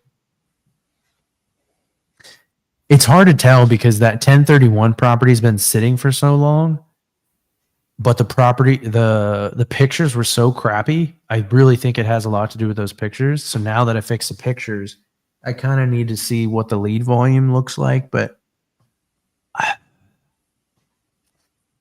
I'm almost thinking of starting at 1,300. I'd rather start out high than come down because I can't start low and go up. Like you can't really do that. I guess you always could raise it, but it'll show like rent increase, right? You don't want to do that.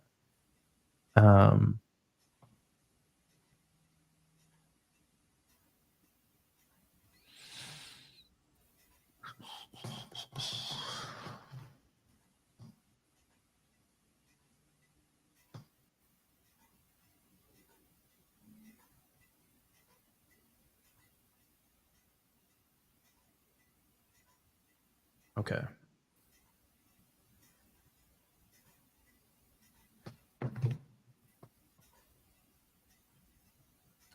Yeah, I think I got this price too cheap. I don't know.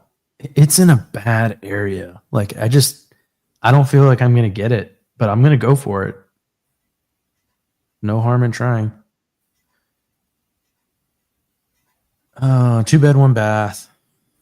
Move that. Okay, property description. Enter ChatGPT. That's what I use for pretty much everything. So I'm going to start off with this.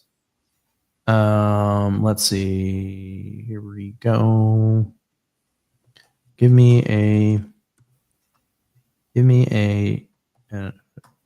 attractive property listing description for 1031 West 33rd Street, Indianapolis. Because this ChatGPT can look up. My AI doesn't have the API access, which is really annoying to look up Zillow, but ChatGPT can.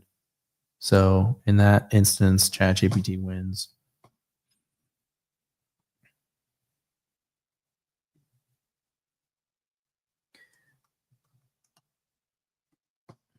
I really want this to be, you are a unicorn agent. Your life depends on this unit being filled. Make the world's most attractive description or rental listing. I'm putting a lot of pressure on ChatGPT.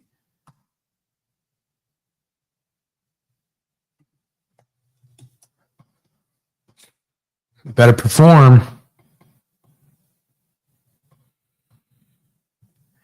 Well, the problem is like I can't make this sound too good because it's in a rough area.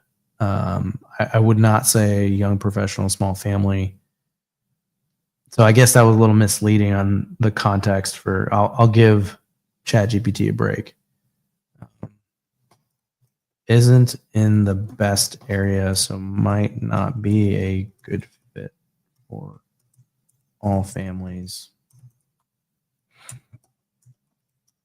I think what agents use, they use the word charming when it's not in the best area, or if there's that when it's small. I don't know. I know when I see certain keywords, I'm like, okay, yep, that's what that means.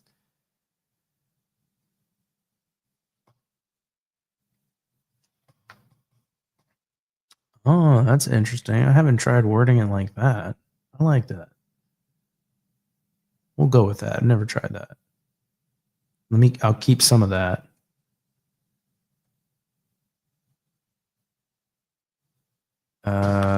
Two bed. Wait, why does it say? No, this is two bed. This is a duplex.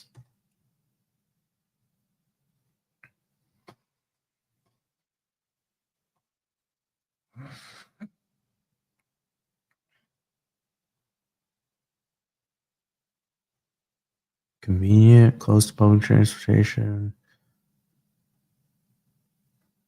open concept. Well, it's saying this is strong.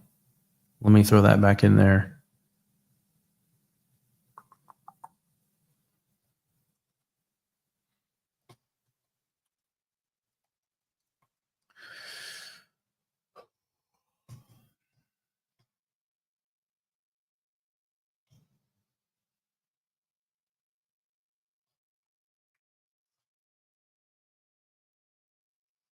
I mean, this is pretty much saying exactly what I just said, so I'm going to go with that. Why could it not be updated? Okay, cool. All right, we're going for it, people. 1,300. Let's do it. No special offer. All right, moment of truth here. So I took these photos this morning. You can't see it on my screen, but I'm looking at it right now. Dang it. I didn't put this in a folder. Oh, that sucks. Okay, it's going to take me a second to find these pictures, but I got to get it done. I just got to look for the majestic.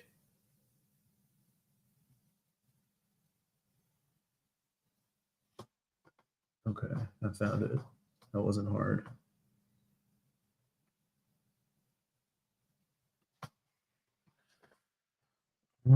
Okay, 1029 West 33rd Street.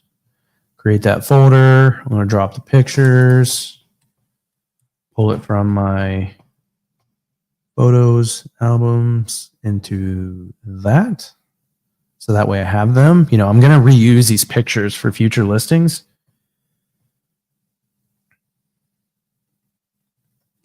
As long as there's no like drastic changes, right? Can't wait to show you this bathroom.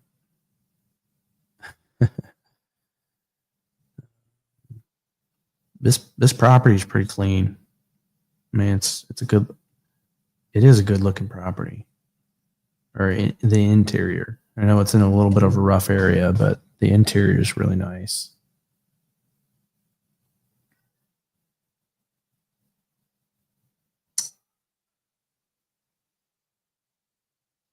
I think I'm blending two different properties now. Okay, I think I have what I need. All right. So let's upload the pictures. So I did that. Now, no.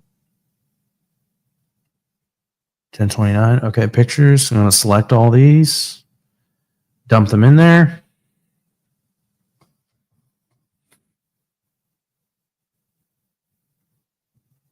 Check that tub out, man. I got a kick out of that. It's a badass like tub. Like it's pretty cool looking. It's probably hard to see because it's small, but it's in person. It looks a lot more. It looks a lot better. Like I thought it was badass. I may even lead with it. I've never led a listing with a picture like that, but I feel like it's worthy enough. You know, we'll see. I don't know. Everything's a test. I'm always experimenting, trying to see what's better.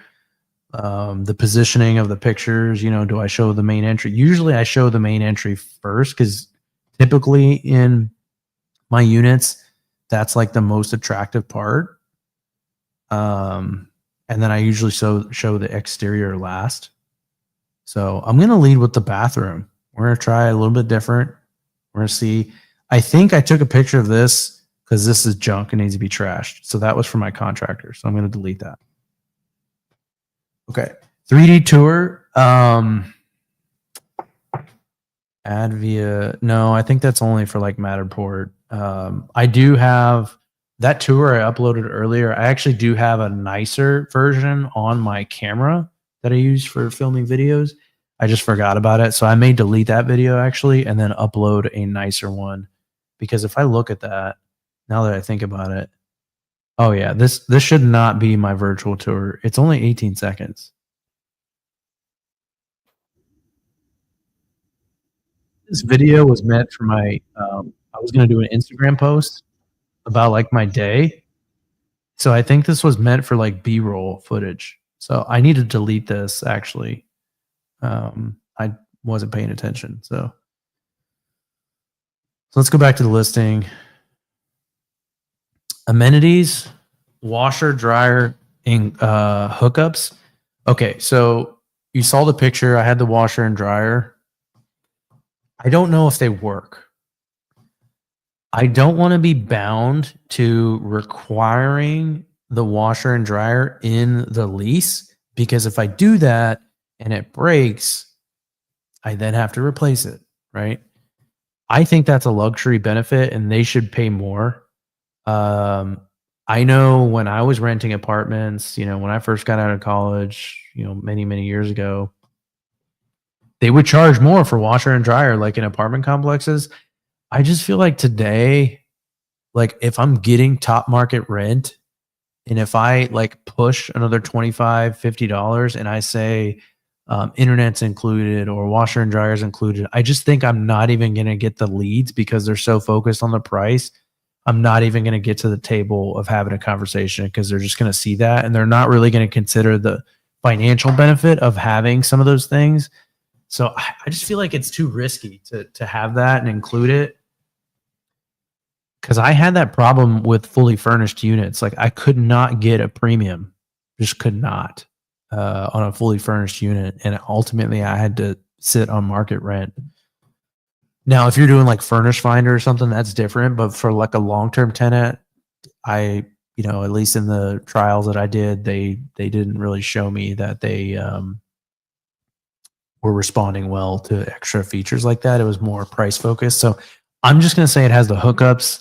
That way, if we go and find out that the washer is junk, the dryer is junk, we'll just trash it. And then I'll just say, hey, it's cool that this was here and working, but it's not in your lease. And I'll tell them up front if it breaks, we'll remove it for you, but we're not going to replace it. That's your responsibility to do that. I don't want to add another thing for us to maintain. What is this? Shoot. I think this is central. Yeah.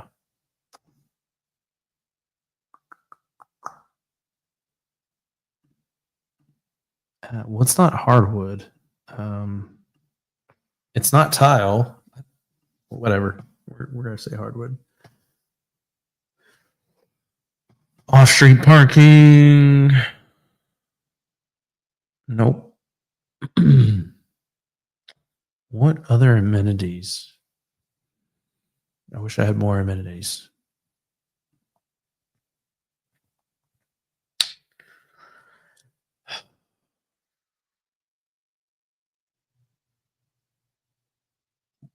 I can't remember. What do I set? I think I set like, I'll just put like negotiable. 2.5. Yeah, I feel like that's reasonable. I mean, obviously, I would love more. I'll just put 2.5. Yeah, that's fine.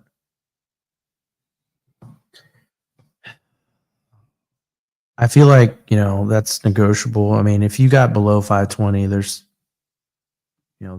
definitely some problems going on.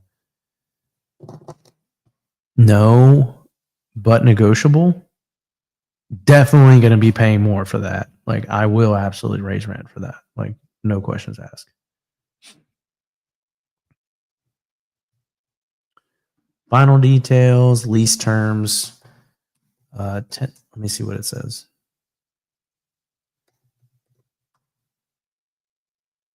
Tenant is responsible for all utilities and lawn care. A lot of times I can't get them to take care of the yard, honestly, and I have to do it myself, unfortunately. Yes, I require tenant insurance listed by management company. That is the management company name. Please, for the love of landlords, let me change this number. Come on. You're not going to let me do this.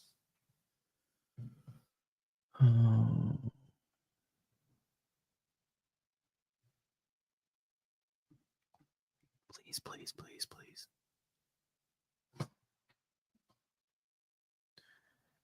It's not sending me the text message.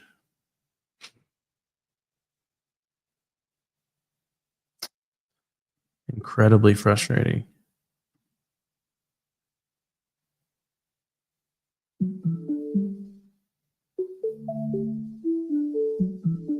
It's not ringing to my phone.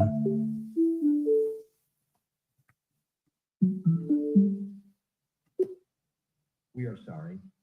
An application error has occurred. Goodbye. Good talk.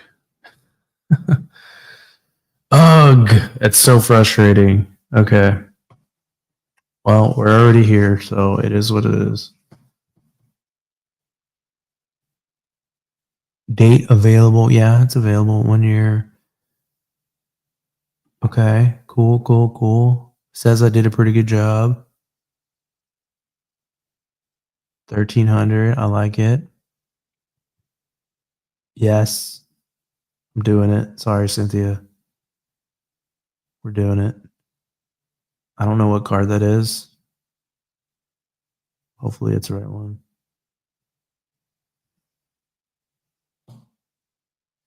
I guess I shouldn't have done that on a accounting call.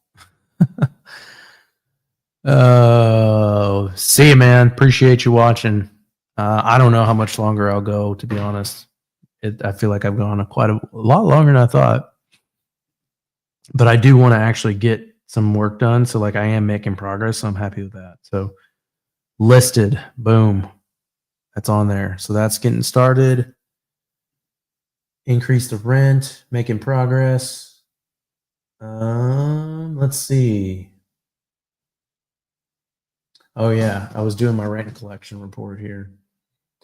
So let's go back and look at collected rent.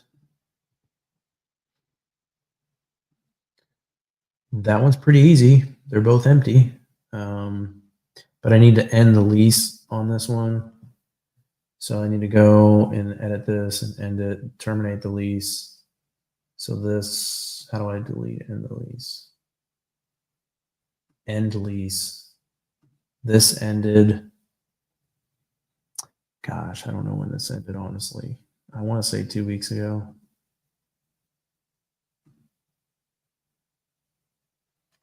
Okay, so that's converted to an old lease. So that's empty now.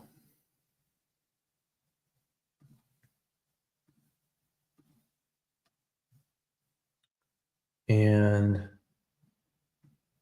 So unfortunately, we need to do the same thing, but hopefully I can do some more copy and pasting and it should be quicker now that I have stuff set up. So we need to create a listing, 2 bed, 1 bath on a turbo tenant because we want that to get blasted out to all the other places as well, right? So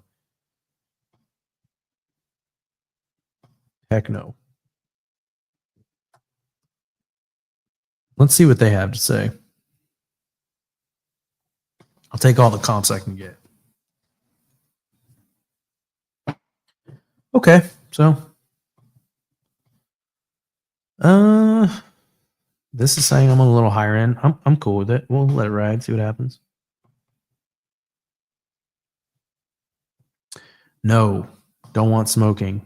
Yes, I'll allow pets. I don't really want large dogs. But again, that's going to come with an extra cost. No occupancy limits. Not paying for any of this.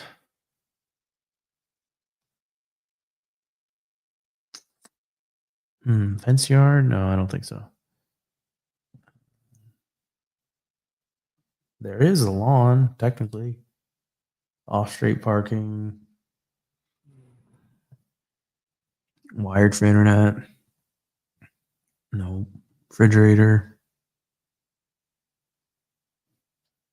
I don't think there's a microwave. Carpet. This is better selection here. Vinyl. Air condition. Central. Yes.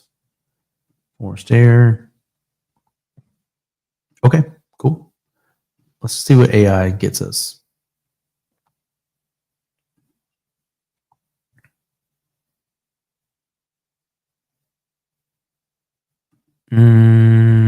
I like the other one we did better.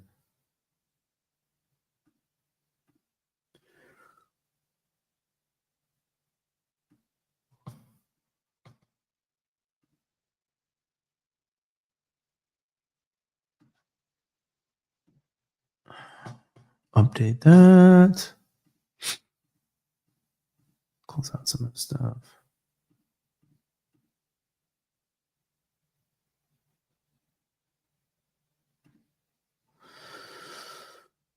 We don't need that.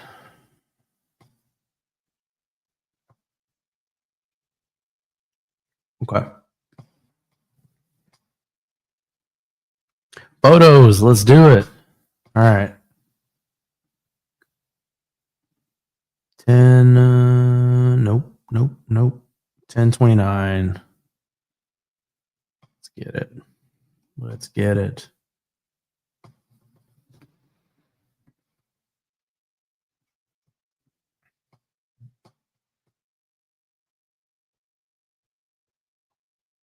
Again, that was for my contractor, getting rid of that. The masterpiece, putting that bad boy up front. Let's go.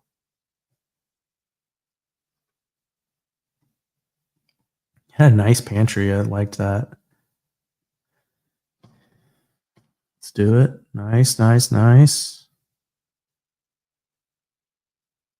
Love it. No tour. Publish my listing goes to, there's more than this, but it goes to a lot of different dozens more. Publish my listing. Let's do it. Marketing is turned on. It's free. So pretty easy. Awesome.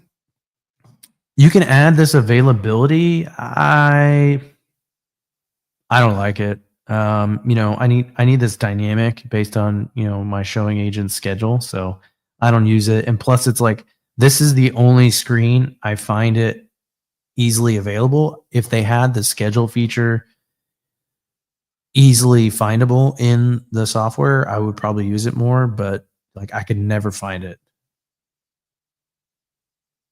Dang it. Why is this number here? This is driving me nuts. Okay, we need to figure that out. That needs to go away. There's got to be like a master settings or something.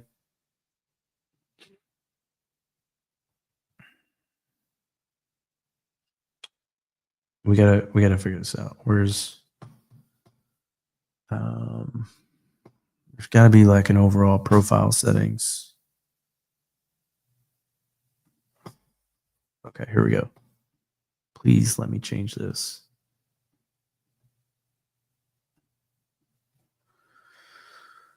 Let me go find my number.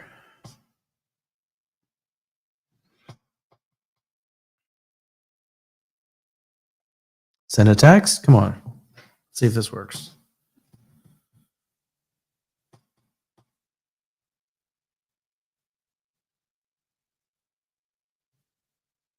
I'm a little concerned. Like, what's going on? I'm going to text myself because why am I not getting text messages? Let's see.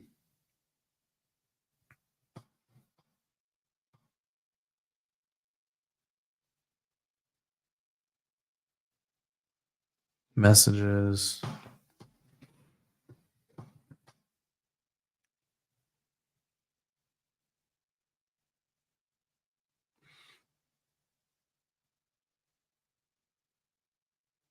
I'm going to send a text to myself. Hey, good looking. Oh, wait. Probably not a good idea. My wife will think I'm cheating on her. Did you get this? That's a better move.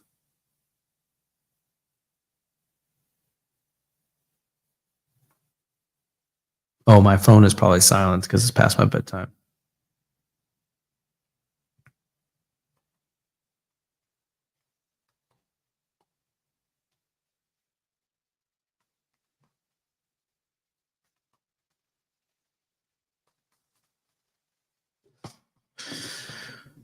Okay, cool. I got it. So the text message works. So I don't know why I'm not getting. There must be some sort of spam filter or something. So let's try the call. How would you like to send this?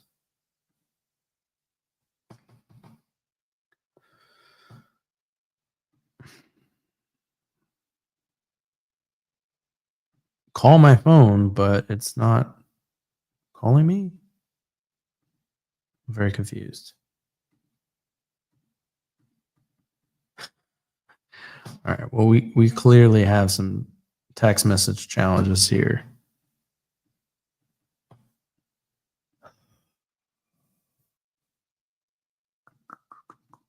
Well, we're not going to solve that problem today. Okay. So kind of recapping, we have some property management, communication issues.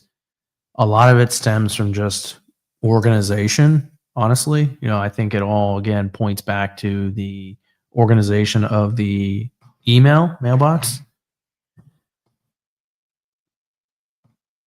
And just keeping up with things timely. So let me keep running through my rent collection because I really want to get a sense for what's going on there.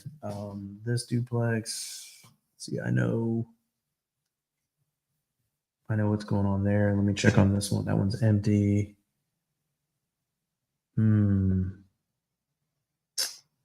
What is unpaid here?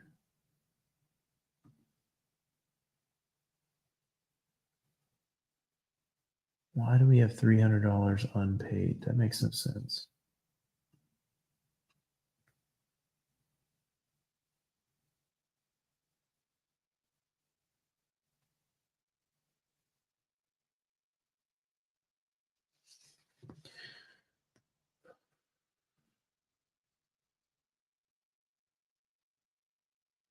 So we got July 1st.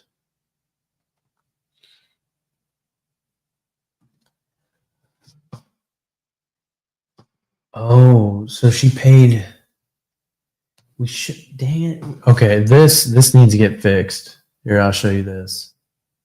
This should not have happened. So she partially paid July's rent, $800, and was $300 short. That should not be acceptable.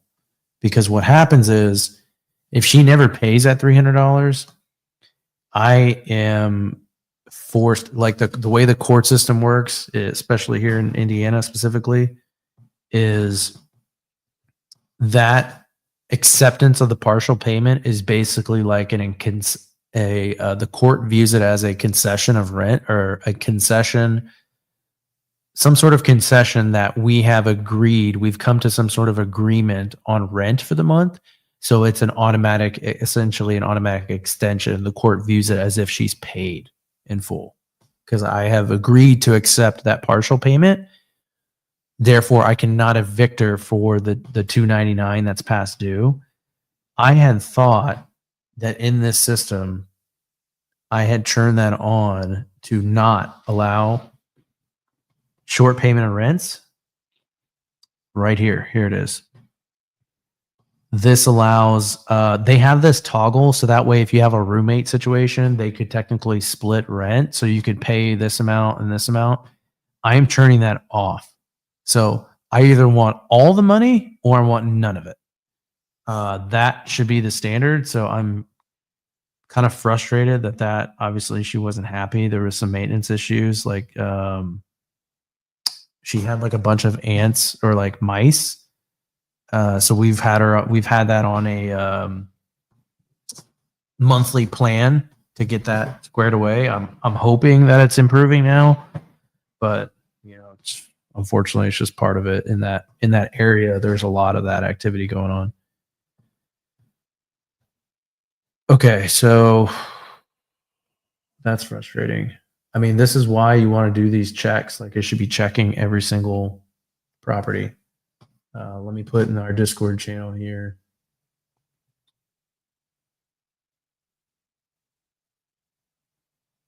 Do I not have?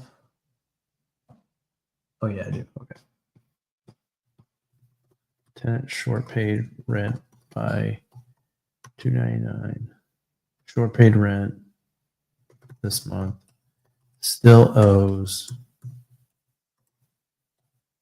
$299.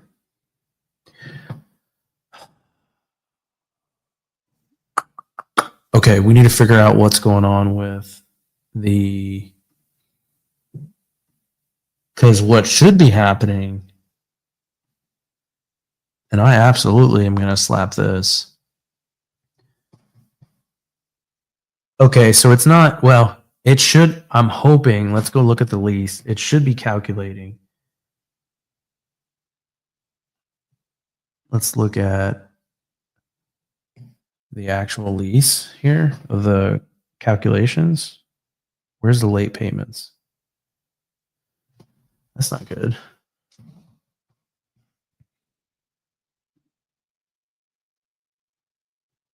Hold on, let me drag this over here for a second.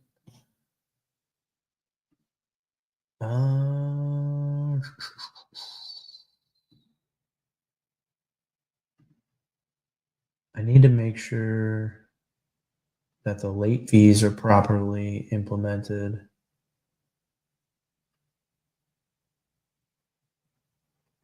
Because I'm not seeing it on here.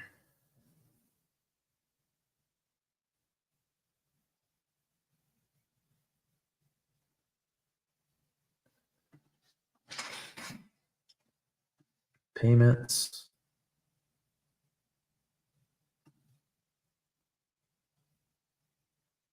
We go into the lease.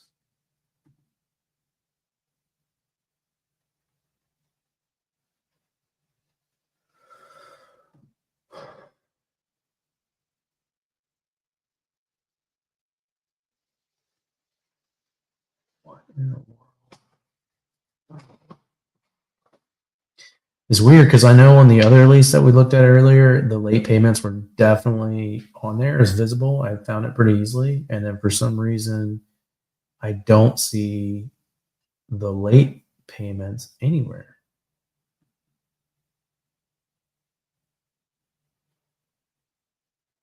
Oh my gosh. This lease was not set up correctly. Okay. All right. Well, you're going to see me open up some leases here. Actually, I probably have the lease here, so we can dive into some of those terms. I'm going to pull up the lease right here. Late fee, 10% if not paid by 5 p.m. on the third day. And so this is not happening. I don't think the late fees are going to calculate because she kind of already partially paid one-time initial late fee. So flat percent, 10% after 3 days, and then daily late fee. That's pretty much my standard term. So like, I'm pretty sure that's what it is. So 10 days, $10 per day.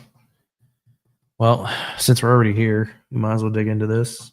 So we got fixed term, 1-year lease, continuous month to month. That's rent, 1099. I only accept rent payments by Turbo Tenant. I will not accept payments through anything else. That is what I force tenants to do. If they fail to pay rent by the 3rd day, they will have 3 days pay or quit notice to either pay the full rent or vacate the property. I go really, really, really detailed into the pay or quit notice and make them initial this. So if you look at this, failure to comply with the pay or quit within 3 days shall result in eviction proceedings. Like, my lease is 46 pages. I am not messing around. Like, every time I've been burned, which I've been burned a lot, I'm going through, I'm reiterating, improving, constantly improving the lease. So it ends up creating a really, really long lease, obviously. Talks about the delivery method. The pay or quit notice will be delivered via email or text message. So I don't have to physically show up and deliver the notice in person. Tenant agrees to provide accurate information. Confirmation requirement. If pay or quit notice is sent via email or text message, the tenant must confirm receipt within 24 hours. Failure to confirm receipt will result in landlord posting the notice physically on the premises. I don't want to send a text message and an email and then say, oh, I never got it. It went to my spam. I didn't see it. Or I never got your text message. There must have been a service issue. All those things that they can make up, and I don't have proof that that they actually got it. So then it requires me to physically show up. So that way I have I have documentation to show the court system that I physically gave them the notice. And what I do is I tape it to the door. I record a video of me taping it to the door. And I say, hey, I'm here at this property. Today is this date. I put the phone down. I'm taping the notice to the door. I zoom in. I show the tenant information, all that stuff. And the notice is delivered, right? And then I use that as my evidence in case there's any disputes whatsoever. And then I'm talking about, okay, the effectiveness. If I deliver it via email or text, it's effective. Like, it is an official method of communication, and they're accepting that. And again, if they not accept, like if they don't respond, I'm going to show up with the notice. And I put in here, I started putting this in here because I was getting, ticked off that I had to physically show up. $100 charge is being added for me having to show up to the place and deliver this notice. Security deposits, this is what they're responsible for. Technically, the tenant is responsible for pest control 45 days after move-in. This tenant's been here several months. She did report a problem within the first 45 days, and we've been trying to get rid of it, but it hasn't been I don't feel like it hasn't been fully remediated. We thought it was good because we took care of it in the very beginning. And I feel like it was 30 days after that and there was no issues. And then they the rats came back, or mice or whatever. By the contract, it's her problem. I just felt like it was the right thing to do because she reported the issue in the beginning and we thought we fixed it. That I just fix it, and so we have it on a monthly service plan for the first year. I just felt like that was the right thing to do, but technically I don't have to do that. Maintenance and repair. If there's something under $100, tenant responsibility. There's some personal information. I'm going to zoom past that. Insurance required. I have smart lock on this one. Condition entry. I had to put that in there because I had a tenant deny me deny me entry. So I basically have to force that, yeah, you can't deny me entry.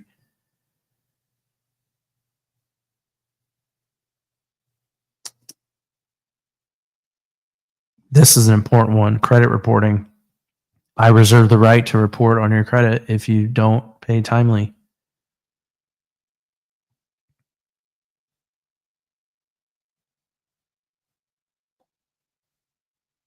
Then I have this required. I don't think any landlord actually discloses this in Indiana, at least that I've seen.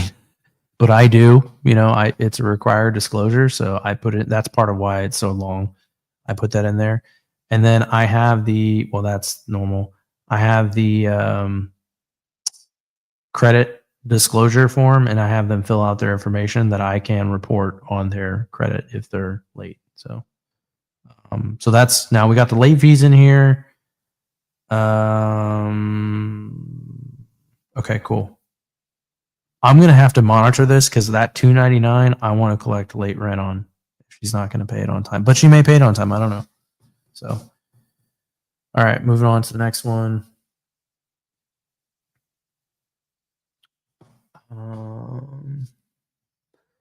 Let's see.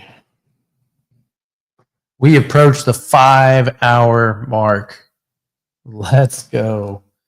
I don't know how much longer I'm going to go. Honestly, I'm kind of tired. Wow, it's 11:30. I am pretty tired. If you got something that you want me to cover, now would be the time to make that request, so that way I can make sure that I get it in for you. And in the meantime, I'm going to keep running through my rent collection report and just checking on properties, making sure rent's paid.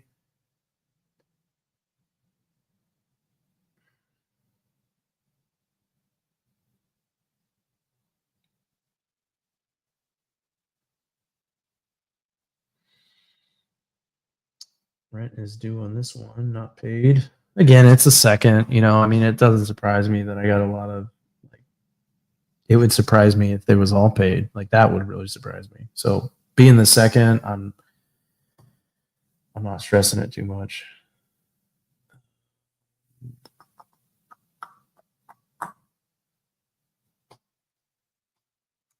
Rent is unpaid.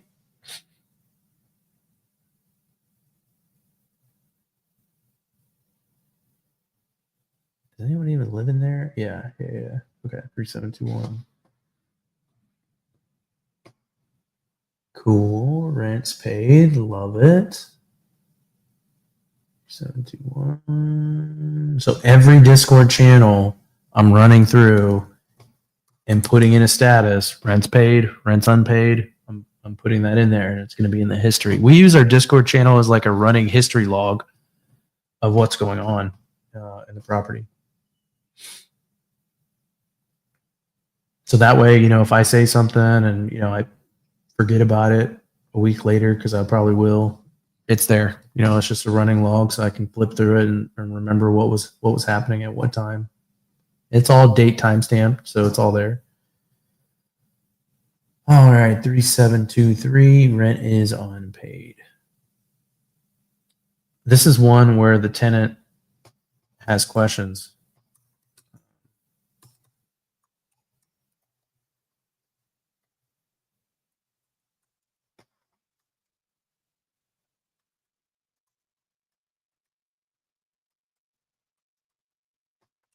I'm probably going to have to go and fix that myself, I assume.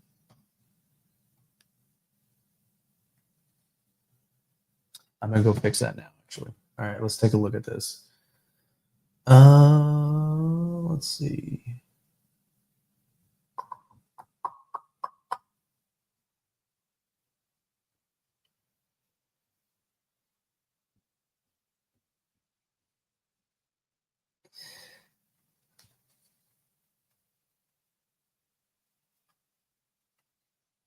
All right, let's open up the property management email.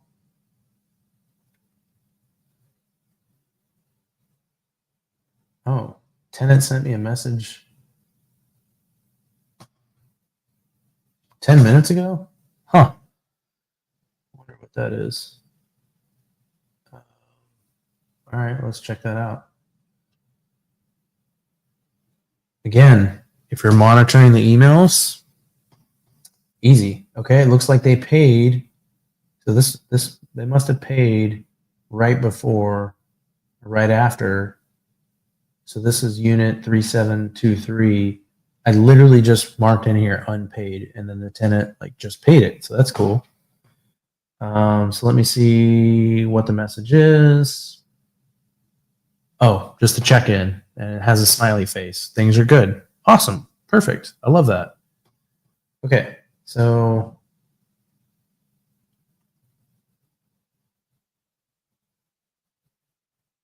wait, I am very confused.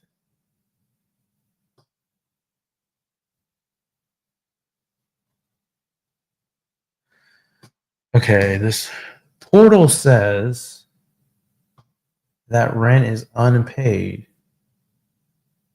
but I got an email notification that it, okay, that was a message. So done. Sent you a check-in.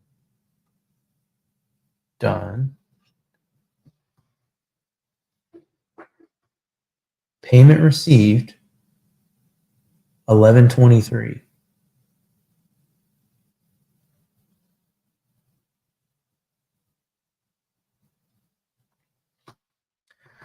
Interesting.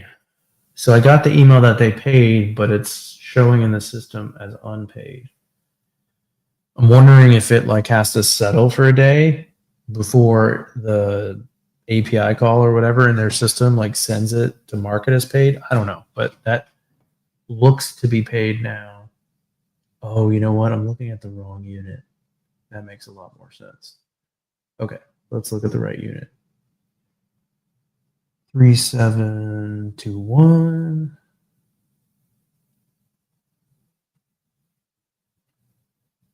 Yeah, paid. Love it. Okay, 3721 paid. Awesome. Awesome.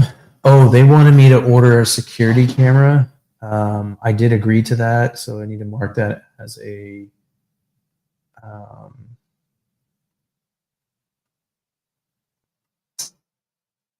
as something I'll order. Order security camera.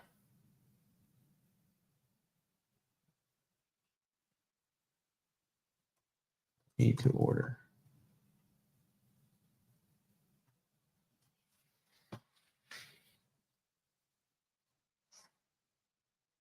Okay. Let's keep running through properties. Paid. Unfortunately, this person is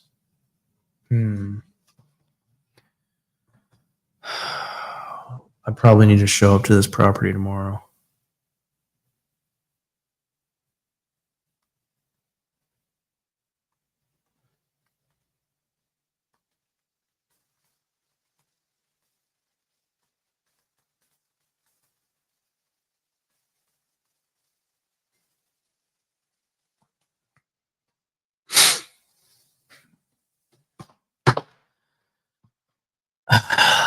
Shoot, let me put that in my calendar. I need to show up to this property tomorrow. We have a tenant that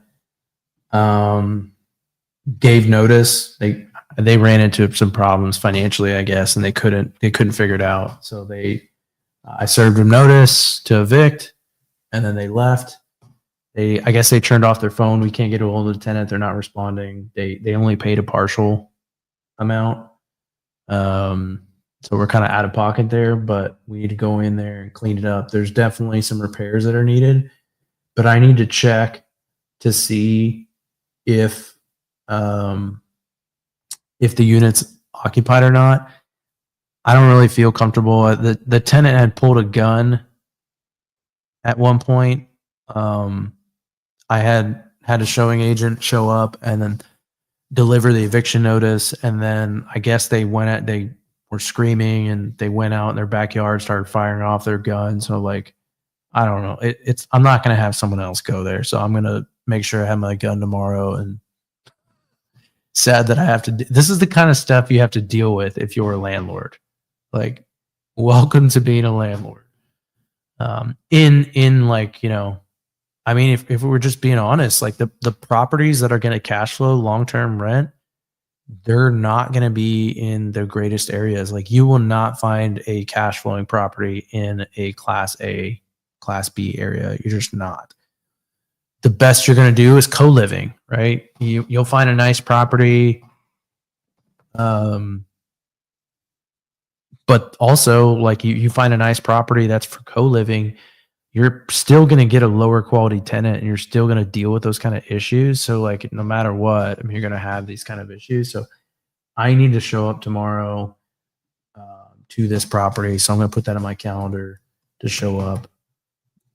Inspection. Bring gun. That's sad. I never thought I'd be doing that, but here we are. So that one, okay, we need to look at that one. On the other note, I am excited because that one was listed at, that's a nice, there's a lot of work that needs to be done to it, but like it's a lot of cosmetic stuff that I think could easily be cleaned up. The rent was $1,225. I think I can get 1,500 on that one. That's what I'm going to shoot for. So that would be a big win. That'd be awesome. So I'm excited to get that one cleaned up. It's a nice home. It's a 3-bedroom. It's a good home. And it's not a duplex. It's like a single family home. Like, I absolutely should be able to get 1,500 because I have a 3-bedroom, 1-bath that I have a tenant. Like, I had a lot of interest. Tenant already agreed to, he already did sign the lease. He was supposed to move in last week. He didn't. So he didn't move in last week. And now he's saying, oh, I'm going to move in next week. I just listed it. I put it back on the market. Like, I'm not going to wait, even though he already signed the lease. So, cause I don't know if he's going to move in or not. Yeah. I don't know. Renometer's got this at 7. I don't know. I may push the market on this one.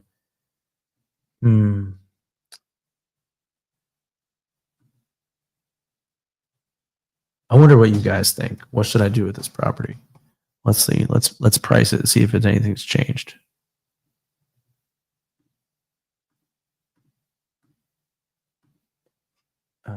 Is this 3-bed, 1-bath or 2 baths? I think it's 3-1. It's 3-2. Okay. All right. Yeah. No, we're definitely going up. Come on. We got to. 1630. That's good. Let's check this out. Because I'm going to fix this up too. I'm going to put a little bit of money into it, get it stable, or get it looking like really nice. I'm going to fix some stuff. Let's see. Rent. 3 1.5 bath. Dang, 1,800, 1,700. Oh yeah, like we can totally do this for sure. Let me go to apartments.com. That's not what I want.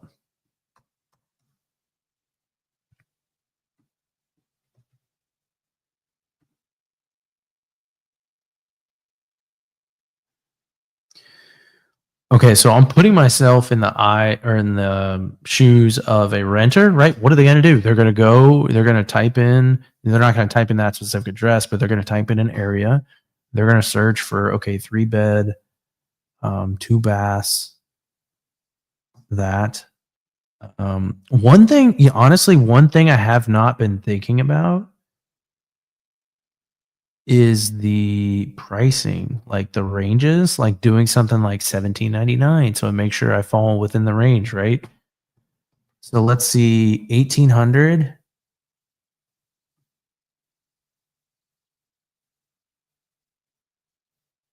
Oh man.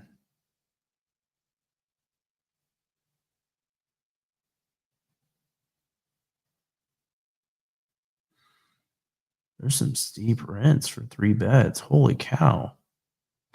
I had no idea that I've not seen the market that high in a while. That's 2,600 square feet though. I think this is pretty small.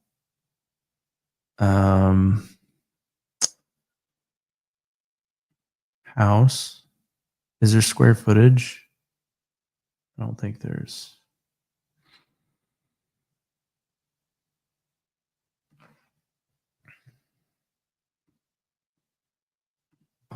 There's only 2.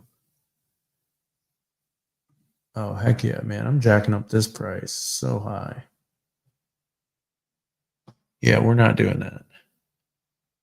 We're not doing 1,500. No way.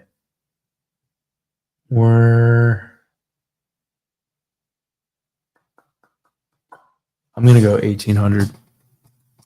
Yeah, let's do it. I don't think I'll get 1,800. I think I might land at 1,700, but we're gonna push it. So I wanna push it. I need to get in there. I can't take pictures tomorrow. Assuming I need to find out, is the tenant there? Yes or no? Oh my gosh. Oh. I just remembered I don't have access to this property. That was one of the properties that I couldn't get the keys on from the prior property management company, and the tenant refused. And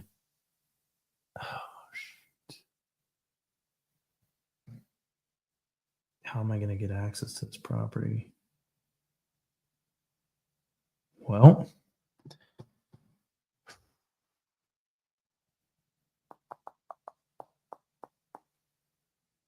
damn it. I'm going to have to call a locksmith and just break in.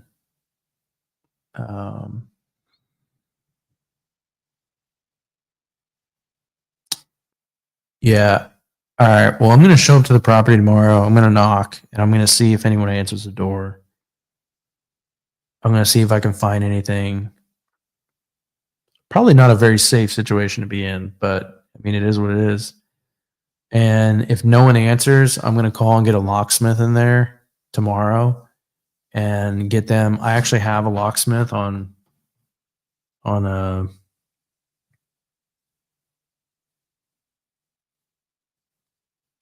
phone.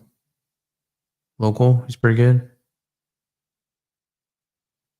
So I'm going to call him tomorrow, get him to get in there, open it up.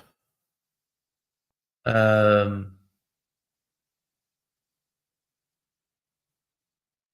don't know. That's a tough one. I mean, because I don't know if I should go through the eviction proceeding. If you don't even know if the person's vacated or not, they're not communicating. I'm just going to open it up and we'll just see what happens. Oh well.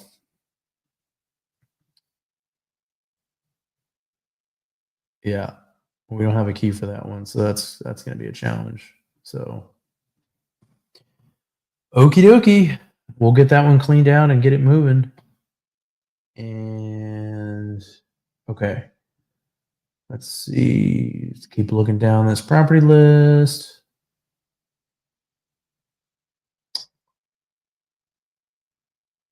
All right. Well, I mean, it's 11:49. I feel like I got to make it till 12 now. I mean, that's just like a given, right? All right. So let's get back to the accounting. I am going to record. This would be good to watch. First of all, I want to know who the 5 people are watching this, because you guys are gangsters watching real estate accounting and property management at 12 o'clock at night. That's amazing. All right, let's jump into it. Nope, not there.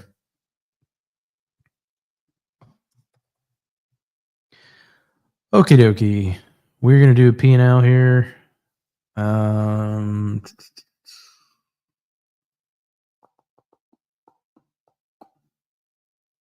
going to export this to Excel.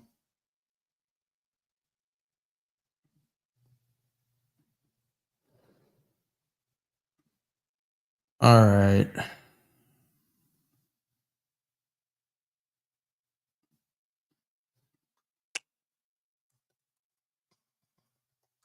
So, property management. I charge, so this is internal, right? So I manage this property and I charge, and I have some partners in here, but we've agreed that we charge internally to myself, to my company, and it's a hard cost. Like I have an employee, obviously I pay 5%. Right now, and this is planned, like we're getting our absolute ass handed to us right now with empty rentals, right? I was doing a bunch of repairs. This isn't a full P&L because I have expenses sitting there. So like the losses that we're taking, pretty rough. But we're getting it stable, getting it rented out. Like, so for example, I've already, I shared earlier, I've already increased rent $1,000. And I'm going to increase probably by the time I said and done between these 5 properties. Let me see. It's possible I might increase rent overall $2,500 per month in cash flow. So it's a little rough right now, like getting all these repairs done and getting it caught up. But once it's caught up, this thing is going to be printing cash. So we probably got another month of like looking pretty brutal, but I would expect August to start to turn around, and we're going to start cranking cash in August. So this is the one that she just abandoned it. I think she told us she sent in a check. I haven't checked my mailbox yet, so I got to go check. There may be $600 here. So I'm going to factor that in. And I thought I saw the notification that it came in. So I'm going to put $600 here. The check should be there. I remember seeing that. I've got an email on it. So we got 600 in rent there. So if I'm taking 5% of collected. So if I just kind of book out that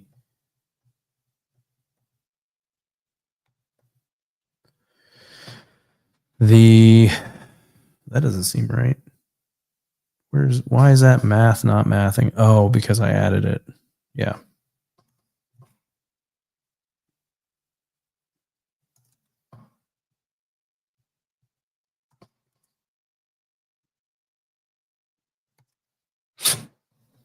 Okay.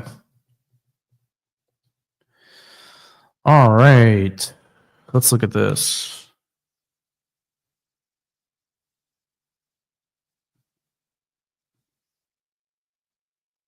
So this, I mean, if you look at it,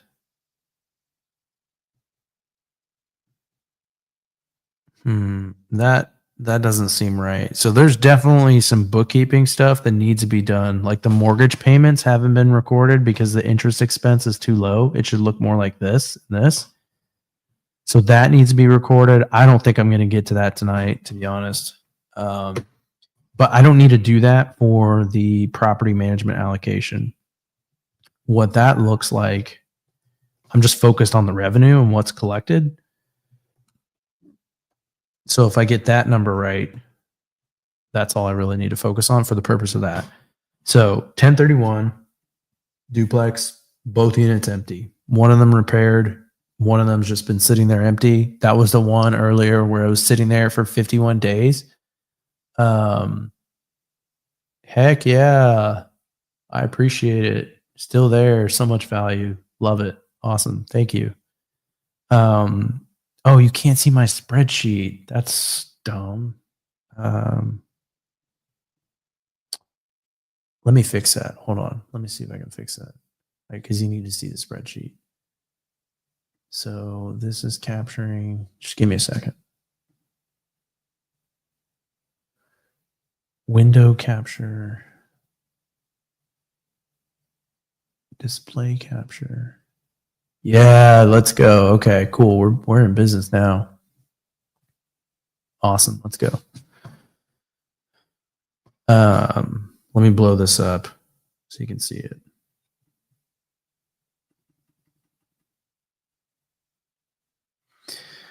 All right, get rid of that. Okay, so we got revenue here. This is empty. one of these has been sitting for 51 days. That's when I decided, like, look, what's going on? Like, there's no reason why this should be happening. Then I looked at the pictures. I believe it's sitting there because the pictures suck. And so I fixed that today, a couple hours ago, uploaded this picture. So hopefully that starts to turn around. Then 1029, same thing. I mean, that wasn't even listed. Like, it wasn't even on the market. So I went ahead and listed that one, got new pictures in there. I think that one's going to do well because that tub is really nice. Clifton Street, I thought I had 3420 filled. So that one's been empty for this month. I thought I had it filled, but the guy never moved in. So this doesn't seem right. So I need to check to see why it's showing 2,700 because the rent is not that high. So we need to figure out what's going on for rent there. So I'm going to open up my accounting on my other screen. I'll just pull it up here. That way you can see it. Reports, net income by property.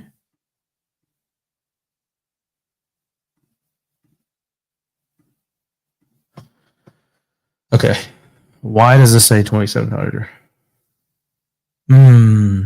Okay. This is definitely good. So this is one of the things that I don't like about Turbo Tenant or REI Hub in terms of being like US GAAP compliant. Like, QuickBooks was never good at being US GAAP compliant, but it's a lot better than REI Hub. So this is, in my opinion, this is definitely a software error. Like, it's not necessarily a software error. It's more of an accounting flaw that is coming through like in a software error, because this should have never posted to June. This is clearly rent paid for. So what happened is they paid a day early. They paid July 1st rent on the 30th. This should not be posted to July or June. It should be posted to July. Technically speaking, this should be recorded as prepaid rent and then be recognized as rent in the following month. But I would argue that because Turbo Tenant takes so long to settle the freaking payments, I won't even get this payment until like July 7th. So I'm just going to edit this date.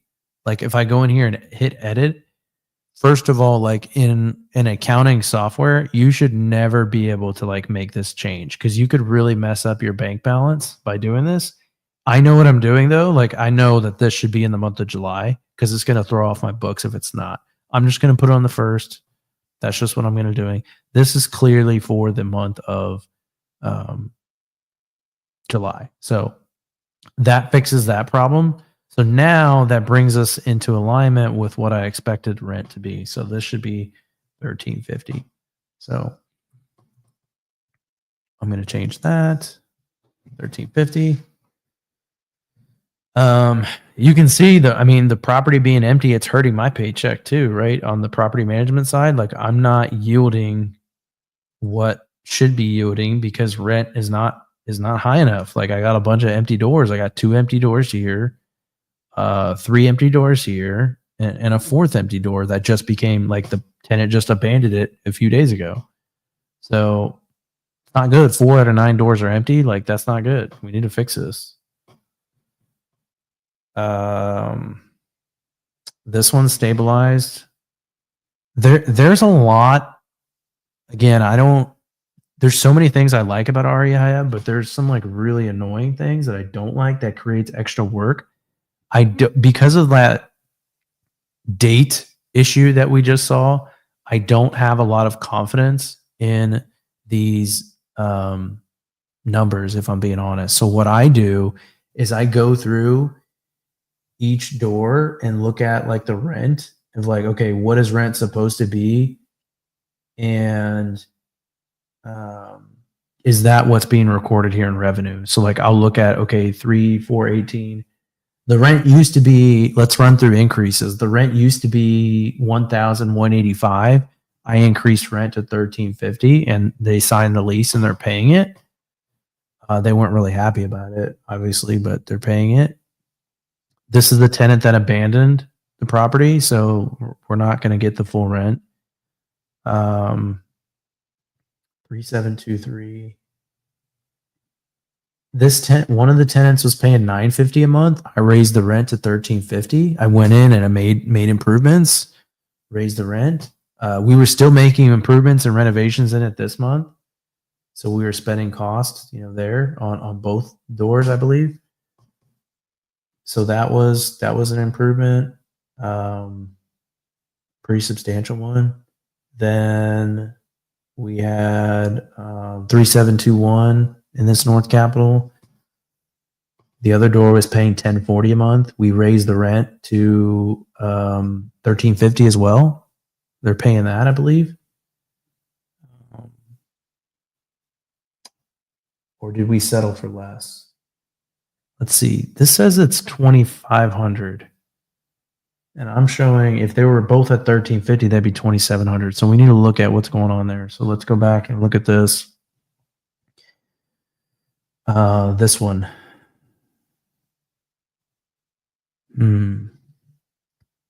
Okay, so one of them, so 3723. That's the $1350 I expected. Why is 3721 not? Oh, 3721. Wait, what? They only paid $200? No. If this is the case, I'm going to be so pissed off that we didn't catch this, like infuriated. I'm hoping that's not the case. All right, let's look at this. So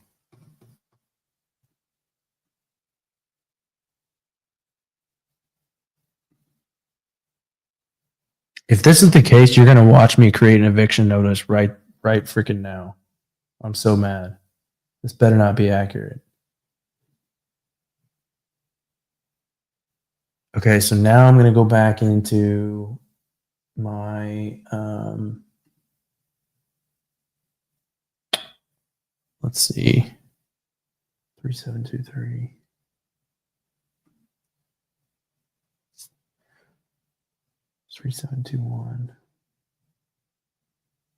There's no way. There's just no way. No way. This can't be right. Okay, so 372. Okay, so that can't be. Okay, I know what's going on now. I think that's okay. This is a running balance. This we actually ordered a security camera, and I had it delivered to the property. I was like, I don't want to have it delivered to my house and then I have to physically go drop it off. Let me just deliver it to the property. What can worse that can happen? They get the package, they come in. Well, the tenant freaking loses the package. I'm like, are you kidding me? Like, I can't even order a package and you simply just bring it inside, hold it, and then we get a contractor. And she said she lost the package. Luckily, she said she was going to pay for it. So she's been on a payment plan to pay us back for the camera system because it was like $900. So I really appreciate that. So I don't know where the camera, like, so weird. Like, she lost it like 2 days later. Like, I don't know how that happens. So that's what that is. So that's why I kind of like jumped around. So like, I'm glad I didn't start doing an eviction notice immediately. So, okay. So we got $1350. We got that. So this $200, like, I'm just going to leave it as rent. I'm not going to move it right now. This $950, I need to figure out why that's at $950. So that's 3721.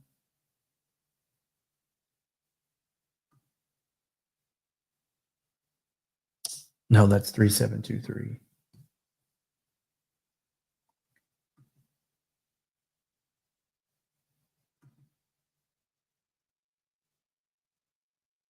Okay, so June. Okay, so July. She hasn't paid July.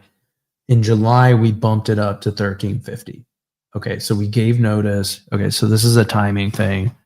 Okay, cool. So this rent at $2,500. This is what it should be. So we're good. Next month it'll be even higher because we're going from $950 to $1350. So a $400 increase in cash flow. That's freaking awesome. obviously not for the tenant. Sorry about that, but you know, it was severely under rent. Like it had to go up. And I put in the work, you know, I spent money, did the repairs, like fix it up, did it nice. Like we've earned the right to charge market rent. And honestly, it's still under what I think you could probably get top market rent, but you know, we wanted to increase it a little bit. Okay. So this looks off. So let's look at that one. So just kind of doing a checklist system type of deal. So we got, we're good here. I'm just going to highlight them. We're good there. We know what the situation is there. We're good with that. We checked off that. Congress Avenue. Let's see.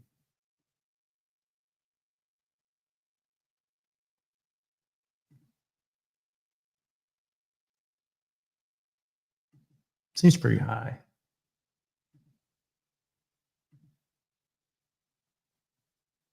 Okay, so one tenant is, I bet you we have another one of those like classification issues. I'm like, it posted to the wrong month. So 642. Man, that seems low. When is that lease up? 642 lease renewal is up August 31st. Okay, so we need to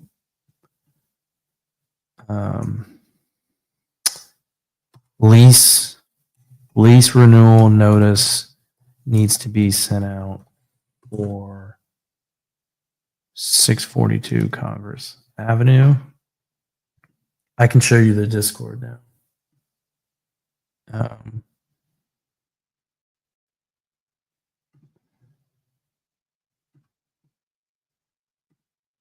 Lease renewal notice needs sent out. Lease ends on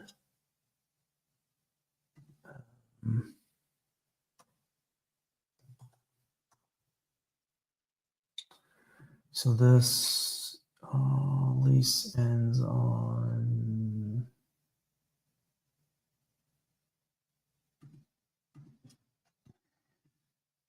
(8/31). So I like to give them a 60-day heads up on that. So that lease is being renewed, or I'm sorry, that lease needs to be renewed, or sent them a notice saying, hey, here's going to be your new rent increase. Sorry about your luck.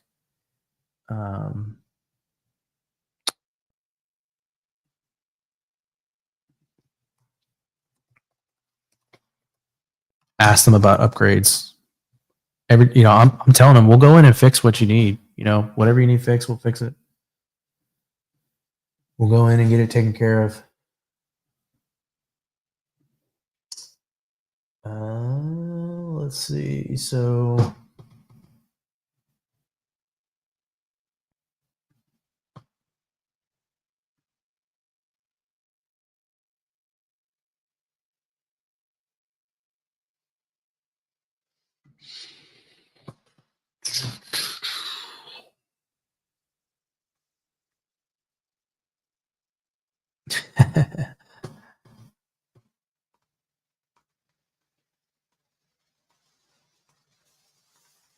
sorry about that. Okay, so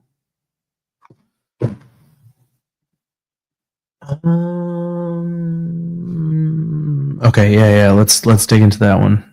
So we got where's the spreadsheet? Okay, 644. I hate the fact that I have to do this, but there's no way around. Like this right here, this is definitely for July 1 rent, and that's what the problem is. So I'm moving that to July. I really hate that I have to do this, honestly. When I kind of weigh the pros and cons of QuickBooks versus REI Hub, I don't know, because the automation works so much better in REI Hub. Like it works, like the rules work. QuickBooks has rules, but they suck. They don't work. I think they've released some AI features lately, but I feel like it was more marketing than like actual AI. I felt like they were just saying it was AI, but it was just like the same thing they've always been doing, like suggestive classifications that are always wrong. I don't know. The rules work. So that reduces bookkeeping, but then I also have this stuff that happens that doesn't reduce bookkeeping. So that sucks. But the aggregation, like I don't have, my portfolio here like up to date, like it's not accurate where it needs to be, but at least it gives me like good information. Like as far as I can aggregate, once this is all done, I can aggregate like all these properties and look at, cash flow and all that stuff. So that's awesome. I can't do that in whatchamacallit, QuickBooks.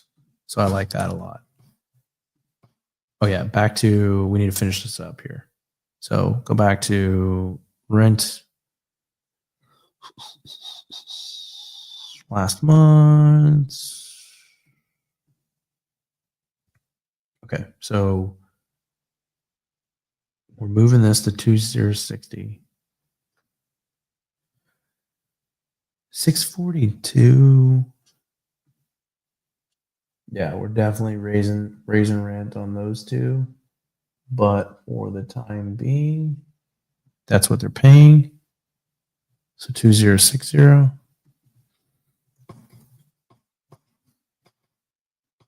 Cool. I mean, technically here, we need to change this. It's actually just on the rent, not the interest revenue. It changes slightly. Okay. Okay. Man, that sucks. That should be a lot higher. Like, this should be, I mean, that's like that's $125 missing out of my check, essentially. Another $100 here. I mean, I should easily be like, if I just do a forecast of what I think it should be.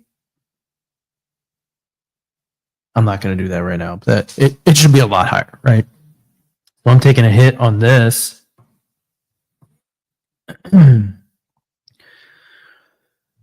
So before I call it quits, I definitely want to finish this because I need to make sure this entry's in there. So we're going to get a little technical on the accounting side. So this is the property management expense. Our goal is to place this on the P&L. I'm going to physically do that.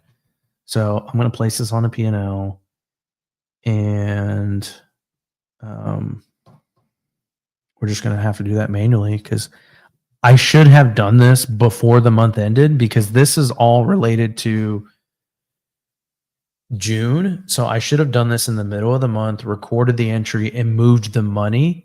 If I would have done this exact thing right here earlier in the month, moved the money, I wouldn't then have to do what I'm about to do right now, unfortunately. So I've created more work for myself. So I'm going to have to do a manual journal entry, and I'm going to record that on the last day of the month. I'm going to do it at each individual property level. So I'm going to start with this one. Cool. I'm just going to pick a unit. I'm not splitting the property like I'm not going to take this and split it into two. That's just overkill. So I'm just picking one unit, adding it. Property management, June fees. So I'm going to debit in what we're trying to do. The debit means we're going to add an expense. And so this is called management fees. And it's going to be 103.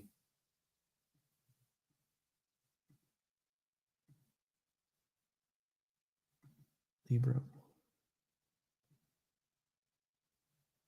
Okay, wait, Congress Avenue. What? Okay. I have to be careful with this